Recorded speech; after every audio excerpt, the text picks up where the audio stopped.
So what this presentation constitutes is a master key that unlocks all the locks to all the doors on all the cages.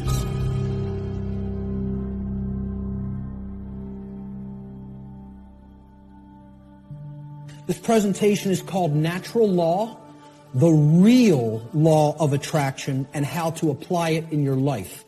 And I emphasize that term, real law of attraction. Many people will be familiar with the New Age variants of the so-called law or laws of attraction. And this is going to differ quite widely from what people have heard in the New Age community and in the New Age movement regarding what the law or laws of attraction are.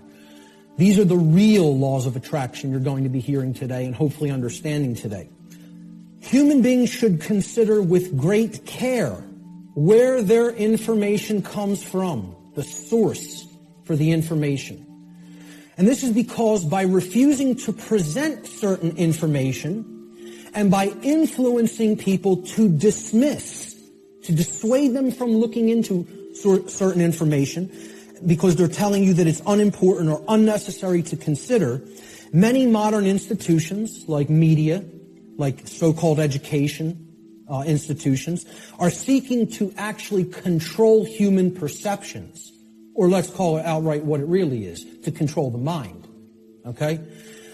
And therefore, to limit what human beings may even come to understand, and therefore by limiting what they are coming to understand, they're actually limiting what they're able to do, what they're able to change, what they're able to create in the world, okay? So you have to be skeptical of where your information comes from. And that's why I tell people at the very beginning in my lectures, do not believe me. The worst thing you could do is believe what I'm telling you. You need to look into it for yourself, and most of all, you need to do personal introspection to really feel inside of yourself whether this information resonates with truth. Everybody has that intuitive capacity. That also has to be turned on and engaged and used.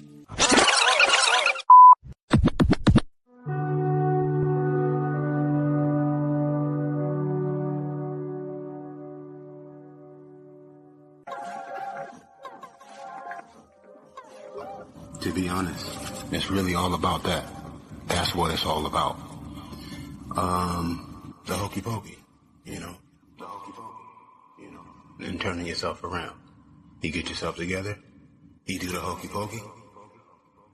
That's what it's all about. It's really all about harmony, all about melody. It's all about the melody and harmony. If you think about it, That's why we got nursery rhyme.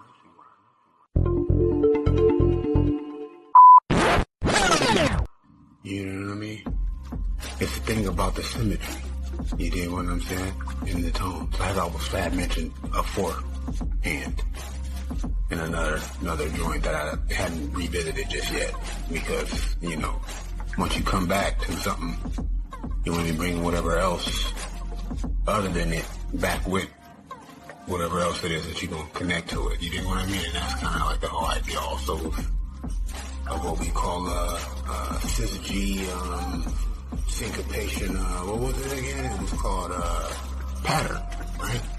Pattern, sequence, you know, momentum, inertia.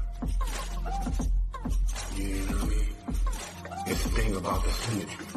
You dig what I'm saying? In the tone.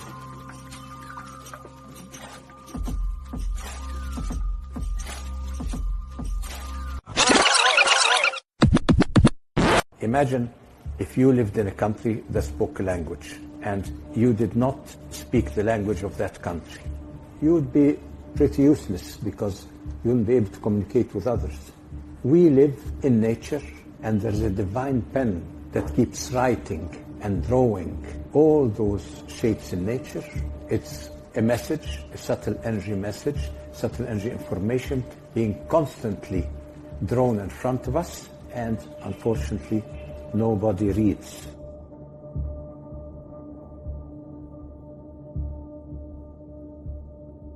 Biogeometry is all about design related to life force and consciousness, because geometry is geo is the earth, metri has to do with measurements of the earth, that means land survey basically, as it was in ancient Egypt. And when you put geo with bio, you're moving to another dimension. You're moving from the physical to the subtle energy level. So bio, geometry means measuring the life force of the earth. Bio here is a life force, and it includes consciousness, of course. And that makes the earth a living being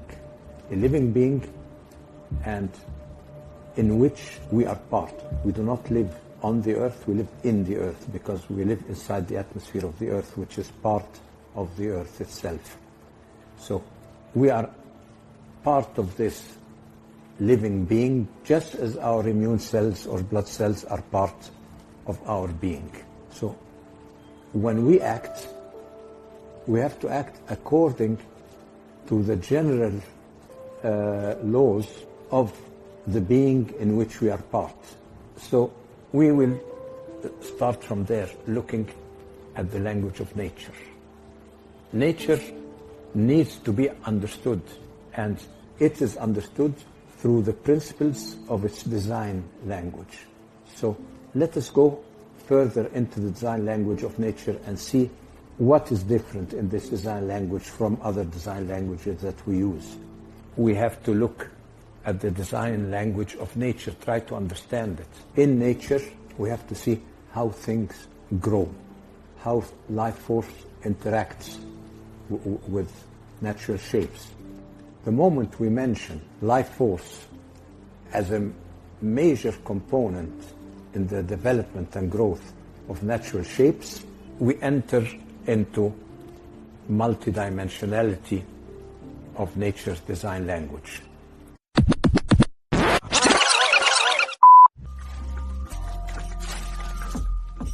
Once you come back to something, you want to bring whatever else other than it back with whatever else it is that you're going to connect to it. You know what I mean? And that's kind of like the whole idea also. Kind of like the whole idea also of what we call cis-G syncopation. What was it again? It was called pattern, right? Sequence. You know? Momentum, inertia. You dig what I mean? It's nothing is the same. Everything is nothing new under the sun, but that's under the sun. The sun is only one source of light, okay? All light is not from the sun, okay? There's light reflecting on the earth from other stars, okay? You dig what I mean? The sun can't shine all the time. Half the day, ain't no light from the sun on earth. More so than any other light would be. More so. You get what I mean? Because it's too close. And that's the thing. That's kind of like the trade-off. The sun is so close to where we can turn completely away from it. And all the light will be on one side. As opposed to light reflecting from the sun off of Saturn onto Earth. Or off the moon, our moon, let alone whatever, how many moons other planets might have, let alone whatever other constellations within this galaxy and far off other galaxies. That's all light. But it's complete light. Even though it may not be as much as it would be, so to speak, or rather, considering we'd be turned towards whatever else. That's sort of the situation with distance, you get what I mean? Alright, you got like a faster tone, that's gonna be closer together. Alright, you got like a faster tone, that's gonna be closer together. But there's less time, there's less moments between each of those components. Yeah. You got diggity, I gotta dig it. It's like, okay, you can think about a lot between that, but if you go dig it out, I gotta go. right? And you go, okay, I had a thought. I didn't really even realize what my thought might have been in between those two connections. So by the time I hear it again, whether it's sooner or later, this day or the next day, it's gonna make sense every time you hear it. You feel me?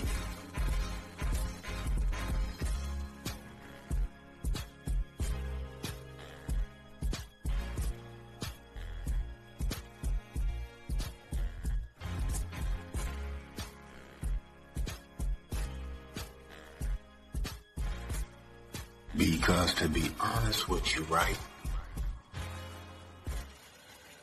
it's a lot that goes without being said, and that's the situation. The situation. It's those moments between the components. Those moments between the components. Bridging the connections. Bridging the connections. You know. And what is our recollection or recollection? Circulating by the time we're reacquainted with the aspects of those components at those connections, yes? I.e. moments, which would be a connection of the component makes up the moments. Because moments relate to each other in a sequence or in a range of a designated design. Design. Literally. It's symmetrical. You can even say geometrical. Literally, right? It's 360 degrees. That's possible here on this sphere. There's nothing past that. Okay? That's the full circle. That's how you get 60 seconds. That's because the square root of 360 is what? What's the square root of 360? Huh? What's the square root? How do you even get the square root of something? Well, how do they get 60 seconds in a minute? Well, supposedly that's the speed of light from the sun, though. But as we started off saying, the only light don't come from the sun. We got light from Venus at different intensities at different times of the year. You know what I'm saying? The thing about our distance from the Earth is always pretty constant. There's a wobble, right, to where every winter is not the same temperature. Every day of winter is not. It fluctuates, right? You can have a hot winter, and in 20 years have a cold winter, or 5 years have a cold winter, and it fluctuates, and the next winter be super hot with the wobble. That's all based on the wobble of the axis of the Earth, which takes, I think, about 35,000 years to be in the same place. So that has to do also with the stretch of light that hits the Earth also. But that's a minute fluctuation. When it comes to Venus, that's a whole nother orbit at a different speed in different positions, in addition to whatever source of orbit and as well as rotation of our Earth. So that light is probably never the same for a longer time. And all this has to do with the position and placement of other stars / i.e. satellites in the sky, which do not change as much as, say, rotating planets do, or as fast as they do. Because, see, all of space is expanding faster and faster. Since the Big Bang, it has not been slowing down. There's no entropy in space, cuz until you get to different bodies like stars and planets in relation and distance from each other, is when you have that inertia, basically. Right? The time and space.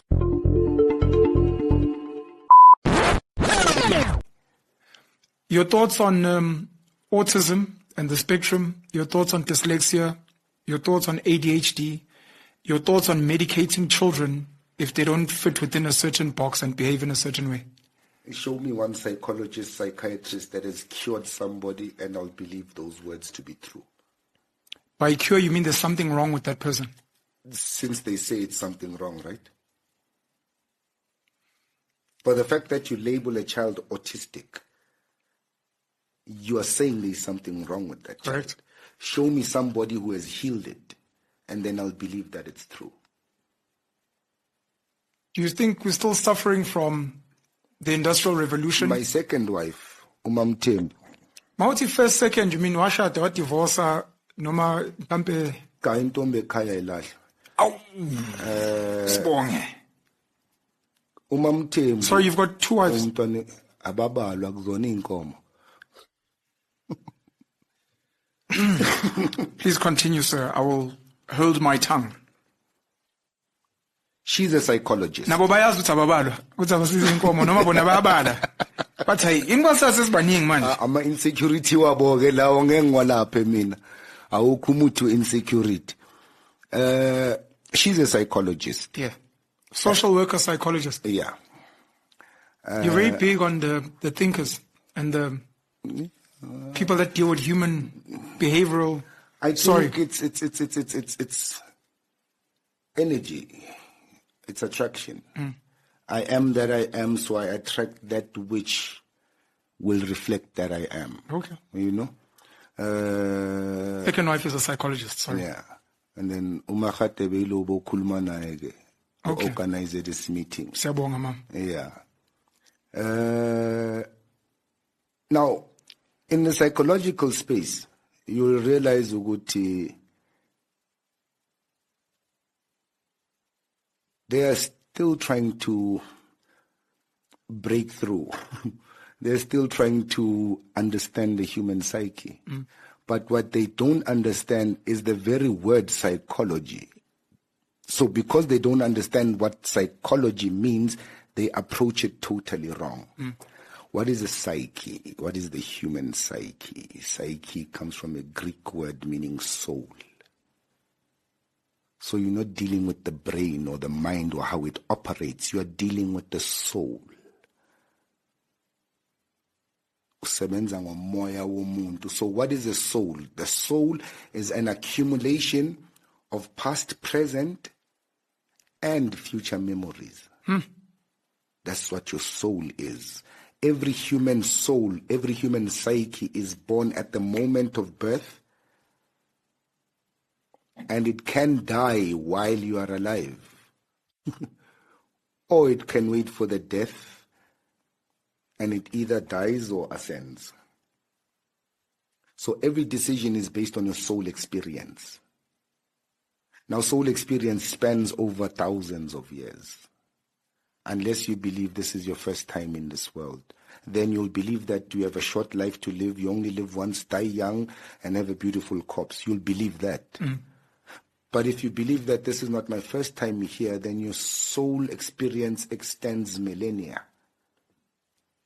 And this is why you make the decisions you make. This is why you make the choices you make. This is why you like the things you like and you dislike the things you dislike. And have allergies you know nothing about. You have, exactly. Because it's and deja vu. And deja vus and premonitions and dreams. Postmonitions and dreams and all of that. It's because your soul has an extended period of existence in this world. Now you'll ask me, when did my soul start existing? When God first said, let there be light. You were part of that decision to say, let there be light. Does that make me God? I know Christians will scream blasphemy, but there is no God beyond me, besides me. I am the only God. My consciousness is the reason there is existence. Nothing else. Without my consciousness, there is nothing. What else is there? There's a beautiful short story called The Egg by Andy Weir, for people that have never read it. I hope they'll go read it. It speaks about a man who's been in a car accident and died. So he wakes up in this abyss with a being there. What happened? You were in a car accident, you died, etc. Fast forward, they take a walk and they chat, and this person's trying to figure out, where am I going? Is my family okay, etc. And this person or this being says, you know, I come from a certain world that you won't understand, and there's many of us that are like me, but I'm here to help you get to the next life. It's like, oh, so reincarnation, yes, definitely. Also, the Buddhists are right. It's like, oh no, everyone's right in their own way. What's important in that story is the being says, I'm going to send you back in time to be a Chinese peasant girl. And this person's like, you're sending me back in time. And this being says, no, time is just a concept and construct in your world. It doesn't exist. And he's like, but what if I bump into a future form of myself there? And it's like, oh, that happens all the time. Yeah. It's like, what do you mean? And this being says, every being you've ever encountered in life is you, in different incarnations at different times. And the reason you are experiencing all of this is because I want you to mature. But this is why you make sense when you speak to me. Because I'm not actually listening to Penwell. I'm going through my own thoughts. Correct. And this person's like, so what's the point of it all? It's like you are in an egg. And you must go through all the different incarnations until you've reached a certain point. Then you will be ready to join me. Okay. And other people Let's like put it you into come from. perspective. You know, a lot of people say, but me I'm fun now. I fun now. But no, my situation is different. All those people are avoiding the truth. And those people, I like to put them in this category. Besides, forget about the ad hominem syndrome people, abazigulelayo. Ngoba sokhuluma ngamanzi thina sithi, and this has been a joke about me for past year. But siyamazi lo dawa insang othi amanzi is not water. Now, amanzi. Awusilo samanzi. Amanzi. It stands still. It finds perfect equilibrium. It finds its own balance. Amanzi. Do you hear the words? Meaning, it finds its own balance. Amanzi. Amanzi.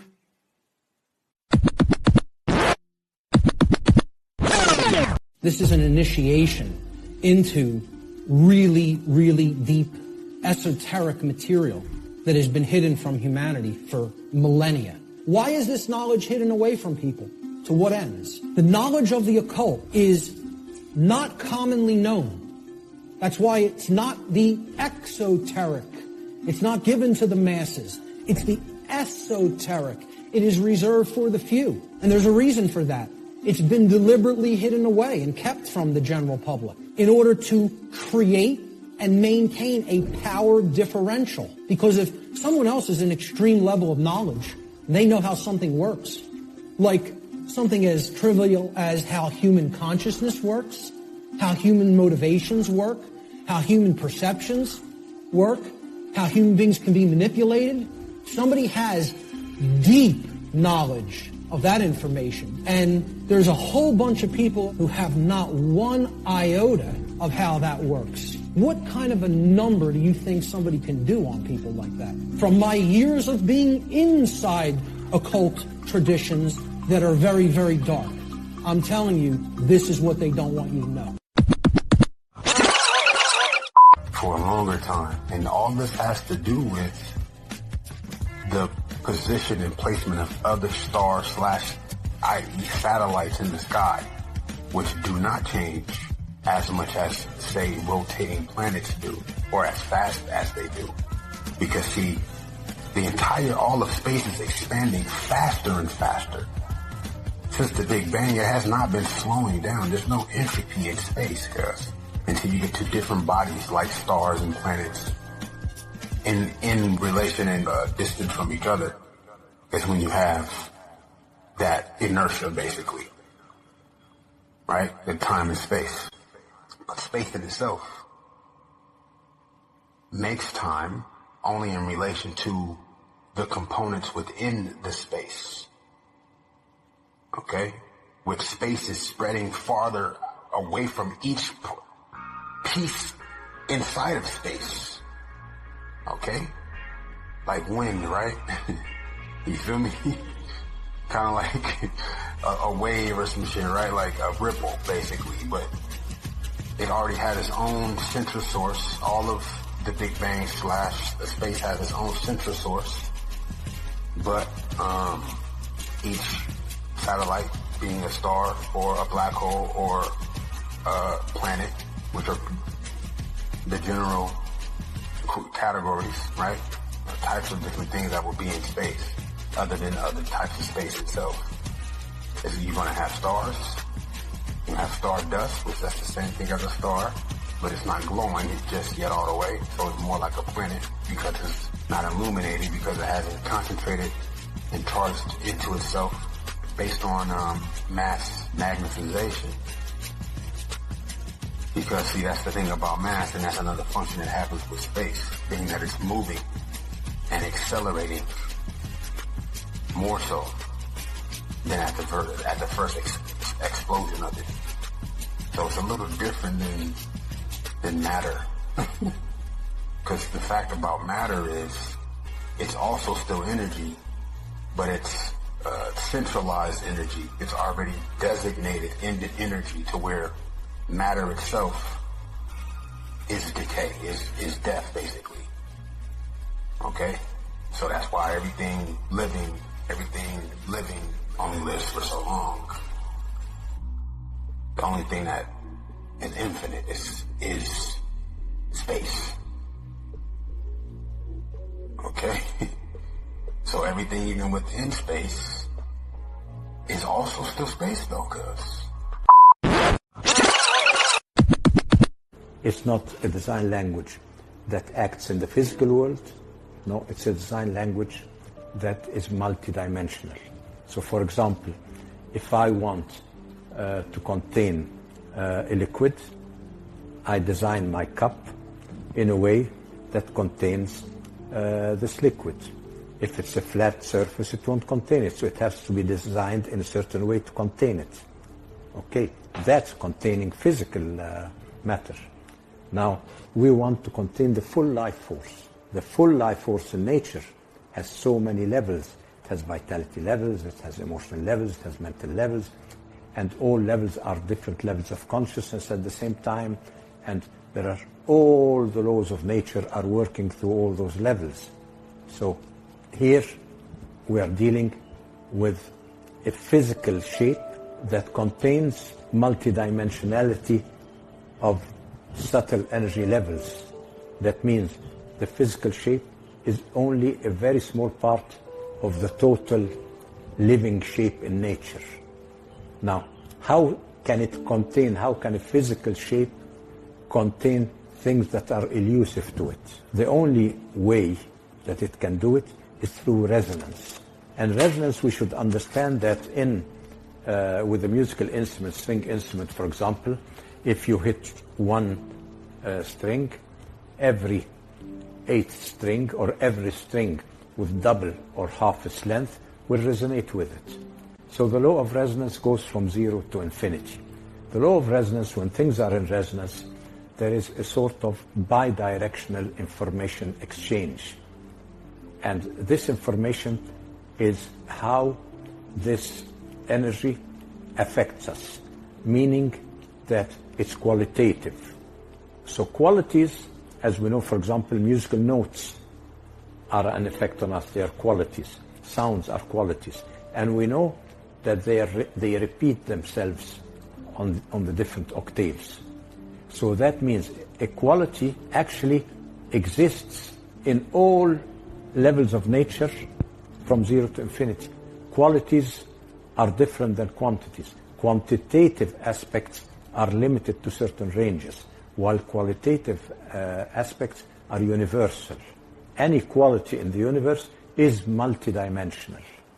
So here, the shape itself, on a physical level, is designed in such a way that every angle in that shape resonates with a certain level of subtle energy that's invisible. So certain design principles that we are going to look at in the design of shape will make this shape resonate with emotions, with mental levels, with spiritual levels, or with vitality.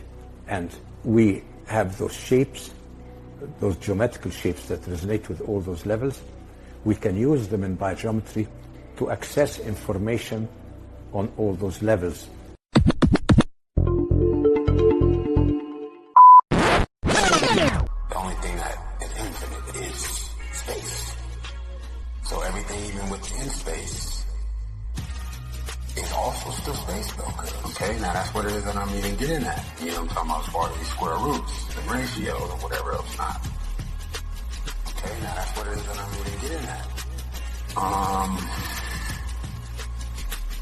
To a certain extent. I mean, I'm not trying to make a point. I just know what I know within my heart, and I know that I returned back to this earth for a reason.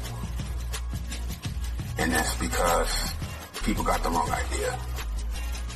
And they get the wrong idea because they're approaching the equation generically as opposed to appreciating and investigating how it exists. And what made the factors, what designated the factors of this particular structured formula that is life, basically. You know what I'm saying? To live. To be breathing. Well, I mean, what is it to live? It's to breathe. It's to think. To be awake, to be conscious, is to be alive. And even as a live organism, creature, you are breathing. Right? Your brain ain't gonna work without air. You know what I'm saying? So that's the two sides of it, kind of like time and space. There's no time without space. There's space without time. There's no time without space. There's space without time. There's no life without living. And there's no living without life, which life is conscious. Life is conscious. Life is energy in itself. But energy is alive,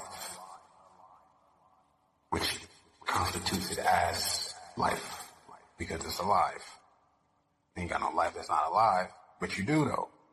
Life is energy in itself. You ain't got no life that's not alive, but you do though, right? Because all of anything that exists is still life, but everything is not necessarily alive, meaning that they're fucking thinking. So let's look at how the brain and consciousness actually work. People will also try to give ridiculously overcomplicated and mystified definitions of what consciousness means. And many people are even scared of the term, okay? We have to demystify these terms and bring them down to real simple English and real simple concepts that the average person can grasp, okay? And stop trying to make it more complicated than it is. Being conscious of something, meaning having consciousness of it, is an ability of the being to recognize patterns. Remember, this is all about pattern recognition. To recognize patterns and meaning with respect to events that are taking place or have taken place, okay, both within oneself, okay, in the inner realm, in the lesser realm, the realm of the individuated consciousness, and in the realm in which the self exists and operates, the macrocosm. So it's our ability to accurately perceive truth of what has happened and what is happening. That's consciousness. That's consciousness.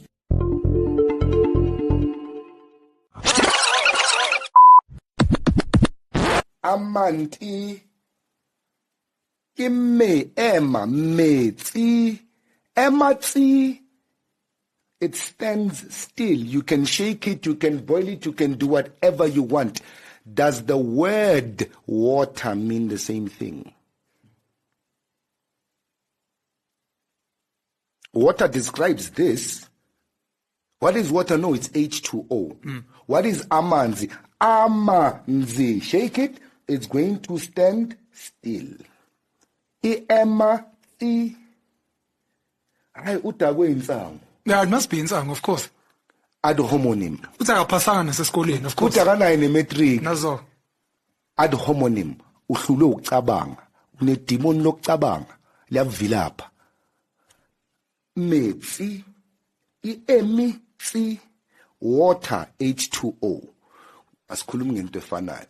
Now, before we get to that, we need to understand what is intelligence. Yini ubuhlakanipha?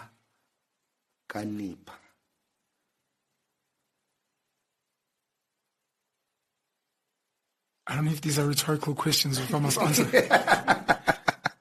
Because intelligence is obviously based on who you asked and their definition of whatever they were taught.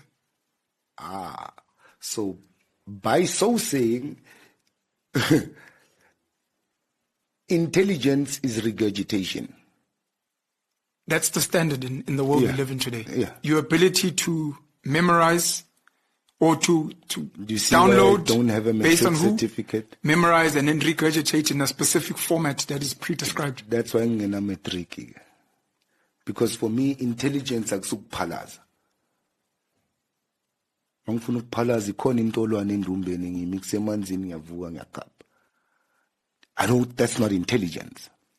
Intelligence is conscious innovation, constant evolution. Conscious innovation, conscious evolution, practical application. Ngikhumbula uZuma esinikeza i-definition ye-science. Konjwathi nomsholozi, that's another guy who didn't pass school. That is Something what about the definition of is. science is the what of the what. Systematic study of the structure and behavior of the physical and natural world through observation, experimentation, and the testing of theories against the evidence obtained. Nakok. That is Hey, science. why it's Handu Zuma, that one? Hey, just to get the people going. That is science. That is intelligence. It's a conscious application, a constant evolution, and a practical application. Akusukuhlala phansi umtshela into izwe ngomunye umuntu. Which is why people with degrees and diplomas today are sitting at home, Ngiyeke ngalapho struggling, ngiyeke. unemployed, poor, My waiting for mother, a an medical unemployment grant. professor, ushonile, we buried her December. She was surrounded by all the top doctors, her students, by the way, and none of them could do anything for her. Ubulewe stroke, mama. Her fourth stroke. She had 3 strokes before that, and I had healed her on all 3 strokes with crystals and acupuncture at home. This one time, because these doctors said, no, let's just take her to make tests, we promised to bring her back. They didn't bring her back. 2 weeks later, my mom died. And my question to them was, what are you doing? No, we are still making tests. I'm not blaming the medical faculty for my mother's death. I'm saying less tests, more accuracy. Life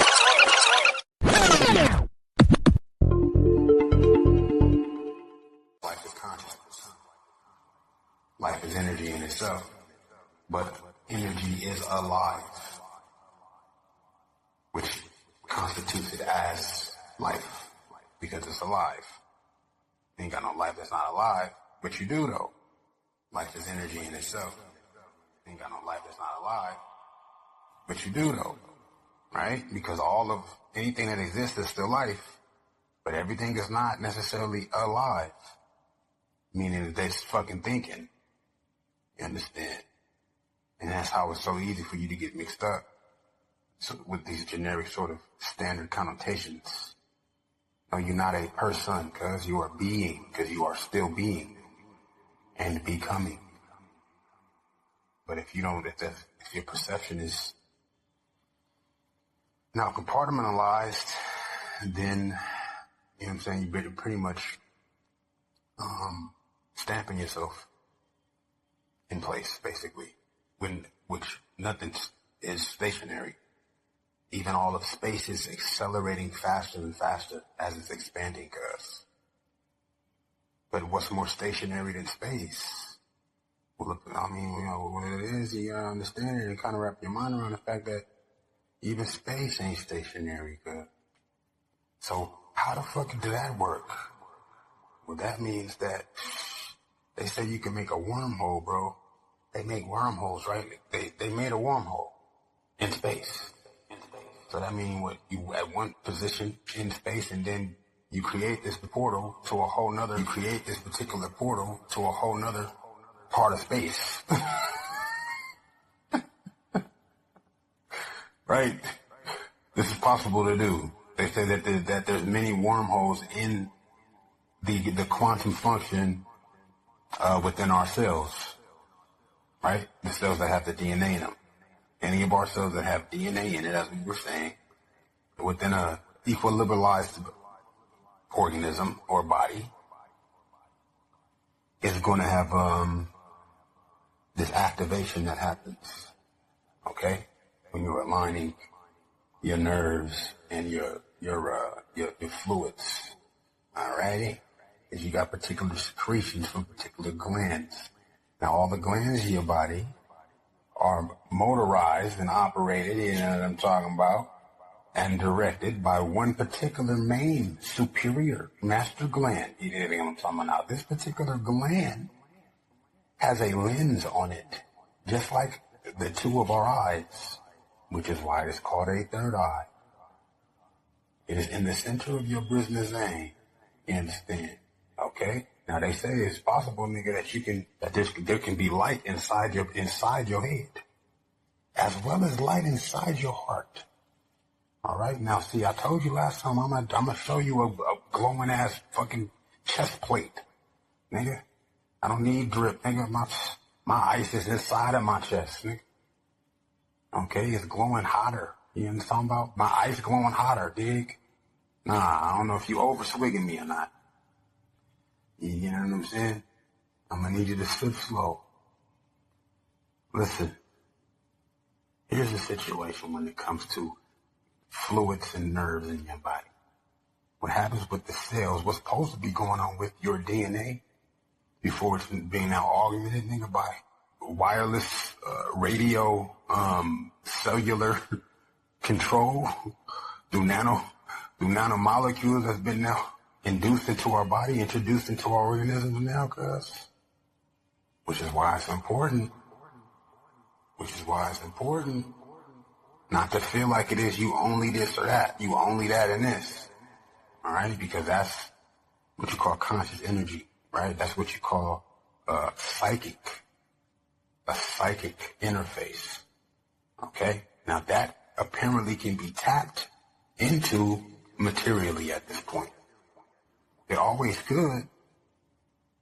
Just like they try to say Benjamin Franklin motherfucking discovered electricity. Now that's interesting to me. Why? Because of course Benjamin Franklin is one of my favorite people. I can't have nothing bad to say about Benjamin Franklin. I need to learn his middle name. I need to know exactly what shoe size cuz wear, even though I can't get him no shoes. I just like to know things like that because it's a measure of respect. It's involved with certain particular facts of life. You know what I'm talking about? What size of shoe did Benjamin Franklin did wear anyway? Somebody knows. Facts of life. And it's particular type of people that know that, cuz. To this day. Know it for nothing, cuz. Guaranteed. And the type of niggas I like to be having conversations with. Okay? Because I'm not particular up on that right at the moment. I can't even tell you what it would be. But I'm 40, bro. I'm supposed to have already learned that. That's supposed to have came up at, you know what I'm saying, between martinis. Yeah, actually Benjamin Franklin wore an 8.5. It's funny because one of his foot was actually a 9. So he had to have his shoes custom made. Yes. Much like Abraham Lincoln, he wore wooden shoes. He could only wear wooden shoes. But Benjamin Franklin ain't discover a motherfucking thing. This nigga, it wasn't that smart like that. You know he was a Mason, but he wasn't one of them type of Masons that was just like a builder type Mason. He wasn't like a geometrical architect type Mason. The nigga was a, you know what I'm saying? Was a dark secret, underlord Mason, okay? Occult black magic Mason, alright? Which it takes, man, for that. It takes the psychic interface right through the material for all that. You know what I'm talking about? Because it's all blood. Which blood is what? A motherfucking fluid. Now, what's different about this fluid? It got cells in it, nigga. That got DNA in it, you hoe ass. What happened with the blood oath?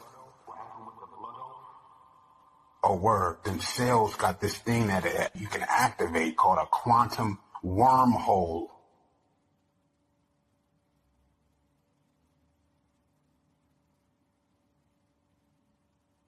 So you don't need to be feeling like you just this or that just because it'll make you no money not to think about it another way. Because they tell you Benjamin Franklin thought electricity for a reason when that was a very, very important idea that changed the course of man. Facts of life. Completely. But even before that, electricity really did exist for real already, cuz. And that's not a conspiracy, cuz. That was a very, very important idea. You think they're going to be able to make pyramids and not know how to set up electrical wire? That don't make a lot of sense to me, cuz. Especially when you see spaceships on the hieroglyphs, especially when you can see evidence of lit cities, of literal wireless lighting in all of these cities, right? From magnetic lamps, from kinetic light, okay? Using crystals, right? Using gravity to make light without electromagnetic radiation, which decays, okay? They was using that quantum interface, that psychic interface, through the very symmetrical, geometric shapes, right? Because what it is that you can do is you can charge this energy through math, through angles, right? You bounce a light at a particular angle into a particular angle. It's going to amplify the light. Why? Because space in itself is expanding faster and faster. Either to find disturbances on the different levels or to correct them, disturbances on the different levels. So we have our sort of shape codes for the different subplanes of nature, and we have rulers on which we can detect everything on the subplanes of nature.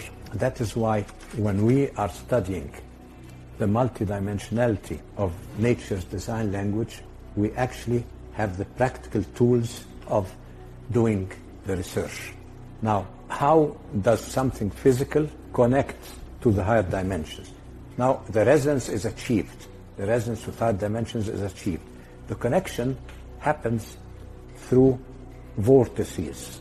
So you have a vortex like that connects between every dimension. So if I draw here, if this is one dimension, a physical dimension, and then I have a vortex like this vortex can connect to another dimension, and you can have a third dimension, and so on. So those vortices, they're bidirectional spirals. They connect between planes of nature. So while this one is our visible plane of nature, these are invisible planes of nature, the higher planes of nature. They're invisible. So every natural shape here, imagine the thick line to be a natural shape in nature, has this multidimensional connectivity all the way to an archetypal level here. An archetypal level. The archetypal level is a level where the patterns or the templates of all shapes are stored. And so the templates, the energy templates, come down here and govern the shaping of this shape here, in whatever shape.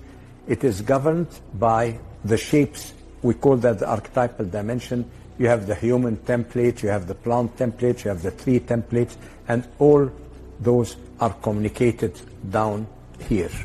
They are communicated through emotional levels, mental levels, and so on. All those levels are consciousness levels. They come down here. So there is growth. Let us look at a human being. I get my friend here. This is a statue, and we've dealt with this in our courses. Now, I can actually measure centers of rotation on the statue. I have centers of emission of life force. Now, the centers of emission of life force are related in a way to the shape. Like we said, the shape of the container connects to all the higher levels, and it connects that through the vortices. So in a human being, we have 7 major vortices here that we call the chakras. One on the head, here, and heart chakra, stomach chakra, procreation chakra, base chakra.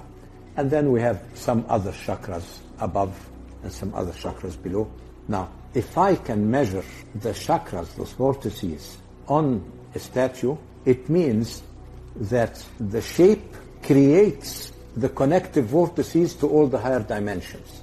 Now, a statue on a physical level is not alive, but through its shape, it contains all the other dimensions. So actually, a statue can be a container of all the higher dimensions and transmit them. I can take them from the statue, transmit them to me.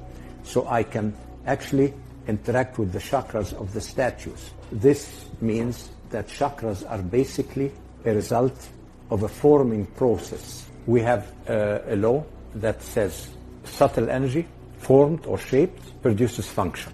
So when we look at natural shapes, like let's go a bit inside the body and see how an open energy system like the human being interacts with subtle energy outside. Subtle energy, that means life energy, exists outside. Now life energy is drawn in. I draw it, let's say, through my breath. I draw in and out. When I draw in life energy, it goes into the lungs. Now, the lungs are shaped to produce the life energy in such a way that give it a certain function. So the energy is formless. The subtle energy comes in with all the functions together.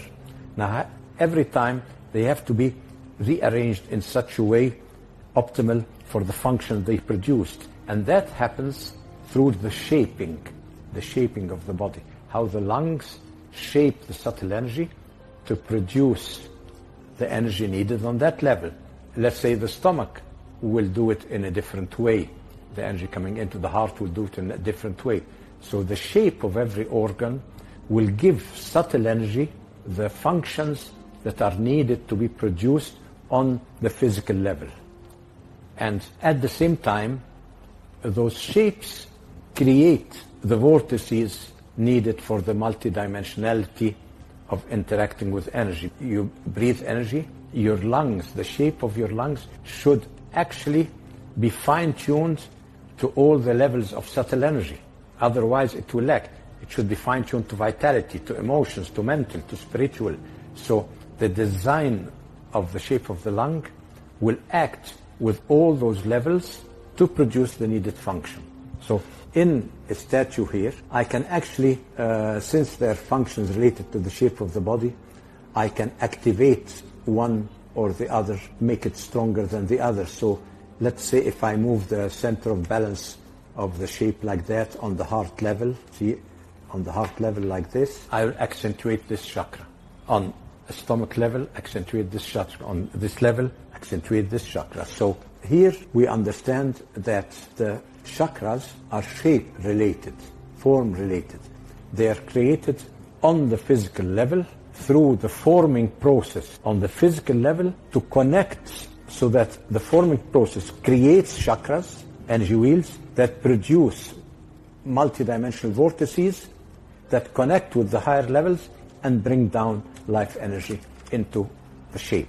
So it is all about making living energies. Now, we have a problem in our civilization. When we developed modern science, we excluded the human being from all our experiments because we thought that the human being is too subjective, too opinionated, and things like that. And subjectivity gives very complex variables in any experiment. But it doesn't mean that they cannot be studied, those complex variables. We can go into them. But it makes things so complicated, having a subjective effect in creating a physical experiment, that we decided to keep the human being out of our scientific experiments. So we developed a scientific world, we developed modern technology with the human being out of it. So what should have been done? I mean, when I have a formula, any formula, whether I'm building a chip or building anything, If I add the human variable to it, but that means I'm adding emotional, mental, spiritual concepts, I'm adding subjectivity, I'm adding all those things in the formula. Yes, we should have a sort of a dynamic variable in there that contains so many secondary variables in it that reflect the subtle energy of life, that reflects life force. So life force becomes a major variable in the formula of our scientific experiments or in our scientific worldview. Then we would be building a civilization for human beings or for living beings. But what we are doing now is we have created a very advanced civilization that gives ultimate leisure and pleasure to humanity, while at the same time being at the cost of the human being. There's something wrong in this formula. We are building a civilization that depletes life energy. That means our civilization is sucking out the life energy out of the living systems in nature. And that means reduced life energy means reduced immunity. That means as we go along, as civilization advances, immunity is reduced, and we end up with so many types of pandemics that will actually sooner or later end life on Earth. Okay? Now the next step that's built upon this is once you've taken information in, necessary information, you then come to a position of understanding it. You know what it means, you recognize the patterns. All right? So this is the second step in this process. Now, your understanding or lack of understanding, okay, now in the first stage, your knowledge or lack of knowledge is going to lead to understanding or lack of understanding. If you have understanding present, your decision-making processes are going to be in harmony with what you say you want. Okay? You're going to understand, if here's what I want, this is what's necessary to get that, to make that happen, to manifest it. That's understanding. It's a decision-making process that happens within the mind. These processes take place in the human mind and are chosen by each individual based upon available information. So again, you can see, if information is held back, if it is occulted, or even if it's just people are dissuaded from taking it in, because people will say, no, there's nothing there, there's nothing to it, right? You could see how they'll never get to this step. They'll never understand. They'll never get to the second level of creating our reality. The third stage to this process is what you do with what you have come to understand, to know and understand. So this is the action stage, okay? Each individual's behavior, the behaviors that they choose through their own free will, is based upon the quality of their decision-making processes that are happening within the human mind. Okay? That process, as we've already seen, is in return based upon the quality of available information. So this is behavior. See, people don't think of wisdom as behavior. They don't think of wisdom as action. They think of it as something that you just know. No, wrong. Wisdom is not knowledge or understanding. Wisdom is action. Let me say this again. Wisdom is action. It is knowledge and understanding that has been applied. So, based upon these three processes, something is generated. Something is created in the physical manifestation, physically manifested reality, the real world, so to speak. So, the manifested reality is based upon the aggregate behavior. Aggregate behavior. No one person is creating the reality we are experiencing. Okay? It's another fallacy of the New Age movement and thinking. In the aggregate, we are creating our shared reality. All the behaviors put together creates the output on the screen, or the generated result. Is it orderly? Is it chaotic? Well, that's going to be based upon whether someone took in the information, processed it efficiently to come to an understanding, and then acted upon it.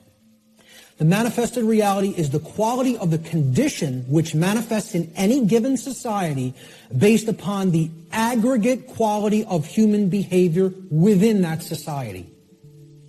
This is how our reality is actually created. The conditions that we experience as the daily events of our life. It's a simple three-stage process that leads to a result. And for many people here, you will recognize, if you've looked into this discovery process and this creative process, is known as the trivium. This is what the trivium is. In the ancient traditions, this is what the trivium was labeled. It was labeled knowledge, understanding, and wisdom. The trivium methodology of truth discovery has been completely obliterated from public consciousness. Many people have never heard the word. Instead of the trivium method of learning, the classical liberal arts education methodology, because they want to try to sanitize that as much from human consumption as possible. They don't even want you to understand how that works at all. So you got to look into it and understand how it works. That's all I can say about it. It is how we build our reality, either efficiently or destructively. So let's look at what some of the principles of how natural laws work first, before we can actually find out what the expressions of these laws are in our lives, which will be the next section. These are what I call the general principles of natural law. Natural law is expressed through 7 basic underlying principles, plus what I have referred to as an 8th or hidden principle, which you hear very few other researchers, even people who are studying this from the occult perspective, who are studying this from the consequentialism perspective, you very hear them incorporate the 8th and all-encompassing principle, which I'll get to last here. This 8th principle, which I call the lost principle, binds all the other 7 principles together. All right? These principles together constitute a master key through which universal wisdom, including the knowledge of the requirements to obtaining what we desire, is then unveiled or de-occulted. These are the 7 general principles of natural law. Many people who have studied some variants of occultism may recognize these as what are known as the Hermetic principles. Hermetic essentially comes from Hermes. Hermes Trismegistus, the thrice great one, as he was referred to in the ancient Greek mystery traditions. 7 general principles. They are mentalism, correspondence, vibration, polarity, rhythm, cause and effect, which is a huge one, which we'll be getting into, and gender. So I'm going to briefly describe what each of these are and what they are about. The principle of mentalism states that the all, everything in creation, is actually a manifestation of mind. The all is mind.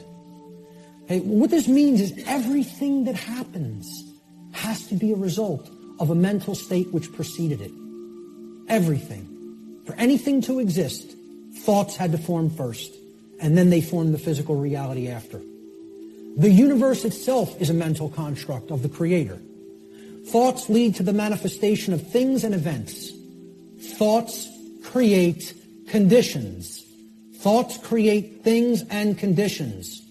They cannot just magically manifest themselves. Thought comes first. Thoughts create our state of existence and the quality of our experience here on earth, ultimately.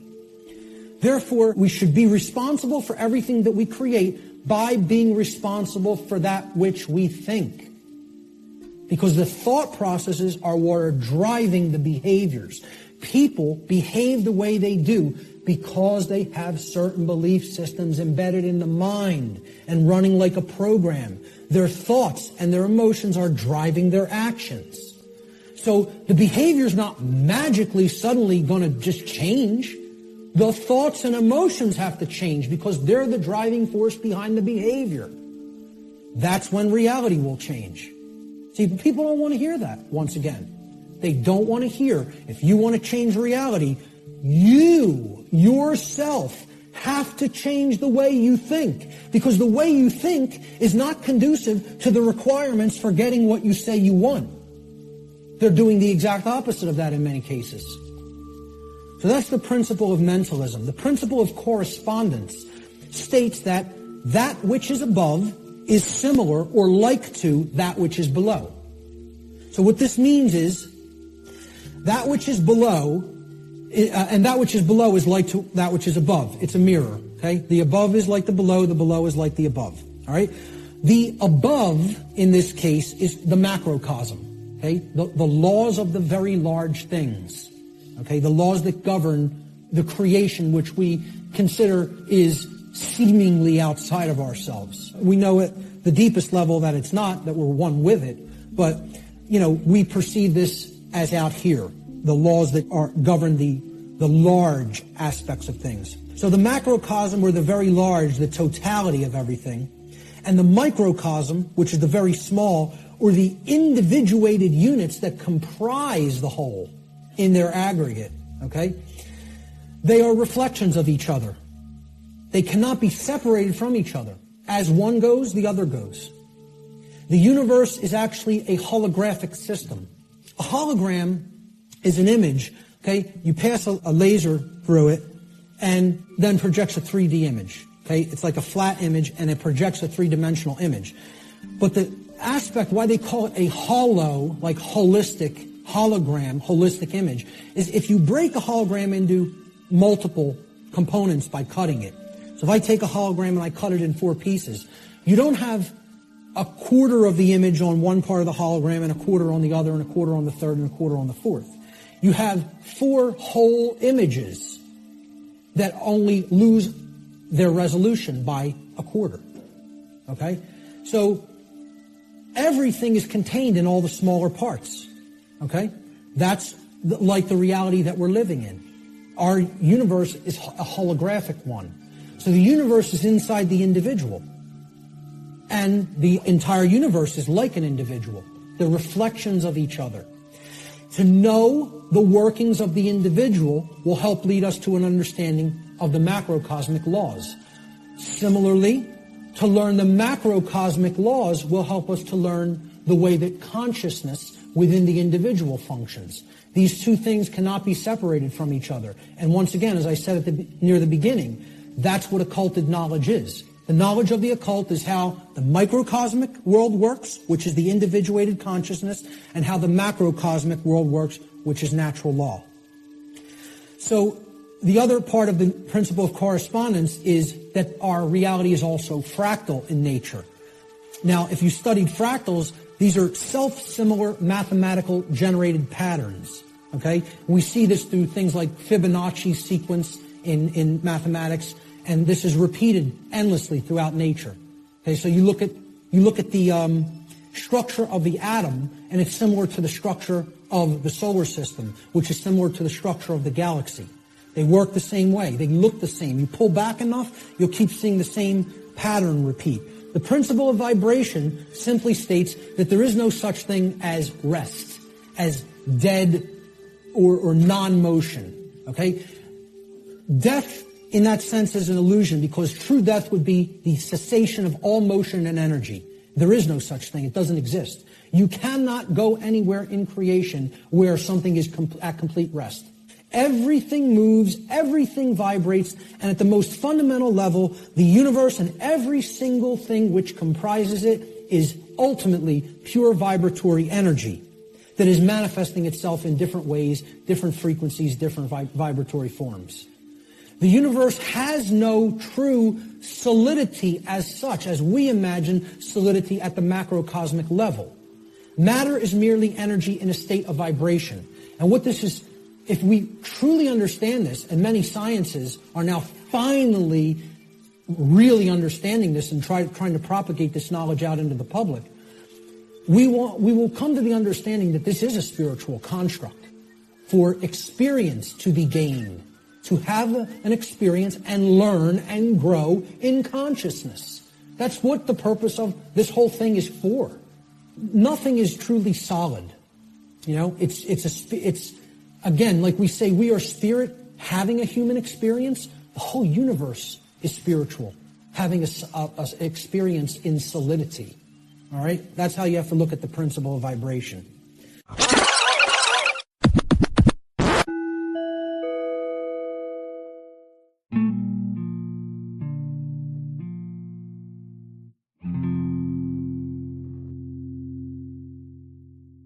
electromagnetic radiation, which decays, okay?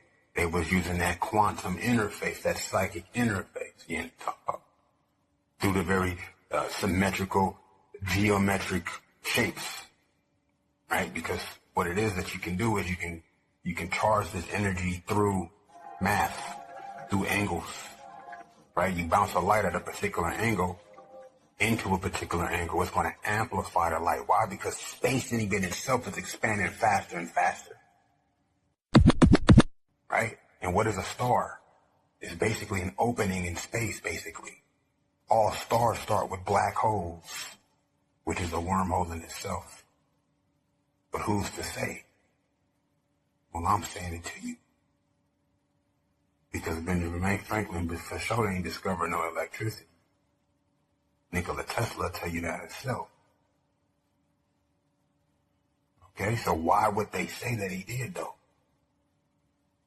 It's probably the same reason they put this nigga on the biggest denominational bill, on the money. And then for that same reason, it's probably the other same reason you don't know what size shoe cut wear unless you do, and you hear me. But shit, man, I done succeeded in life, yeah. If you know what size shoe Benjamin Franklin wear and you hearing me say this, I done did something right in my life. It's little shit like that, cuz. As far as those components to those moments, you talking about when it come back around and what you bring it with you, it's talking about. That's something you don't forget. Because it's just that applicable to the universal significance of these designations. Because everything got a purpose. Okay? And everything got a process. Okay? And it ain't for you to say what it is or what it's not. You talking about, especially you can't prove it, except for maybe what a denominational bill. You talking about? That's empty. That's inadequate, inefficient. Don't get me wrong, ain't nothing impossible, so you might as well be able to manage that too, right? Handle that too, but don't stop there, right? That should be the last thing, fam. That's gonna fall together if it needs to, cuz. All the components in place, right? That's just a matter of angling. But see, at the same time, it's a lot of these different misaligned and discombobulated energies bouncing off each other, right? Working against each other, non-harmoniously, non-melodic, right? And that's not purposed. That's not even the look. That's not the process or the formula. It ain't. And so, I mean, if it's not, then how could it be happening? Because what is actually the formula and the process is that psychic interface, right? It's that focus, right? The whole part about life and being alive is thought, is consciousness. All of space is consciousness in itself, right? A scientist will tell you that. A physicist will literally sit up and tell your ass that. Okay? A neuroscientist, my name, a chemist will tell you that, cuz. That energy itself is consciousness, man. The same thing that our thoughts are is where energy comes from. Right? Now, that connects even materially. Okay? That connects even materially.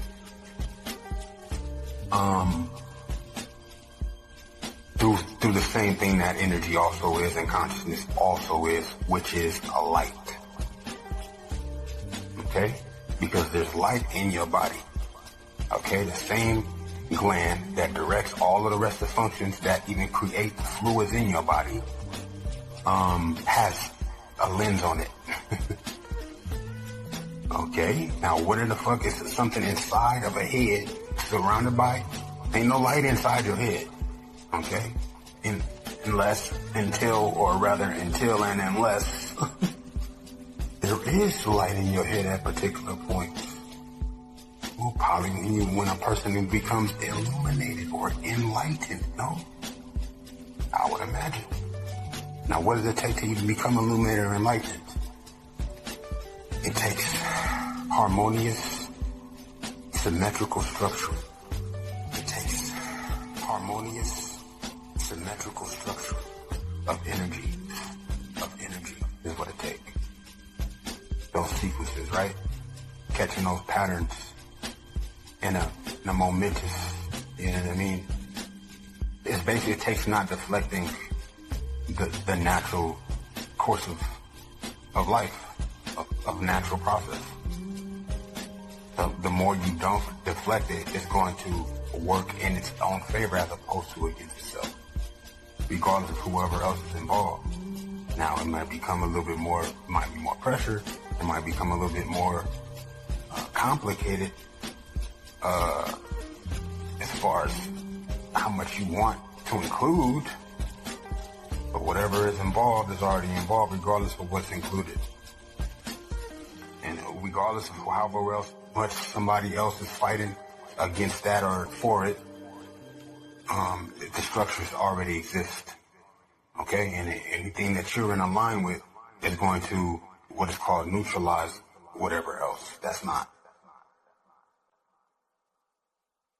So two people working together and working with themselves and working together. So two people working together and working with themselves and working together. It's just that much more neutralizing. You know? But where you see that at, girl? Where you see that?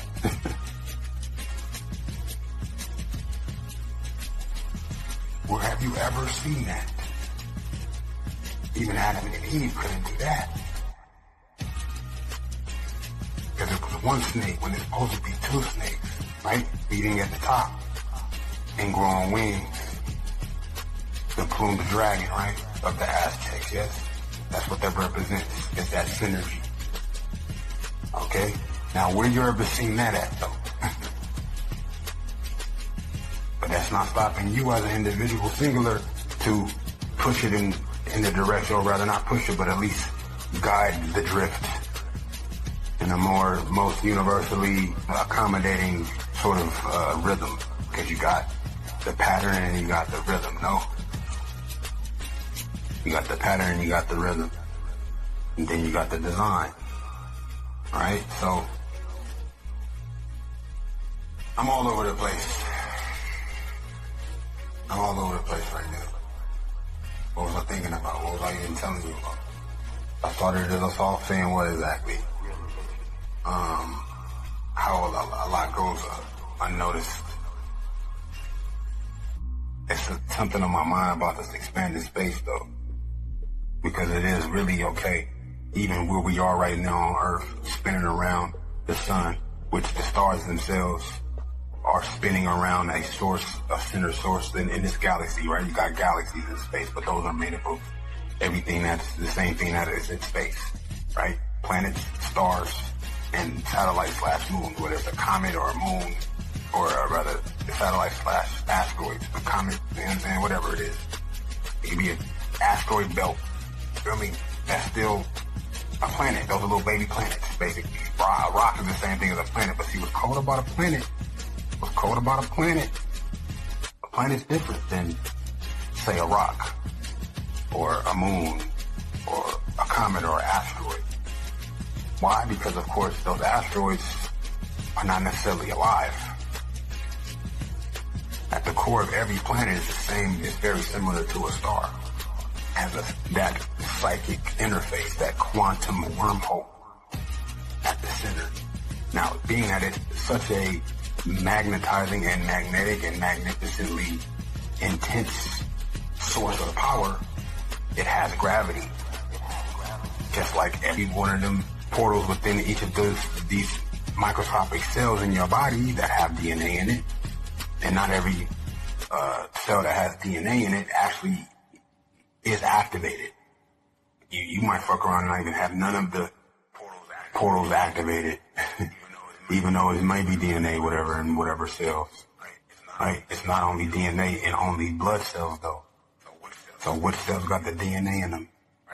right? Because even blood cells themselves only get DNA after they go to the heart, right? So that'll tell you right there what that glowing light within your heart has to do with anything, as well as that gland that directs the secretion of any other fluid in your body, and it being connected with kinetic quantum light or scalar wave energy, which is the 0 point energy. 0 point. Why? Because it is, of course, the source of all what is called emission, or what is that shit called?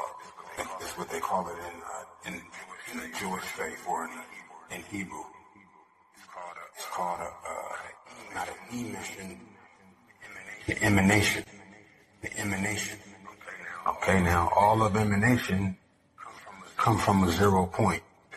This is how you get numbers, because every number is actually 1. That's why you can only go to 10.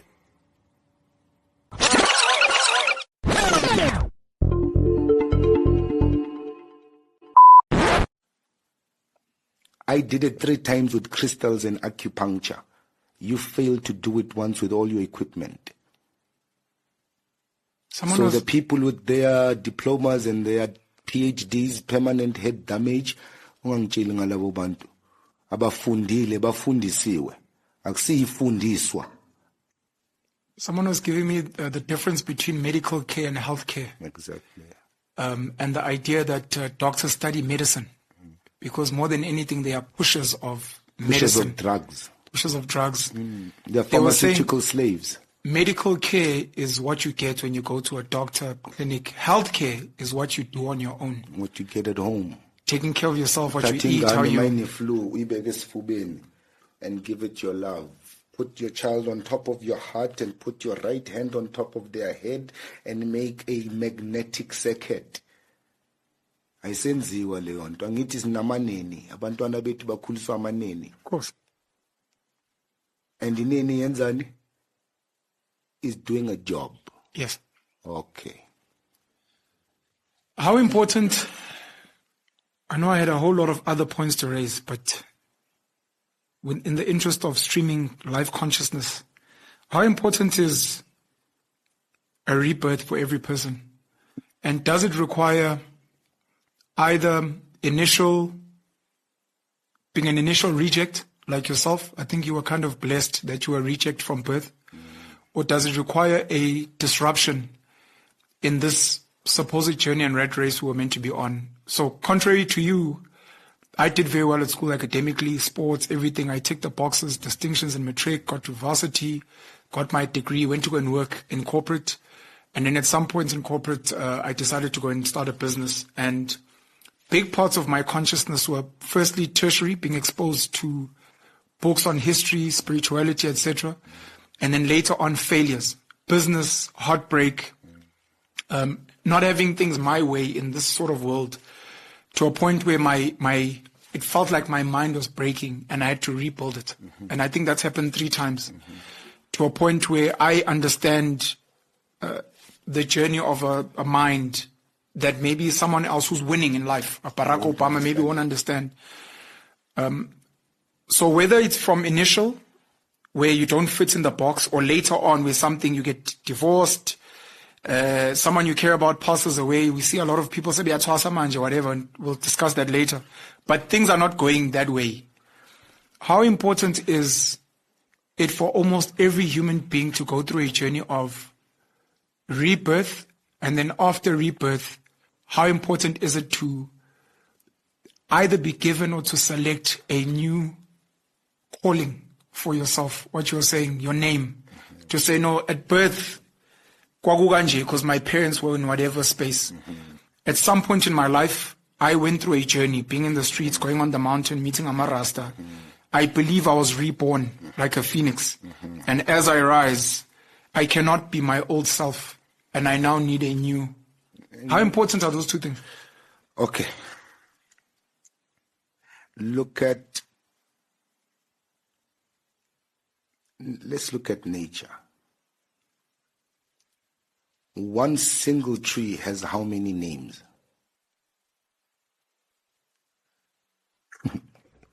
There is a seed, imbeu. right? You put it underground. Gupuma ini impande, second name of the very same plant. Gupuma ini isihlumelo, the first shoot.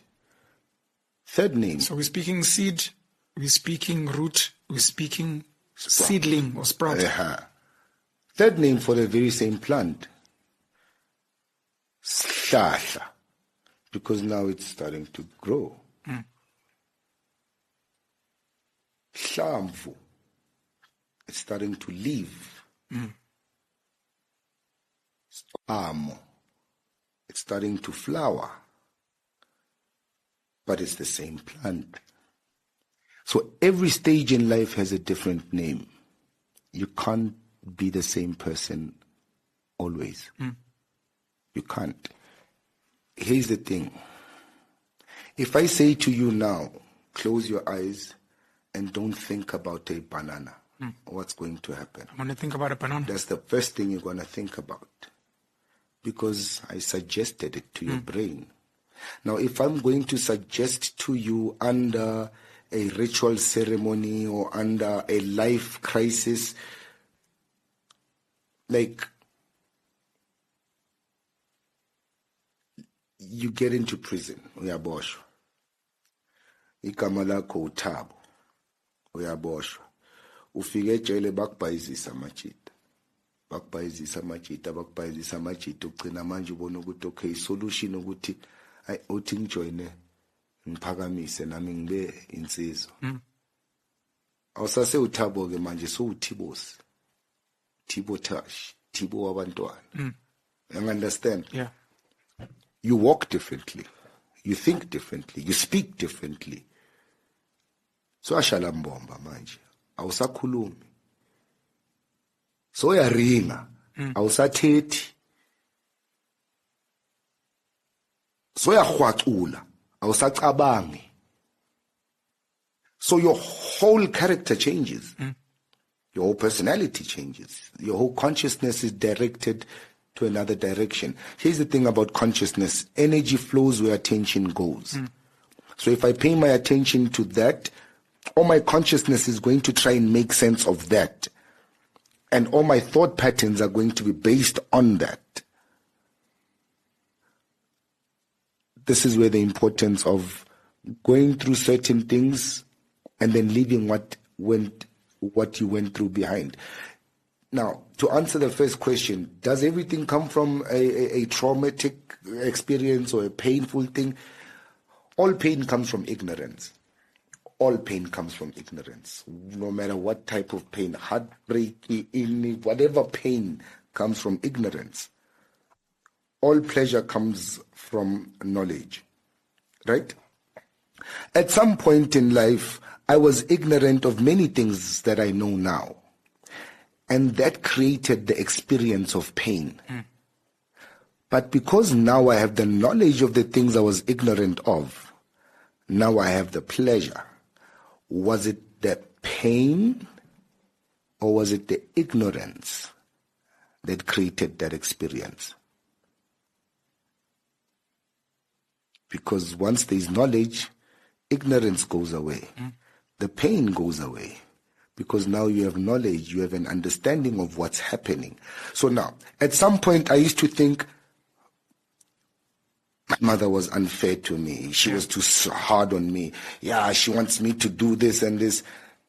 And then in my rebellion of that, I encountered pain. But in my pain, it led me to knowledge. And that knowledge turned to pleasure because when my mother passed away, we were not fighting anymore. In fact, my mother was one of my students. I baptized and initiated my mother before she passed away. You know? From the pain of ignorance to the pleasure of knowledge. So what is pain? What is pleasure? The difference between the two is just knowing and not knowing. So if you would take the effort to know, you would realize that pain is an illusion. Pain, Buddha says, pain comes from not wanting to let go. All suffering comes from attachment. All suffering comes from attachment. If you take this bottle of water now, I have a choice. I could spend the rest of the day complaining about it, or take this bottle of water and drink. Attachment. Suffering. That's why we suffer. So, yes, knowledge comes from pain. Yes, knowledge comes from pain, because pain comes from ignorance, and in order for that to stop, you need knowledge. So, in order for you to come out of a situation, you ask questions, you search, you read, you ask people. The last teacher I sat with, like I said, I had my first teacher, Utautawa Ramanuba. After that, I did what I did there, and I left the school, left it behind. Hence, I say I'm not Rasta. I started off as Rasta. I'm not anymore. Like, tertiary can't matric last year. Sure. Do you understand? Yeah. People say Rasta, but okay. Yeah. Please go on. For you, it was just a phase of your life. It was a phase in my life. It was a school I went to, and I went to another school in the Free State under Uverksman, Ubaba Uverksman Nkonka. Before Uba Uverksman Nkonka. Yeah, before my encounter with Tautawa, I started at Kara Heritage with Matule Mutsecha and Dr. Koka, and studied heritage, Kara Heritage, so the Kara Heritage knowledge there. And then from there I moved on to Rasta, and then from there I went to the Free State, and I studied under Verksman Nkonka, who was at the time, well over 112 years. But he'd tell you every year that he's 97. But he died at about 114. Yeah. Jeez, he was an old man. He was an ancient man. Strong. He walked on his feet. I didn't go to him for my lessons. He came to me. And he'd be there at 7:30 every morning without fail while I was still asleep. And he walked. Fit as a fiddle. He was strong as a horse at that age, And then when he finished initiating me, he told me, he came in the morning once and said to me, I had a dream, Ingati, you are in a place called Mpumalanga. He's never been there. But you are in a place called Mpumalanga, and you are giving people food off a truck. So, I want you to pack now because you finished here, and go and find this place in Mpumalanga. And that's how I got to Mpumalanga, and I met my other teacher now, Unukumkani Tiki, who initiated me ubugqirha besiXhosa. Ngathwasa isiXhosa ke lapha eMpumalanga. And funny enough, Tiki, she's a farmer. She has a farm of vegetables. And I went there to study, but I had a group of people that were with me that I had to feed with the vegetables from this woman's farm. So the old man's dream came true. Yeah. So I moved from there. It was Matule Mtsecha. I got from there. I moved from him. I went to Mamtigi from Uverksman Nkonka, and then I went to Mamtigi ngafundis course. After that, I came back. This is my searching now. I'm searching for knowledge. I'm searching, After Mamtigi privilege, traveled to Israel, got initiated in the Benai Birinth, the Kabbalah Society. On my way back, went to Egypt. And then, I met Mutasen, who made me starve in the desert for 2 weeks. And then I came back home. Ngathwasa isishangani, ngathwasa isipedi nesiZulu. And then I opened a school about Cali'sKALYPZO. And yeah, I've been doing that ever since. So yeah, the pain does lead you in a certain direction, but it's the search that fills up the gap and it puts things into perspective. You cannot be the same person. If I could tell you my names, in Israel I'm known as Abu Samran. In Egypt I'm known as Heru Sekem Ankamun. Emarastain I'm known as Ayaleu Amlak. Ebunyangeni I'm known as Usilo Samanzi. Estratini nguCharlie Coupe wabantwana, like Charlie Coupe wabantwana. Ungayeke leyo. Yeah, we won't get into detail. Ekhaya ubonga inkosi. So now, every phase in my life has a different name. So is it important to change your name? Yes, it's important, because every stage in your life has a certain lesson behind. And you cannot use the consciousness of your previous life when you did not have this knowledge in application now. This is why people get stagnated. This is why people get stuck in loops. They keep repeating the same thing over and over again. So you failed the question in Christianity, you go to Islam. You fail the same question in Islam, you move to Judaism. Fail the same question in Judaism, you go to Rastafarianism. You fail the same question there. And then now there's a new movement, Grey Chemeticism. You fail there, you're going to go and then you're going to fail there. Because you're failing to answer the simple existential problem of who are you? And this is what people are searching for. No, this is Penuel, my friend, the lawyer. No, this is Jabulani, my cousin, the doctor. No, that's not who I am. Why are we looking for our identities externally? Why do people want to force me to accept an identity that I don't identify as? I'm not Rasta. If I can wake up tomorrow feeling like studying the Quran, which I have cover to cover, I'm going to quote the Quran. And I'm going to tell you a truth from the Quran that nobody can deny. The Quran says many people say with their mouths they believe in God, but their hearts are far from Him. How many Christians are like that? How many Rastas are like that? How many Sangomas are like that? You say with your mouth, but your heart is in a different place. Now you're going to criticize Islam as a knowledge system because now it's correcting you on your wrong.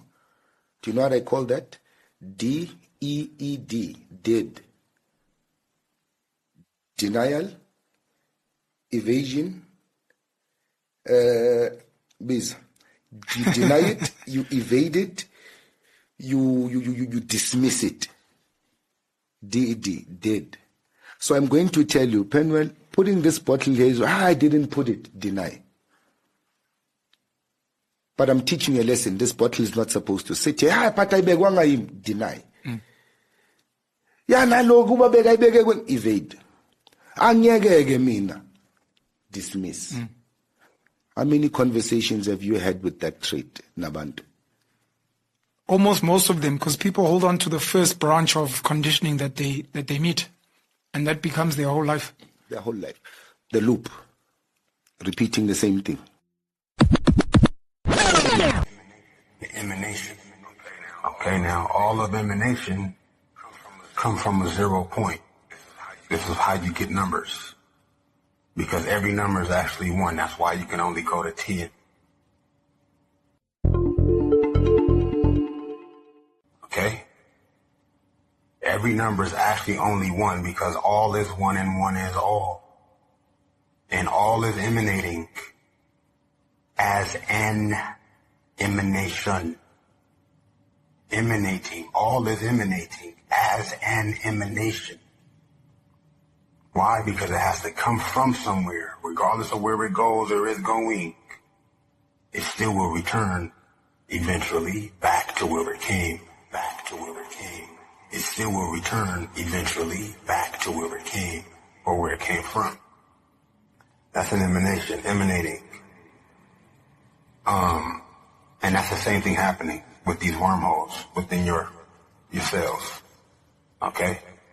It's why these nanomolecules, these microscopic nanomolecules, which are microscopic robots, are actually model DNA strands who then actually attach itself to your already existing DNA structures and replace them with robotic DNA, basically. Why? Oh, because of course the cells with the DNA in them have a function where they create portals that weren't already there, cuz little baby microscopic portals of 0-point psychic interfaces, cuz literally, right? So listen, the planet has a big ass center 0-point. So listen, the sun is a emanating 0-point. The sun, as well as all the other stars surrounding us in this galaxy, is circulating around in the Milky Way galaxy, a source of 0-point, which is hella humongous, but not necessarily. Because the deeper you go into it, it's going to come to a what? A 0-point, which is beyond microscopic, cuz it's subatomic. Even at the center of our galaxy, eventually. That's the same source power, cuz inside every one of your cells, my nigga. Now hijacked by robotic DNA. Why? Of course, because Benjamin Franklin did not create electricity, cuz. So why they tell us he did? Why? Of course, because Benjamin Franklin did not create electricity, cuz. Just like Isaac Newton did not discover gravity, cuz. So why they tell us he did? But he had money enough to push an agenda based on that fact of life, which is a natural occurrence, which has a purpose in itself. But if you ain't hip to the purpose, then of course you're going to be able to be influenced and misdirected, discouraged away from utilizing as well as initializing the true benefit of that fact of life. Right? Because each one of these 0-point portals within ourselves can make us float in the air, to where gravity is not so much of a threat to us. Right? Now, if we can do all of that, then we should be able to come to a point to where now we're breathing, we create our own oxygen in our own body to last us to wherever type of space travel we want to go to. We ain't got to fly through like an object, because we're not objects. Because we're not objects. Unless it is, that's all we see ourselves as. Human beings everywhere say that they want certain things in their life. And they say that they want certain things to be present for all humanity. Okay? We say we want certain conditions to be present for ourselves and our species as a whole. And we say we want things such as happiness, health, peace, prosperity, freedom, etc. And all these things are great things to aspire to. And we say we want them. Most people will say and tell you we want these things. However, I don't really feel that they're truly being honest with themselves. Okay? They'll say they want them, but then when you tell them, well, those aren't automatic conditions. They don't just magically manifest. Okay? There are requirements for obtaining these conditions. Okay? And people wouldn't say they want these conditions if these conditions were already omnipresent. Right? They're saying that they want something because they don't have it at all, or at least in fullness. Right? So when you tell them there's requirements and they believe that somehow they're going to magically get these things, right? Well, this is what the real laws of attraction are about. It's explaining conditions that you want don't just automatically manifest by thinking of them or just having a feeling about them. This is a new age deception. Requirement exists in nature. It does exist. If you want something to be different than the way that it already is, than the default conditions, then requirement exists. If you're okay with things being the way that they are now, requirement doesn't exist. There are no requirements to creating change. You just accept the default conditions the way they are now and go on with your existence and accept it's going to be this way and possibly get worse. But if you want real change to happen, requirements exist. So what are these requirements? We need to know certain things. Knowledge is required. Knowledge. The information regarding natural law is occulted knowledge. It is knowledge that has been hidden from humanity. Okay? It's held by the few, which is represented here at the top of this pyramid. You can look at this as a pyramid representing knowledge or ignorance. At the top of the pyramid, you have knowledge. It's the higher you go in the pyramid, the more knowledge. Okay? But the pyramid tapers because at the top, very few people understand that information. Very few people have that knowledge and have actually integrated it into themselves to the point where it becomes understanding. All right? Down here, you have no knowledge, the ignorant masses. Okay? And up here, you have the people who are in the know, right, who have this knowledge about how natural law works and are actually using it for a certain reason. So please, as you go through this seminar, please keep in mind, if I ever use the term occult, all I'm talking about here is hidden knowledge. That's what it means. Occulted knowledge is hidden. The knowledge of natural law and its operations constitutes what I call the most deeply occulted or hidden information that exists on this planet. You will not find any more hidden information. This is the thing that all the distractions are there for, to keep you from learning. The endless trivialities, the nonsense you hear on the news, all the video games, all of the nonsense television, the sports, it's all there to keep people from understanding this. And I can't get you to accept that or believe it, and I don't ask you to believe it. I'm telling you that's what they're trying to, from my years of being inside occult traditions that are very, very dark. I'm telling you, this is what they don't want you to know. Please recognize when I use the word truth, that is all I'm talking about. I'm not talking about the mind of God. I'm not talking about the entire reason for the existence of the universe. I'm talking about the events that have taken place in the past and are taking place in the present. That's all. And guess what? That's all the truth is. We want things to be true. That doesn't make it so. That's not what makes truth the way that it is. What makes truth is the way that it is what behaviors were taken and what is the actual effect in the manifested world. That's how things are. It doesn't matter how we want them to be. They may be a completely different way right now than we want them to be. But most people in the world, they kind of believe that they're the arbiter of truth. And that's a bad place to be in. That's a very, very low level of consciousness.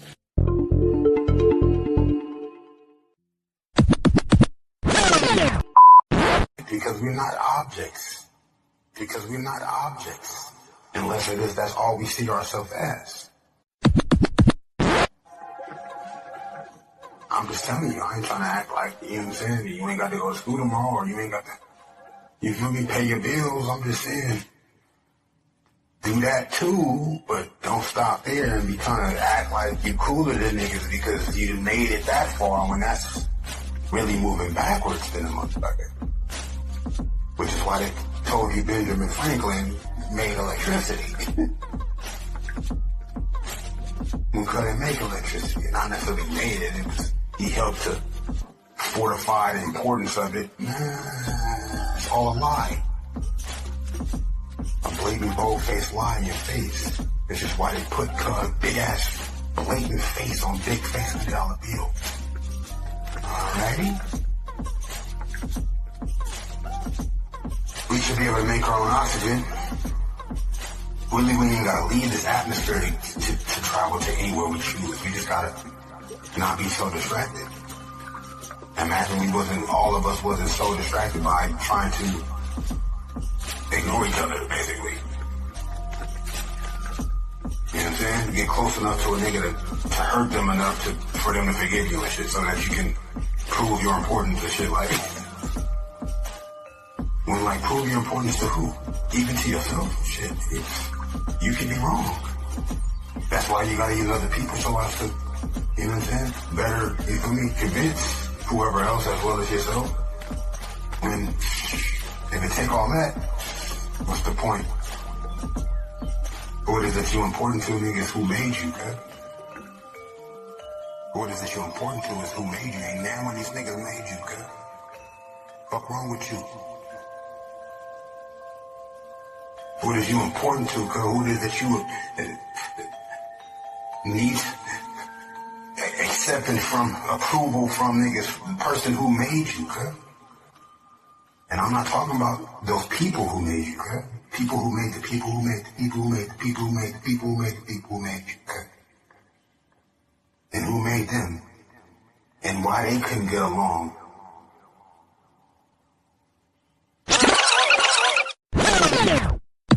That's not what makes truth the way that it is. What makes truth is the way that it is what behaviors were taken and what is the actual effect in the manifested world.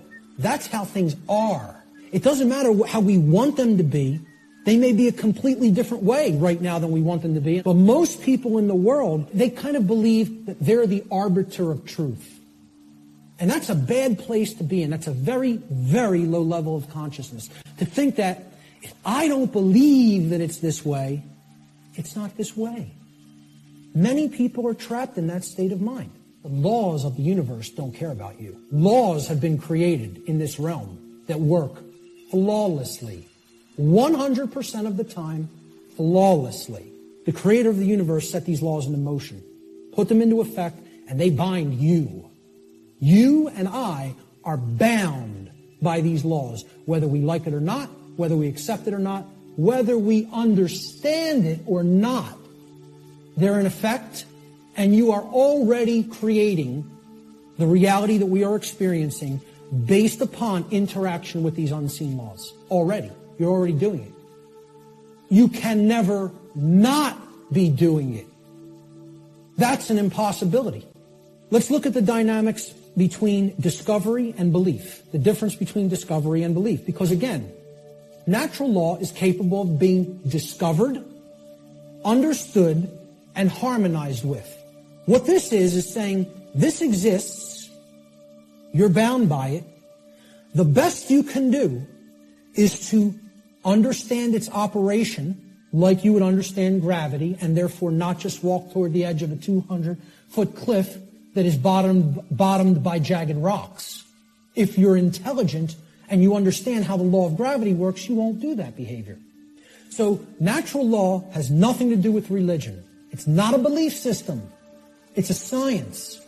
It is a discoverable operation that is already in effect that we can either understand and align our behavior to, or remain ignorant of and suffer as a result of that ignorance because it's already in effect. And I'm not talking about those people who made you, okay? People who made the people who made the people who made the people who made the people who made the people who made you, okay? And who made them? And why they couldn't get along?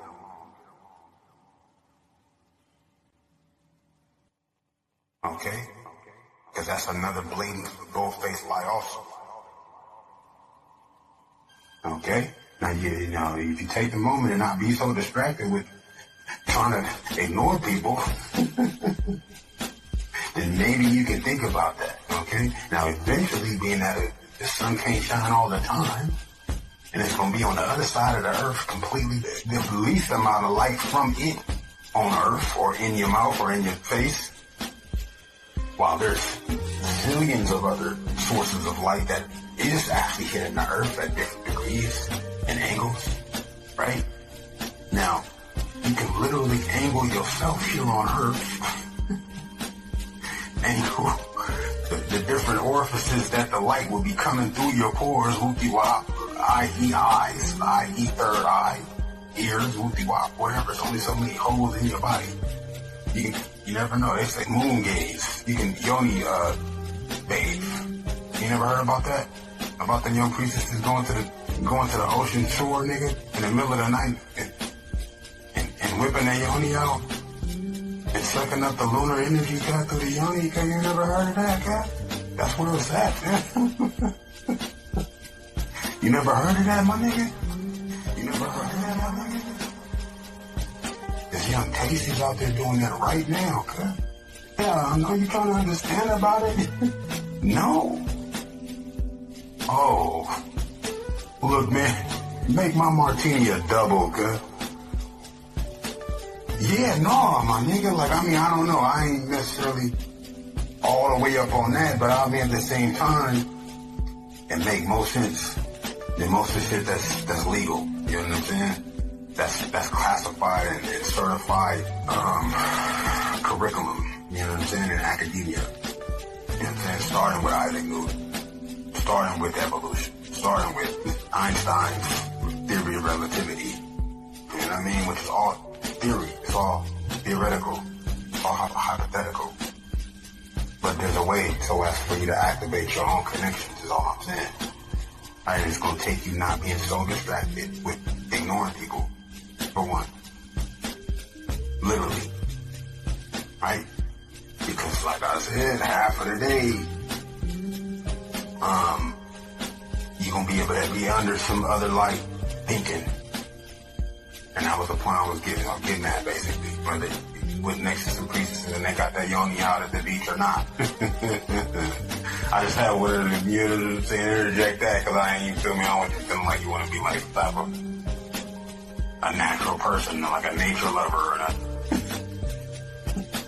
You can always round up some priestesses and they can go soak up some lunar power. Why you outside anyway, cuz? Not ignoring niggas. I'm just saying, like, I wanted to drop that on you. You probably might have not have thought about that. But, you know, it's going to take you sort of like, you know what I mean, consciously allowing yourself not to compromise, you know what I'm saying, the reach of your comprehension, right? The reach of your realization. You know what I mean? You got whatever answers, those going to lead you to other questions.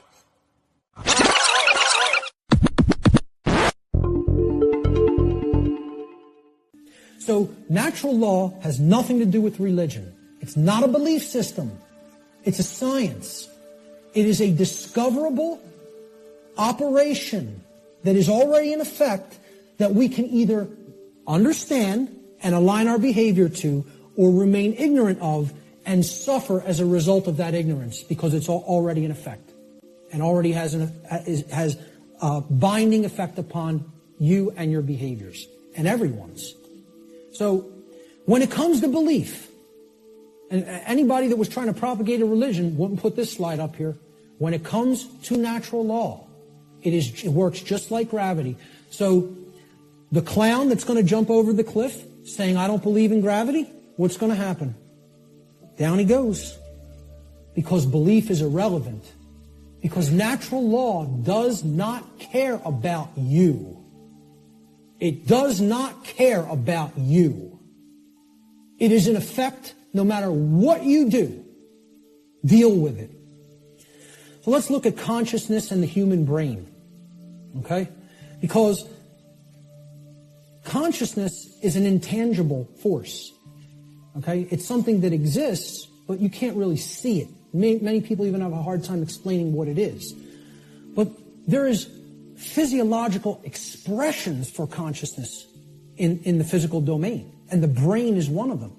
And of course, people will say, well, don't leave out the heart. Of course, the heart is also very important. Heart has an even bigger electromagnetic field than the brain and is tied into the physiology in an even more complex way than the brain is. But we need to understand the basic structure of the brain to understand the types of imbalances that go on within it that lead to these debilitating conditions within humanity that continue to create suffering for us. And also, what these belief systems do is they prevent the activation of the heart and the actions, of care and action. Not only do they prevent real knowledge from manifesting within the being, they prevent care and they create apathy and they create inaction and cowardice so that we don't actually act and take action based upon what we've come to know. So let's look at how the brain and consciousness actually work. Right. It's very difficult though nowadays. What's interesting though is the more that you can return to those momentous components of those connections, in the patterns, because there's only so many parts of a whole. There's 360 degrees, right, to reference. There's 13 different energies on Earth, as I mentioned, right? Now, how can you recognize, right, these energies? You know, what are the elements of these energies? You know what I mean? What are you going to be doing? What angle is this? What the fuck you mean 13 energies? So they say it's particular energy is energy, right? But at the same time, there's this particular range of energy, right? This higher frequencies and lower vibrations or whatever, yes? But even the low and high vibrations / frequencies, Buster Douglas, are of a particular type / nature / signature of energy, right? Which energy is vibration and frequency. Now, the pattern is that signature. Because you got digital, which is going to give you like a hexagonal sort of angular pattern. While you got analog, that's going to give you more of a wavy Sith sort of pattern. Okay? Now, you got all type of different shapes though. You got triangles, you know what I'm saying? You got rectangles. You got circles, you got ovals. You feel me? You got scenes. Yes?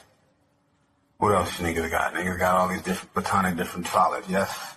But that's basically just mixtures of other different sorts of shapes. There's only so many main shapes. There's basically 3 main shapes: circles, triangles, and squares / rectangles.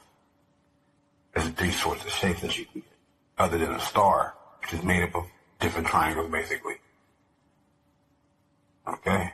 So, a star is its own little shit, though. A star is a little special, little shape, though.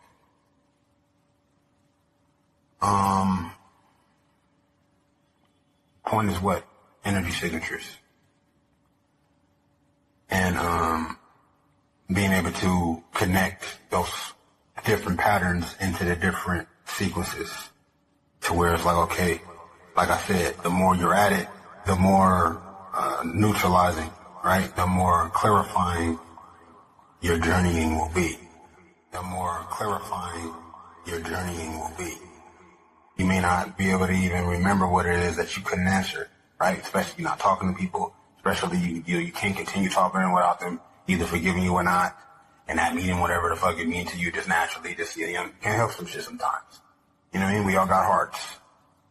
At the same time, the heart in itself is supposed to guide you through the alchemizing of your soul, which your soul is your mind, but what the fuck is your heart if it's not your mind? They say, and we all got hearts. Now, we will say emotions, that's mental. So your heart is your mind, but your mind is your soul. Okay, so what about a soul? Yeah, what about a soul? Why is the same word for soul the same word for sun? It's the same word for sun. Because it got to do with light. Yes? And the angles of light. Yes? And what is called the fusing, the fucking charging of the light. Yes? The amplification of that emanation. Yes? Which is most natural, as we can even see, even with the expansion of space in itself. To this day, space is going faster every time you measure it. How that's even possible? The fact that space has been expanding since that very 0 point emanation explosion means that that's a lot of business, girl. That's a lot of space, dog. It's more and more space every moment.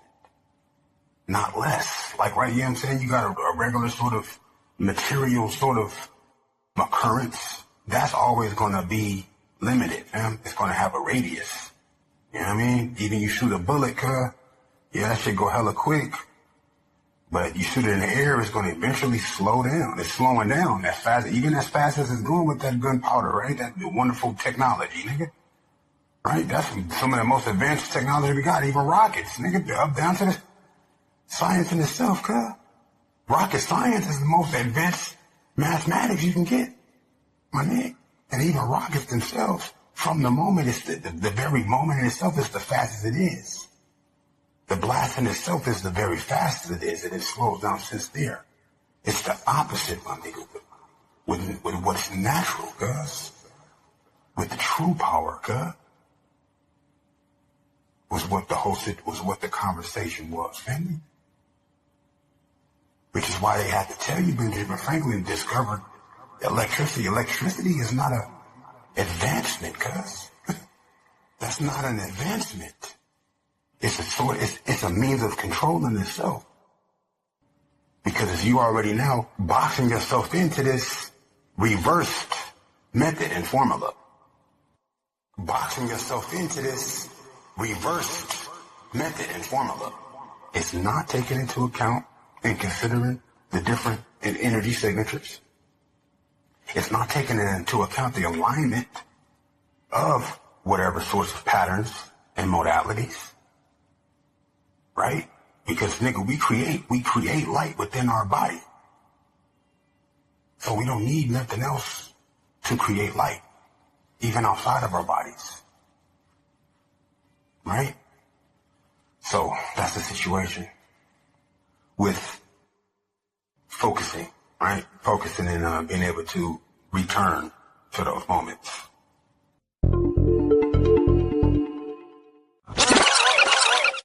Focusing so that you can connect with the natural process, right? And it's fucked up because like, yo, like, where they doing that at? You're gonna have to always fight to involve niggas. You're gonna have to put yourself in a position to where you got Matt Benjamin Franklin's, just so you can have a place where niggas don't have to do nothing else. And even then, they're gonna need to be motivated beyond just acceptance, beyond just understanding. They're gonna have to connect with a sense of belonging, a contribution. Okay, they're gonna have to consider the awakening and actualizing of their destiny.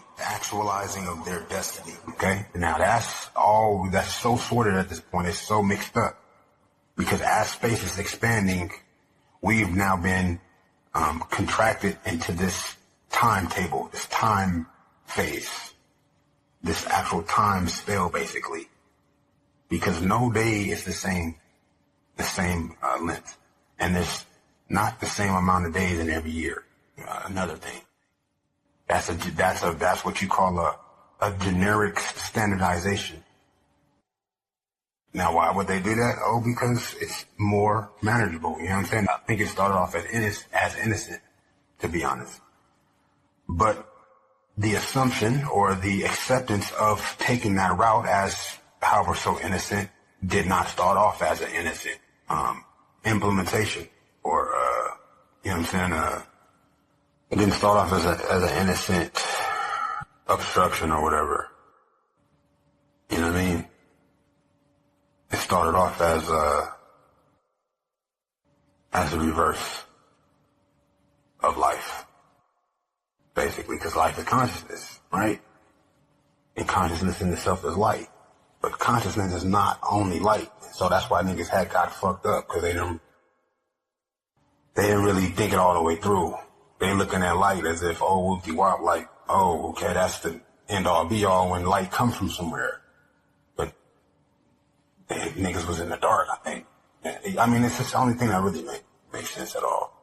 But even aside from that, as to why niggas start jumping all in the way, trying to call shots when the shots was already called, right? The shots had already been called for how long and from how long?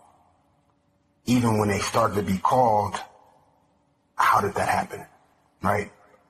Humans was either a different type of humans, or was it humans? And whatever it was that was not humans actually end up making what we term humans now. Now, people will tell you that, but I don't believe that.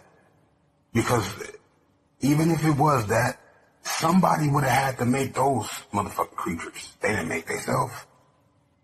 And they would have had to have been made on a planet somewhere, if it wasn't Earth. And if they was made on Earth, and it was different from what we see as humans now, and end up making what we see as humans now, then the whole idea of a human is different now. It gives it a different spin. Because whatever those creatures are either extinct or they are still here on Earth, inside the Earth, or both. Whatever they were at that point, they may not even still be the same thing as they were. You know what I'm saying? But either way, they either left the planet or they still here on the planet.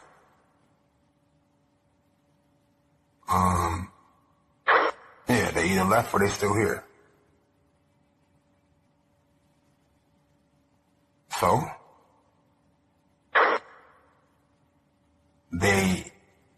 we are either what they were, but different now, or started off different completely from what they were or are.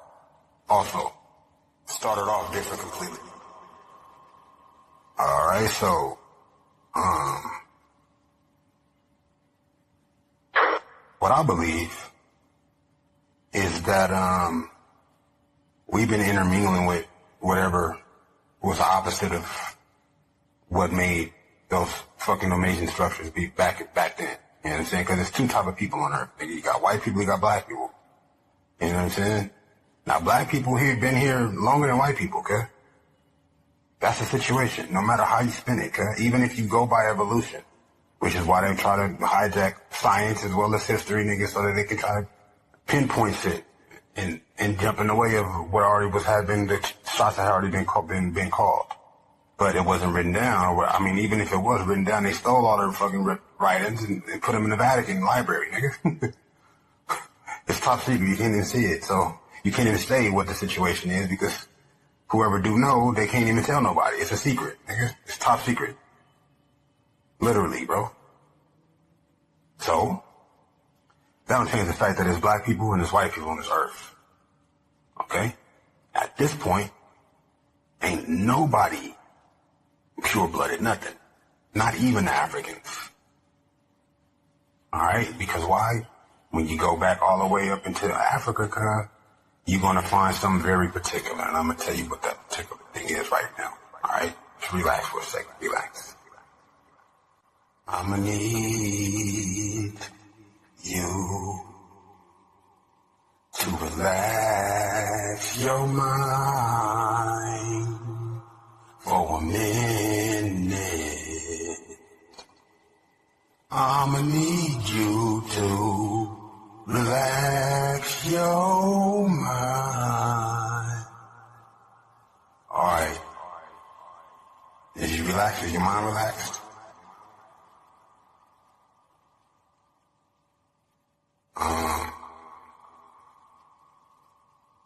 Yeah. When you look at people with blue eyes, they come from somewhere.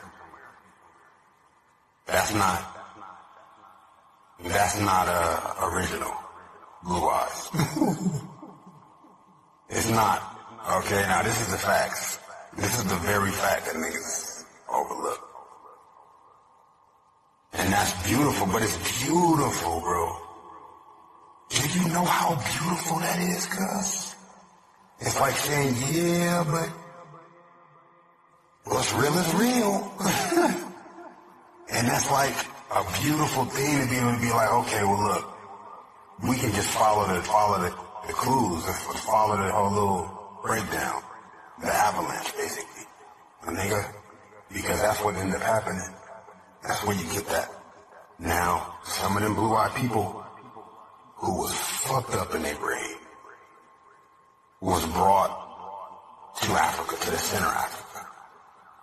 Or they might even came there themselves. And they weren't necessarily taken or whatever, but there was some mingling going on.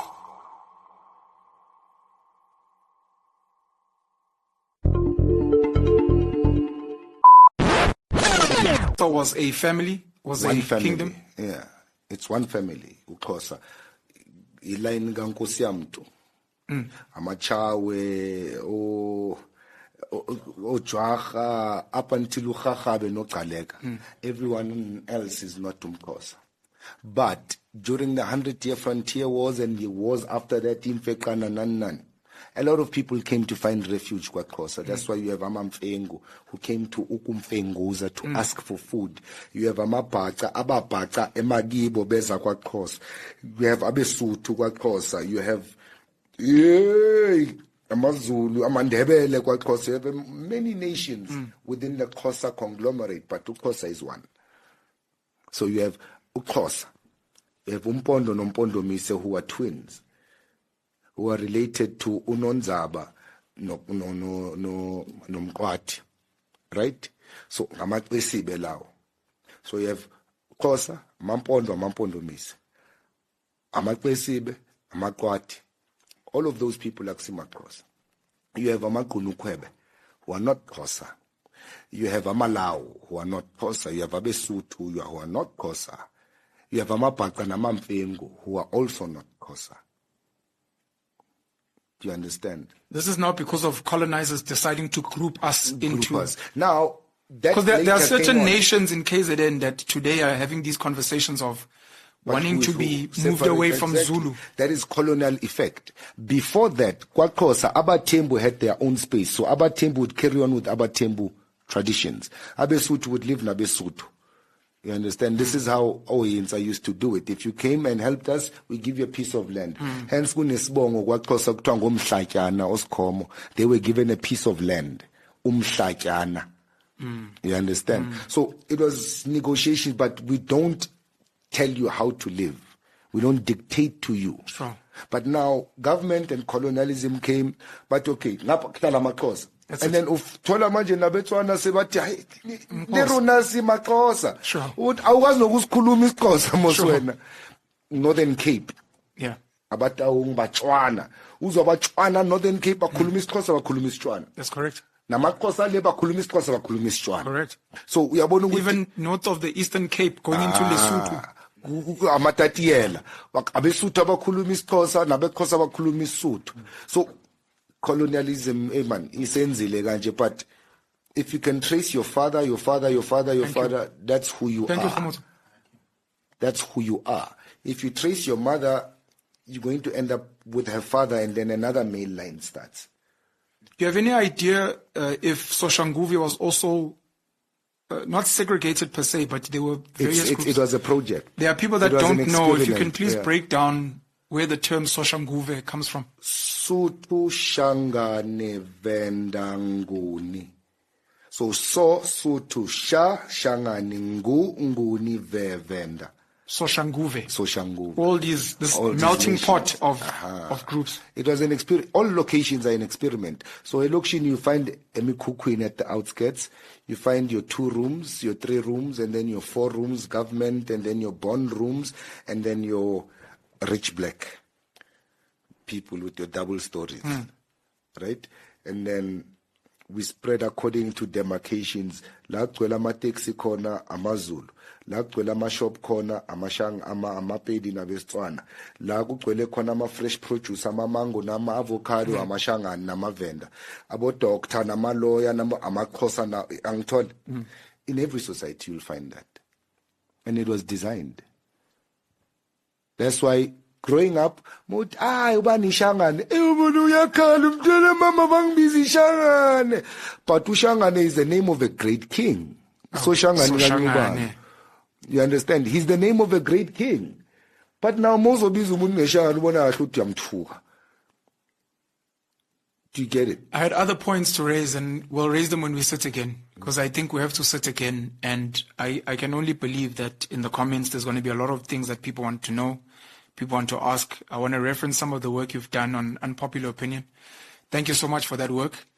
I was thinking of raising some gossip, but I think we'll do it on another platform or even offline. Because Usisi Mazwai started off on the platform and then left to create, I think Umoya is her platform. And then you guys took over. And what happened there, just for the sake of history. As we close, people normally want to know, we spoke about readers being leaders. We spoke about how you've read the Bible, you've read the Quran. You constantly have a thirst for knowledge. So if you could please, for the sake of documentation, any books you'd like to recommend that people read besides, let's say, the Bible and the Quran, any video content you'd like to recommend, any maybe music, just to be like, look, if you are in a space where you feel like you're lost and you want to start your journey, at some point I wanted to reference an amazing brother, Sbusiso, Savia the monk, who's under a certain segment of the Hindu faith. And there's conversations we've been having about potentially the cradle of humankind being what we call India today, and how many of the religions branched off from there, from your Jesus to your Buddhas to your... There's just people that are constantly looking to learn and that want to understand it, that want to find self and the multiplicity that you spoke of, the soul, the past memories, current lived experience, and the future memories, and they're trying to make sense of these things. So any recommendations in terms of that type of content that people can go and start their insanity? Oh, you cut down my list. Now, how long was this thing going on? You know what I'm saying? Because even they weren't looked at as an enemy, but they looked at it at themselves as, right? They would fight each other and shit. This is the situation, even with historical accounts, even with the whole fucking development of mankind and agriculture and communities. You got the caveman, and then you got the indigenous bushman, okay? Cavemen walked around not with fucking spears, brother, not with arrows, brother, not with shields, nigga. Big brute-ass fucking clubs to smack niggas with. And they weren't even smacking niggas. Supposedly they were smacking the females over the head, dragging them back into the cave. This is literally the account. Literally, you think they made that up? No, I don't think so. Why would they make some shit like that up for? I mean, it could be made up. It could be made up. But, yeah, that's basically, you feel me? How the whole little development. You got, cats was straight up, they wasn't doing the same thing. It was two different type people. And one of the people had different type hair than another type of people. Okay? You know what I mean? Now, it's no way to know what color their eyes was. But when you go up to the same area where this all supposedly would have taken place, that's where you see these icy blue eyes and white hair at. You know what I'm saying? Blonde, white skin and super bright hair, which is also beautiful in its own rights, right? Very, very beautiful. Diversity is very beautiful. They don't have nothing to do with it, nothing, but it's just a point that I'm making as far as the patterns. Literally, because it's not even about race or power. It's about life. That's what it's about. Okay? And the emanation, right? And the cycles, cuz coming back to meet each other and bringing as much with it as was best. Because at this point, whoever the evil person is or evil fucking source is, it's still nanomolecules in your fucking body, nigga. Whoever idea that was. And how clear thinking they was thinking, cuz. If they know what size Benjamin Franklin's shoes was or not. If they know what size Benjamin Franklin's shoes was or not. It's the part, and even if you got blue eyes at this moment, in this day, and happen to have blue black skin with blue eyes, that's not nothing that you are comfortable with, because I wouldn't imagine. And I wouldn't imagine not too many other people are comfortable with it, even the ones that made it more possible, knowingly or unknowingly.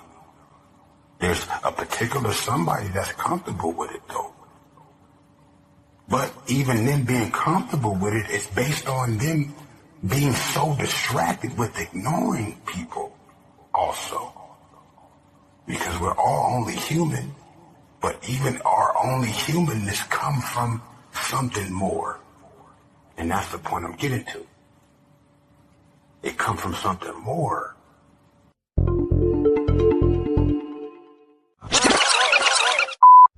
The principle of polarity states that everything has a dual nature to it. There are polarities in everything that exists. Okay? Everything has poles. Everything has its pair of opposites. However, opposites, they are identical in nature, but they're different in degree. So let me give you an example of what that means. Are hot and cold really opposites? Or can we simply look at them as the presence of heat energy or the absence of heat energy? Meaning that they're the same thing, energy. And whether it's concentrated in a specific area, which would make it hot, or whether it's absent from a specific area, which would make it cold. Okay? That's what hot and cold are at the fundamental level. At our level of perception, they're opposites, but at the fundamental level, they're the same thing, energy or lack thereof. Just like those 3 stages of the trivium. Are knowledge and ignorance the same thing? Yeah, actually they are. Because truth is always present. It's a matter of whether it's taken in and processed, or whether it's refused to be taken in and it's not processed. Extremes can meet and blend and, play with each other, like as depicted in the yin-yang symbol, masculine and feminine. They need to be blended. And at some level of reality, everything that is seemingly contradictory may be reconciled. Now again, I stress the term at some level. At the unified field level, everything is consciousness, pure consciousness. Let's look at the principle of rhythm. Everything flows out and in. Everything has its tides. All things rise and fall. Okay, so everything has a rhythm to it or a swing to it. There's tendencies that exist in energy. The pendulum swing manifests in everything that we undergo, everything that we perceive. The measure of the swing to the right is the measure of the swing to the left. It's just an opposite. It's perceived as an opposite. Rhythm will compensate. Now, how this should be understood when we are talking about natural law is many people will say, well, that's just the way the tendency is moving us. It's just the way the tide is taking us, right? But that's not really accurate.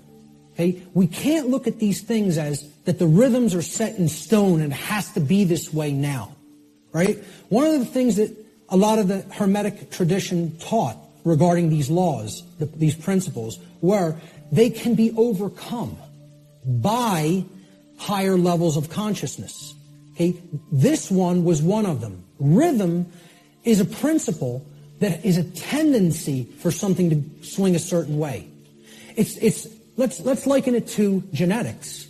If you look at some newer biology, a lot of modern biologists are suggesting consciousness plays into whether a gene activates or not and expresses a certain condition. Well, this is the same way. There's something that can be done about the swing or the tide. Okay? Let's look at it as you have a boat. You want to row the boat out to sea, right? You have to get past the tide. You have to get past the breakers and the waves. And if that tide's really strong at high tide, it's going to be very much more difficult. You're going to have to expend more energy to get it out to sea. If, however, you were taking it when the current's moving out to sea, okay, there's a flow that's moving outward deeper into the ocean, and you start rowing that boat then, you're going to be able to do it much more easily. Okay, so if there's winds pushing along a plane, it's going to have to expend less energy. It's going to get there more quickly, okay, because it's adding to the energy. If, however, you're flying against the wind, you got to expend a lot more energy. It's just a tendency. You can still get to where you want to go. You may just have to exert more effort. So that's the principle of rhythm.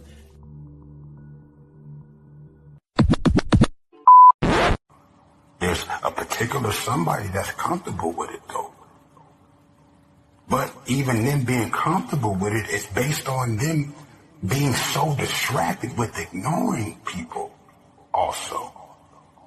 Because we're all only human, but even our only humanness comes from something more.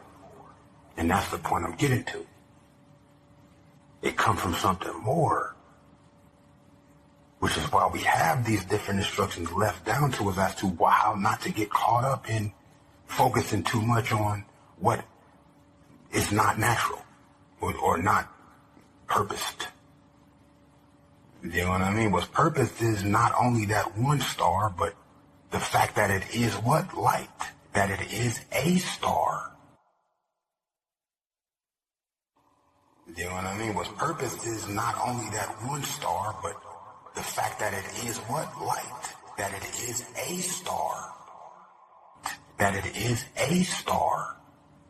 Even the sun itself is a star. Surrounded by countless other stars.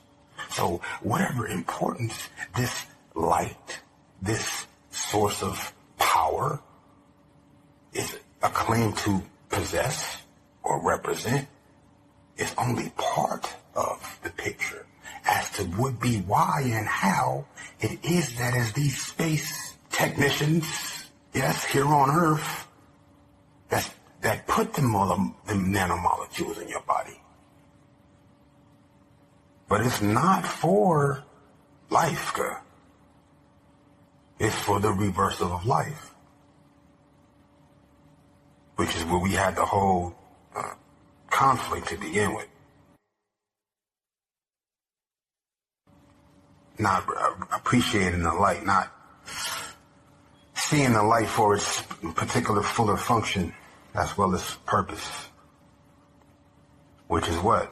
Is to build, is to grow, is to harmonize, as well as amplify. That's what the light is supposed to be doing. Or rather, it's supposed to link to, even with the different stars. Now, hear me out. You know what I'm talking about? The sun is going to eventually die out anyway. So it's not just about the light. It's about light, not the light. Okay? And what even light is, which is an occurrence from 0-point quantum psychic source potentiality into the realm of possibility / reality, yes? Through a process which is recognizable as well as accessible, good, that process. Which is why they give you that tree of life. Which they took that from a whole nother understanding though. That however we got this Hebrew tree of life, that wasn't an original idea. That wasn't an original idea. Okay? However, all structure, sound of how we communicate with each other is based on that particular idea. Embellishment, basically. It's based on that copy, basically. Now, how did they get their hands on it? I don't know. I don't know how they got their hands on it. I do actually know how they got their hands on it. But if that was meant to do what it was supposed to have did or not, I'm pretty sure yes, of course. Because it makes sense. You're going to have to keep your enemies close to you because you got to see what the fucking evil's going to do. Because it's not even existent. It's actual destruction in itself. It's a literal destruction of what evil is. Okay, within evil is a seed of its own destruction. So you ain't got to worry about evil. You just got to stay the fuck from away from it. Right? And keep whoever else is susceptible to succumbing to the detrimental effects of evil away from it without stripping them of the ability to keep themselves away from it. Okay? It's like you can always put up a wall between your baby and your kitchen, but you gotta stay awake and watch that whole shit just in case the baby climb the wall or the wall fall on its own by some type of fluke, malfunction or whatever. Yes. The same thing goes with evil. You know what I mean? I'm saying, like, all you gotta do is your best to be better and create.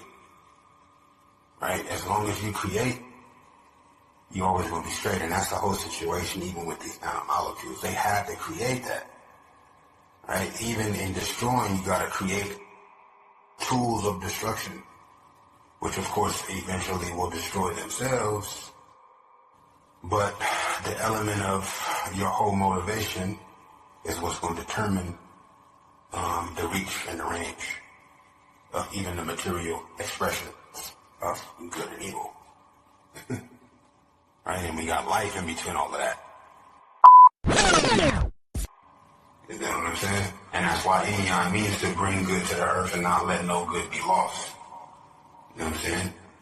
So there was even if it was a subconscious sort of unknowing appreciation of the possibility of positivity, that was always embedded even in the original people of a particular area. Right? Now you get to these different areas, it's a different story. Even the legends back then is talking about evil, talking about grotesque, illicit ass, just, you know what I mean? Just murderish, bloody shit. Literal monsters, nigga. That's some of the first stories from part of that area. It's talking about flesh-eating monsters and shit. Like, what the fuck? This is the first original folklore legend, cuz. Not, the love. It was, no, nigga. Monster came out the forest, nigga. Had to go get it. Bands of soldiers, nigga. With big ass weapons, nigga. Not, okay, yeah, I had to defend nature and learn about how to be having character and, like, you feel me? Like, it's different. It's a different type of thing.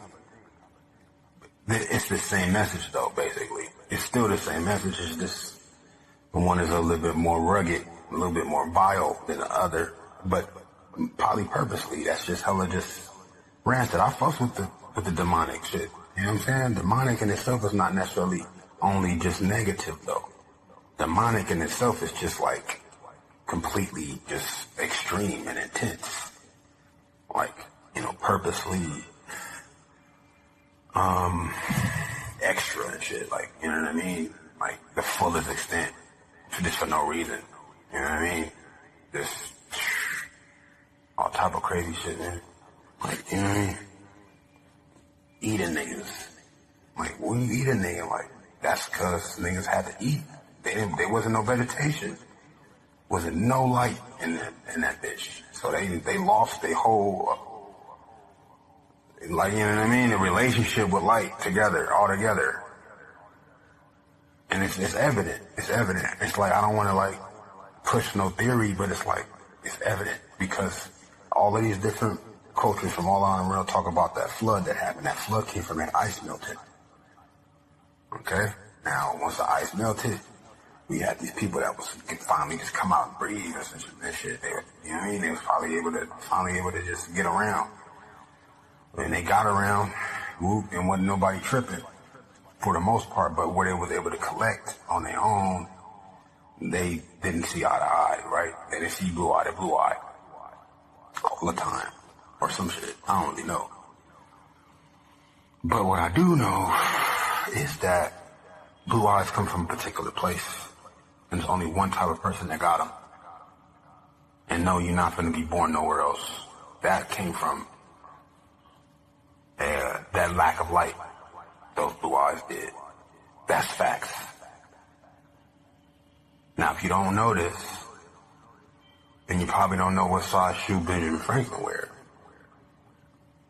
So, I'm gonna have a martini. You gonna have a tequila. You know what I'm saying? We gonna be over here, keeping it raw, focusing on what the reality is and how to utilize it in the most beneficially, universally beneficial way, where sometimes you got what is called liabilities, you got collateral damage falling through the cracks. Why? Because no matter how much you wish it for some people, they're not going to be motivated, right? They're satisfied with, you know what I'm saying, getting by with just, you know, making it fit, basically. It's a challenge to evolve, you know what I mean, to expand, to advance. You know what I mean? It's literally transforming to you. But at the same time, that's the whole point. It's not supposed to be predictable. You want something that you can't expect, unexpected in your life.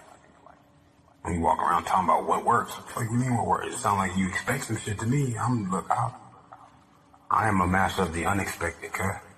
Okay, that's how I can zone into my 0 point, my nigga. And color it right up for you, cuz.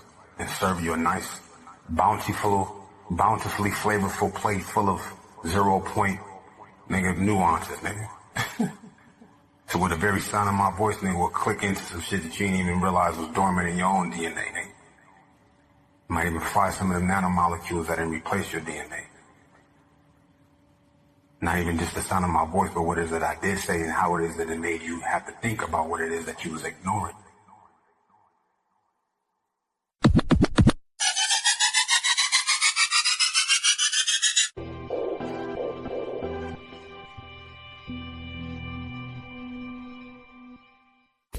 Not even just the sound of my voice, but what is it I did say and how it is that it made you have to think about what it is that you was ignoring in your associations. And these empty ass, you know what I'm saying, with manipulative conversations that niggas are left to be happy with each other based on a corrupted and detestable structure, which is going to lead to where ain't shit you can do about the fact that there's nanomolecules in the air, that can actually happen. And don't nobody bat an eyelash and still be having shit to say about another person and what another man doing in their own life. As if their opinion matter more than the fact that that's not what God wants. And us as people who are here to bring good to the earth and God's chosen people, no matter what skin color you is, if you do God's will, that means you're the brother of another person that's doing God's will. You know what I mean? Whoever's chosen by God it go beyond the physicalities. And ask your boy Bob Marley, man. What was I even thinking about right now? What the fuck was I thinking about? Yeah. Tracking it back to what happened. Now, when them niggas came up out of that ice, niggas wasn't still giants, unless they still was giants. You know what I mean? It's funny because it could be a whole experiment in itself. The humans could already have been even diluted before the ice even came. You know what I mean? Ain't no telling how long humans was on Earth. Right, they got all these different structures. That date way back before the first fossil findings of Neanderthals, as well as Cro-Magnons and all that extra shit. That go back maybe however many 100,000 years, but there's evidence of structures that carbon date way back before that had to be built by not no animals, right? So they say it's unexplainable. However, it is one of two things. It was either that it was actual humanoid beings, which we descend from, because even evolution is theoretical. They can't prove it. And that's an embellishment in itself, too. They fabricate evidence to even validate the claims. Literally, scientifically, there's fabricated evidence so as to validate the theory of evolution. Just like the fabricated fact of Benjamin Franklin and his association and connection to electricity. Like Isaac Newton and gravity. Literally. We got diagrams and instructions about how to make gravity lamps and light that don't decay. Endless source of actual luminous power, nigga. Before Isaac Newton, before Benjamin Franklin, before America, nigga, before white folks, before America, nigga. low key. Yes, they can't say where black people or white people come from. They can't say where black people or white people come from. But they for sure can tell you that black folks been here longer. Yes, now that's evident, right? Why? Because of course, nigga, because it's way more of them. Okay, right? And that's even after half of them was fucking taken out by the opposite, nigga. Right? You got white folks killing each other. Ain't no black folks killing no white folks, nigga. Only people killing white folks is white folks. Why? Because white folks killing everybody is why.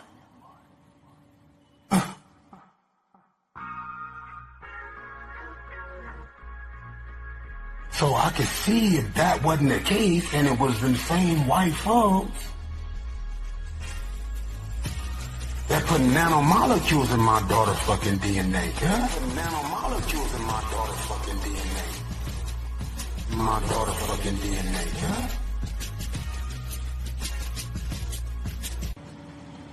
So what's the point, though? What's the point in all that extra shit, though? Well, the point is everything has a reason and a process, and none of this will be happening for nothing, is the point. Is the 0 point.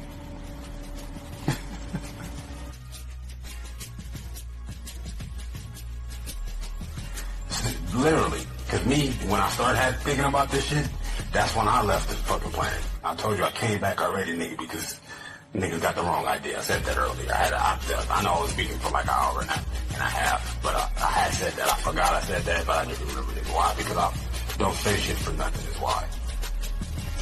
Because when I make connections, like I was saying earlier, how I got away from saying, because if I'm really saying a lot of what I'm saying, because it takes so much fucking explaining this shit for niggas to try to prove nothing. They still don't do what it is that it is, of course, that they think to do, which would make the most sense to continue to do. Because you're not gonna make them. Why? Because you're not white. Why?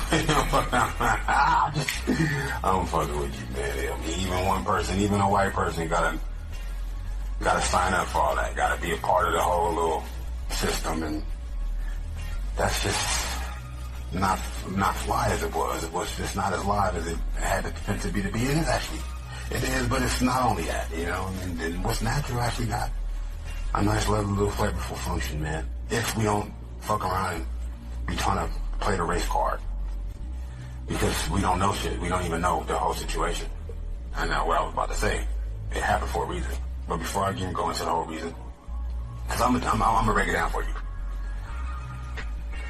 All right, I'm gonna break it down for you. You know what I mean? Because me, I'm an artist. I create shit. You know what I mean? you know what I mean? I formulate different sort of like, you know, interesting sort of contrasts between elements that make something something. You know what I mean? It can only be so many colors, 7 colors, 7 sounds. You know what I'm saying? All that extra shit. 7, colors and sound, all that extra shit. That's the situation. It's literally mathematical, right? And that's how you can even use math to trap things like that. But it's not supposed to be meant for that. Numbers, like I said, it's all one number. Emanation into all of whatever everything is, but it's only so much of everything before it starts to repeat itself, and that's where you get the patterns and the cycles. Up to 9, and then back to 1 again, which would be the second one, which is why you put a 0 on it. Now you get to another second 1, then you're gonna put the next number after the 1, which is it's actually not no numbers after 1. It's just more of a different kind of 1. As I was saying to you, now I'll go into that again, and for those that missed it. Because that was basically all what last year's header was basically understanding the nature of things. The nature of the numbers, basically. Which are where we get letters from. Because there's only so many tones. Right? There's only so many tones that you can even say. So, first of all, the tones were already pre-designated before they were redesignated, and basically by this second type of person. Okay? Now, ever since then, our shit has been shrinking and not expanding. Right? Whoever made them pyramids wasn't speaking the same kind of way that we are, whether it was, you know what I mean, whether they was utilizing or designating or arranging the different tones, the same amount of tones, or they was able to access a different number of tones. Or if they was even saying shit out loud to each other at all for any particular reason, which I wouldn't imagine they would need to. Because even to this day, you could do telepathy. To this day. Right? So, this whole reason why we even talking to each other don't make no sense. Even whatever we saying to each other, like, that, you know what, the fact that I'm even saying this to you is bad luck for me. You know why? Because, as I was just mentioning to you, the purpose of life is already divinely ordered. Me, I have disagreements with myself in the realms of remaining faithful. Because, you know what I'm saying, as a faithful servant, a faithful initiate, devotee to light, to love, to God, to life, you understand that it's not about your preferences. It's not about what it is that you desire. It's about desiring itself. It's about sovereignty and structure. Right? You wouldn't have been born if it wasn't for life to begin with. Now, the fact that you've experienced anything is all thanks to God. And it belongs to God because that's where it comes from. Right? And you would live your life so well enough, hopefully, to be able to even not signaturize, but at least accommodate the beautiful opportunity to steward what is God's, to take care of, or at least protect, or guard, you know what I mean, from the detriment that the same you that you are could do to it. Even halfway adequately in our limited understanding as well as comprehension of the fuller picture. But even within our lifetime, how long that may be, we still have another opportunity, and in the same opportunity, to expand our connection as well as exposure to activating the very process, the very actual inertia and pattern and sequence and rhythm, so as to amplify that emanation. Literally. I don't know if that connects with you. But as far as even saying anything about it, that's automatically already limited. It's got its function, it's got its benefits to a certain extent, but those benefits in themselves, with patience and faith, right? And what is called discipline, and remaining neutral, remaining modest, yes, remaining a testament to the glory of our Creator, of the very source of all life to begin with, and the originator of the very purpose and process. And whatever it is you would have to say about it, and whatever it is you are saying about it, it's for you to say right back at God in silence. And that would make it that much more better, 100 times more better than ever mentioning it to anybody. It's the facts. It's something I realize as a poet, right? As an orator, Okay?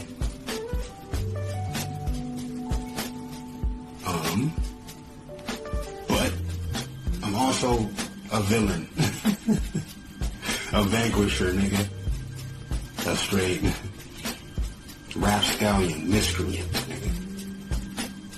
So, that's the part of me that don't give no tight fucks in this, that unpredictability and unexpected sort of element that I also explore in my exploring the amplification of the emanation, if you understand.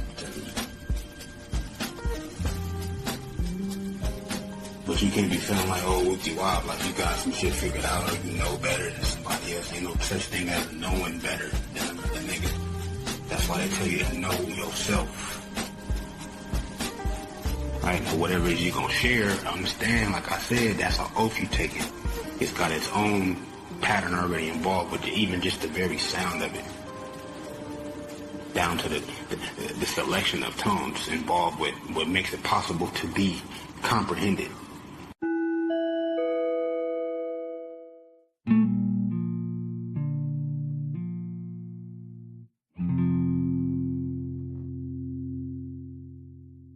It's very important for people to know the real history, because not to know the real history, you must know world history and European history, and you must dismiss the black and white game. If you don't, you're already in the trap. You're in the matrix. All right. The other thing is, because certain things that we were talking about earlier, different things that we're hitting on, and hearing people say different things. One of the things I recognize that a lot of people fail to recognize is law, what it is not, what brings it about. And so I think with a lot of us, this can help.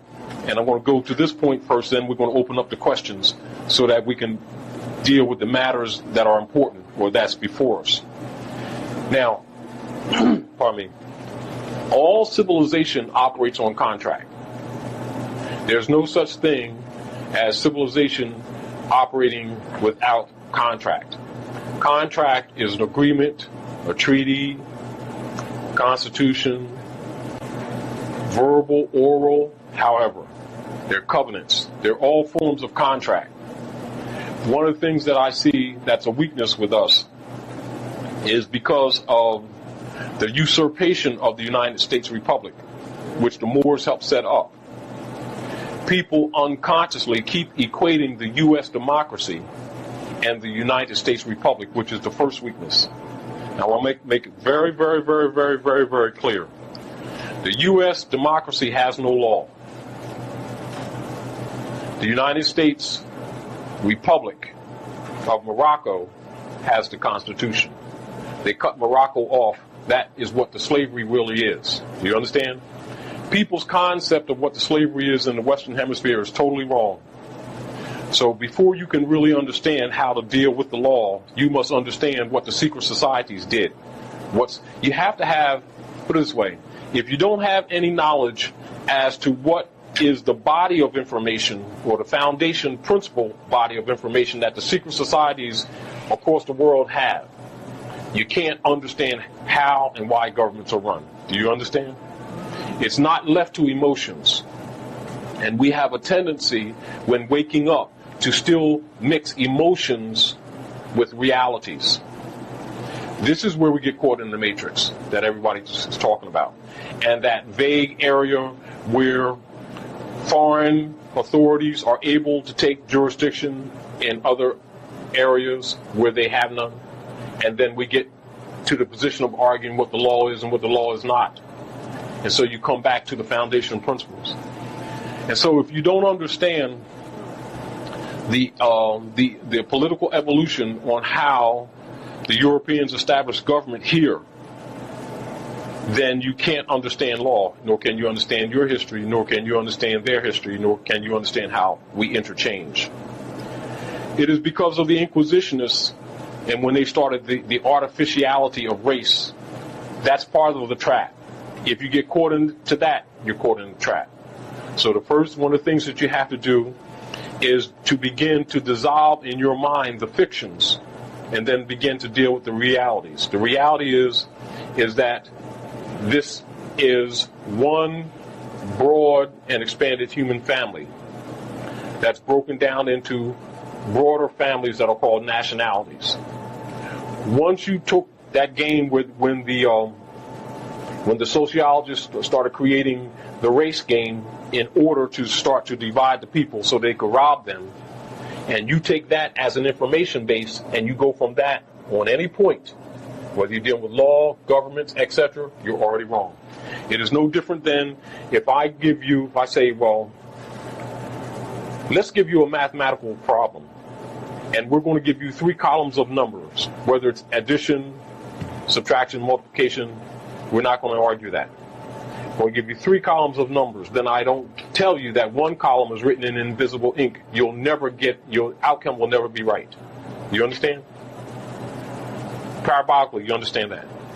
So what happens with us when we're getting into issues of litigation, issues of controversy between diversities of people, diversities of states, diversities of status, etc.?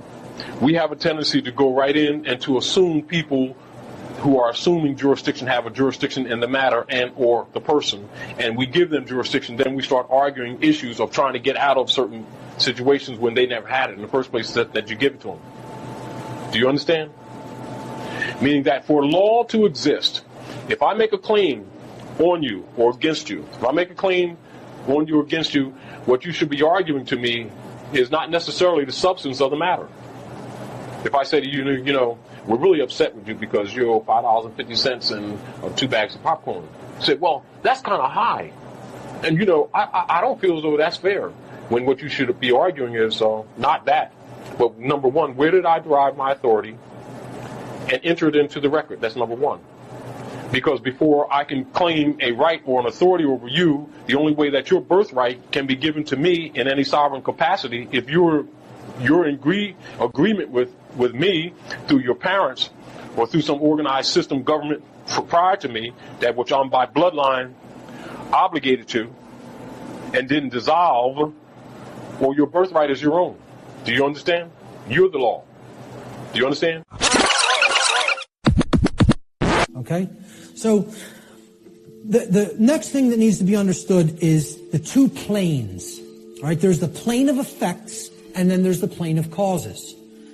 No power to affect any change lies on the plane of effects, which is the physical manifested reality. Again, what already is, nothing can be done about. What already is, you cannot change.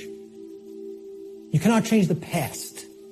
You can change what it is starting now and make sure that it gets changed in the future. But right now, what is the truth, and all you can do is accept that or reject it. You can't change the past. So the physical world that is manifested up to this point happened because of things that occurred in the past.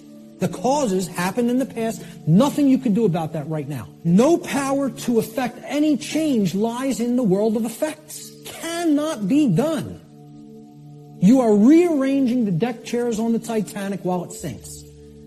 You're not creating any change doing those things because the underlying causes aren't changing. And the underlying causes are how we think, how we feel, and how we behave.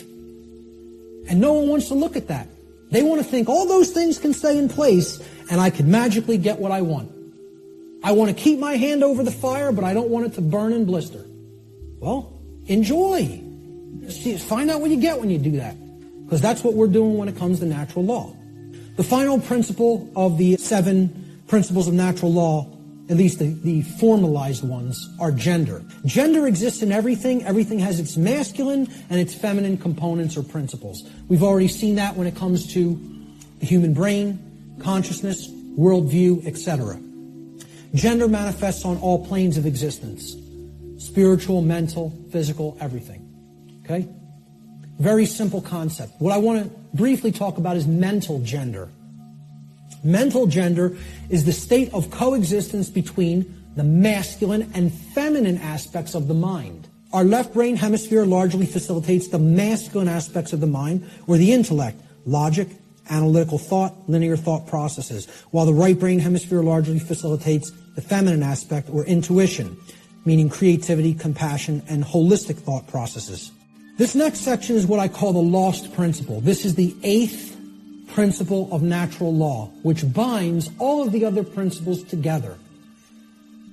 Okay? It is what I would call the encapsulating principle.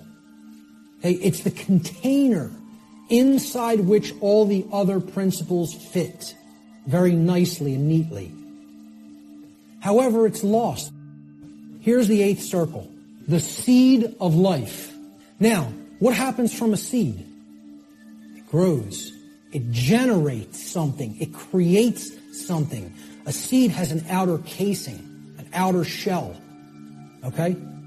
That if you're going to get to the inner core of it that contains all of the creative, genetic, generative material, okay, that shell has to be there and intact. You break the shell of the seed, the creative essence of the seed is going to be gone. Now, what is that principle? Here's what that principle is. It's the 8th, or what I call the lost principle.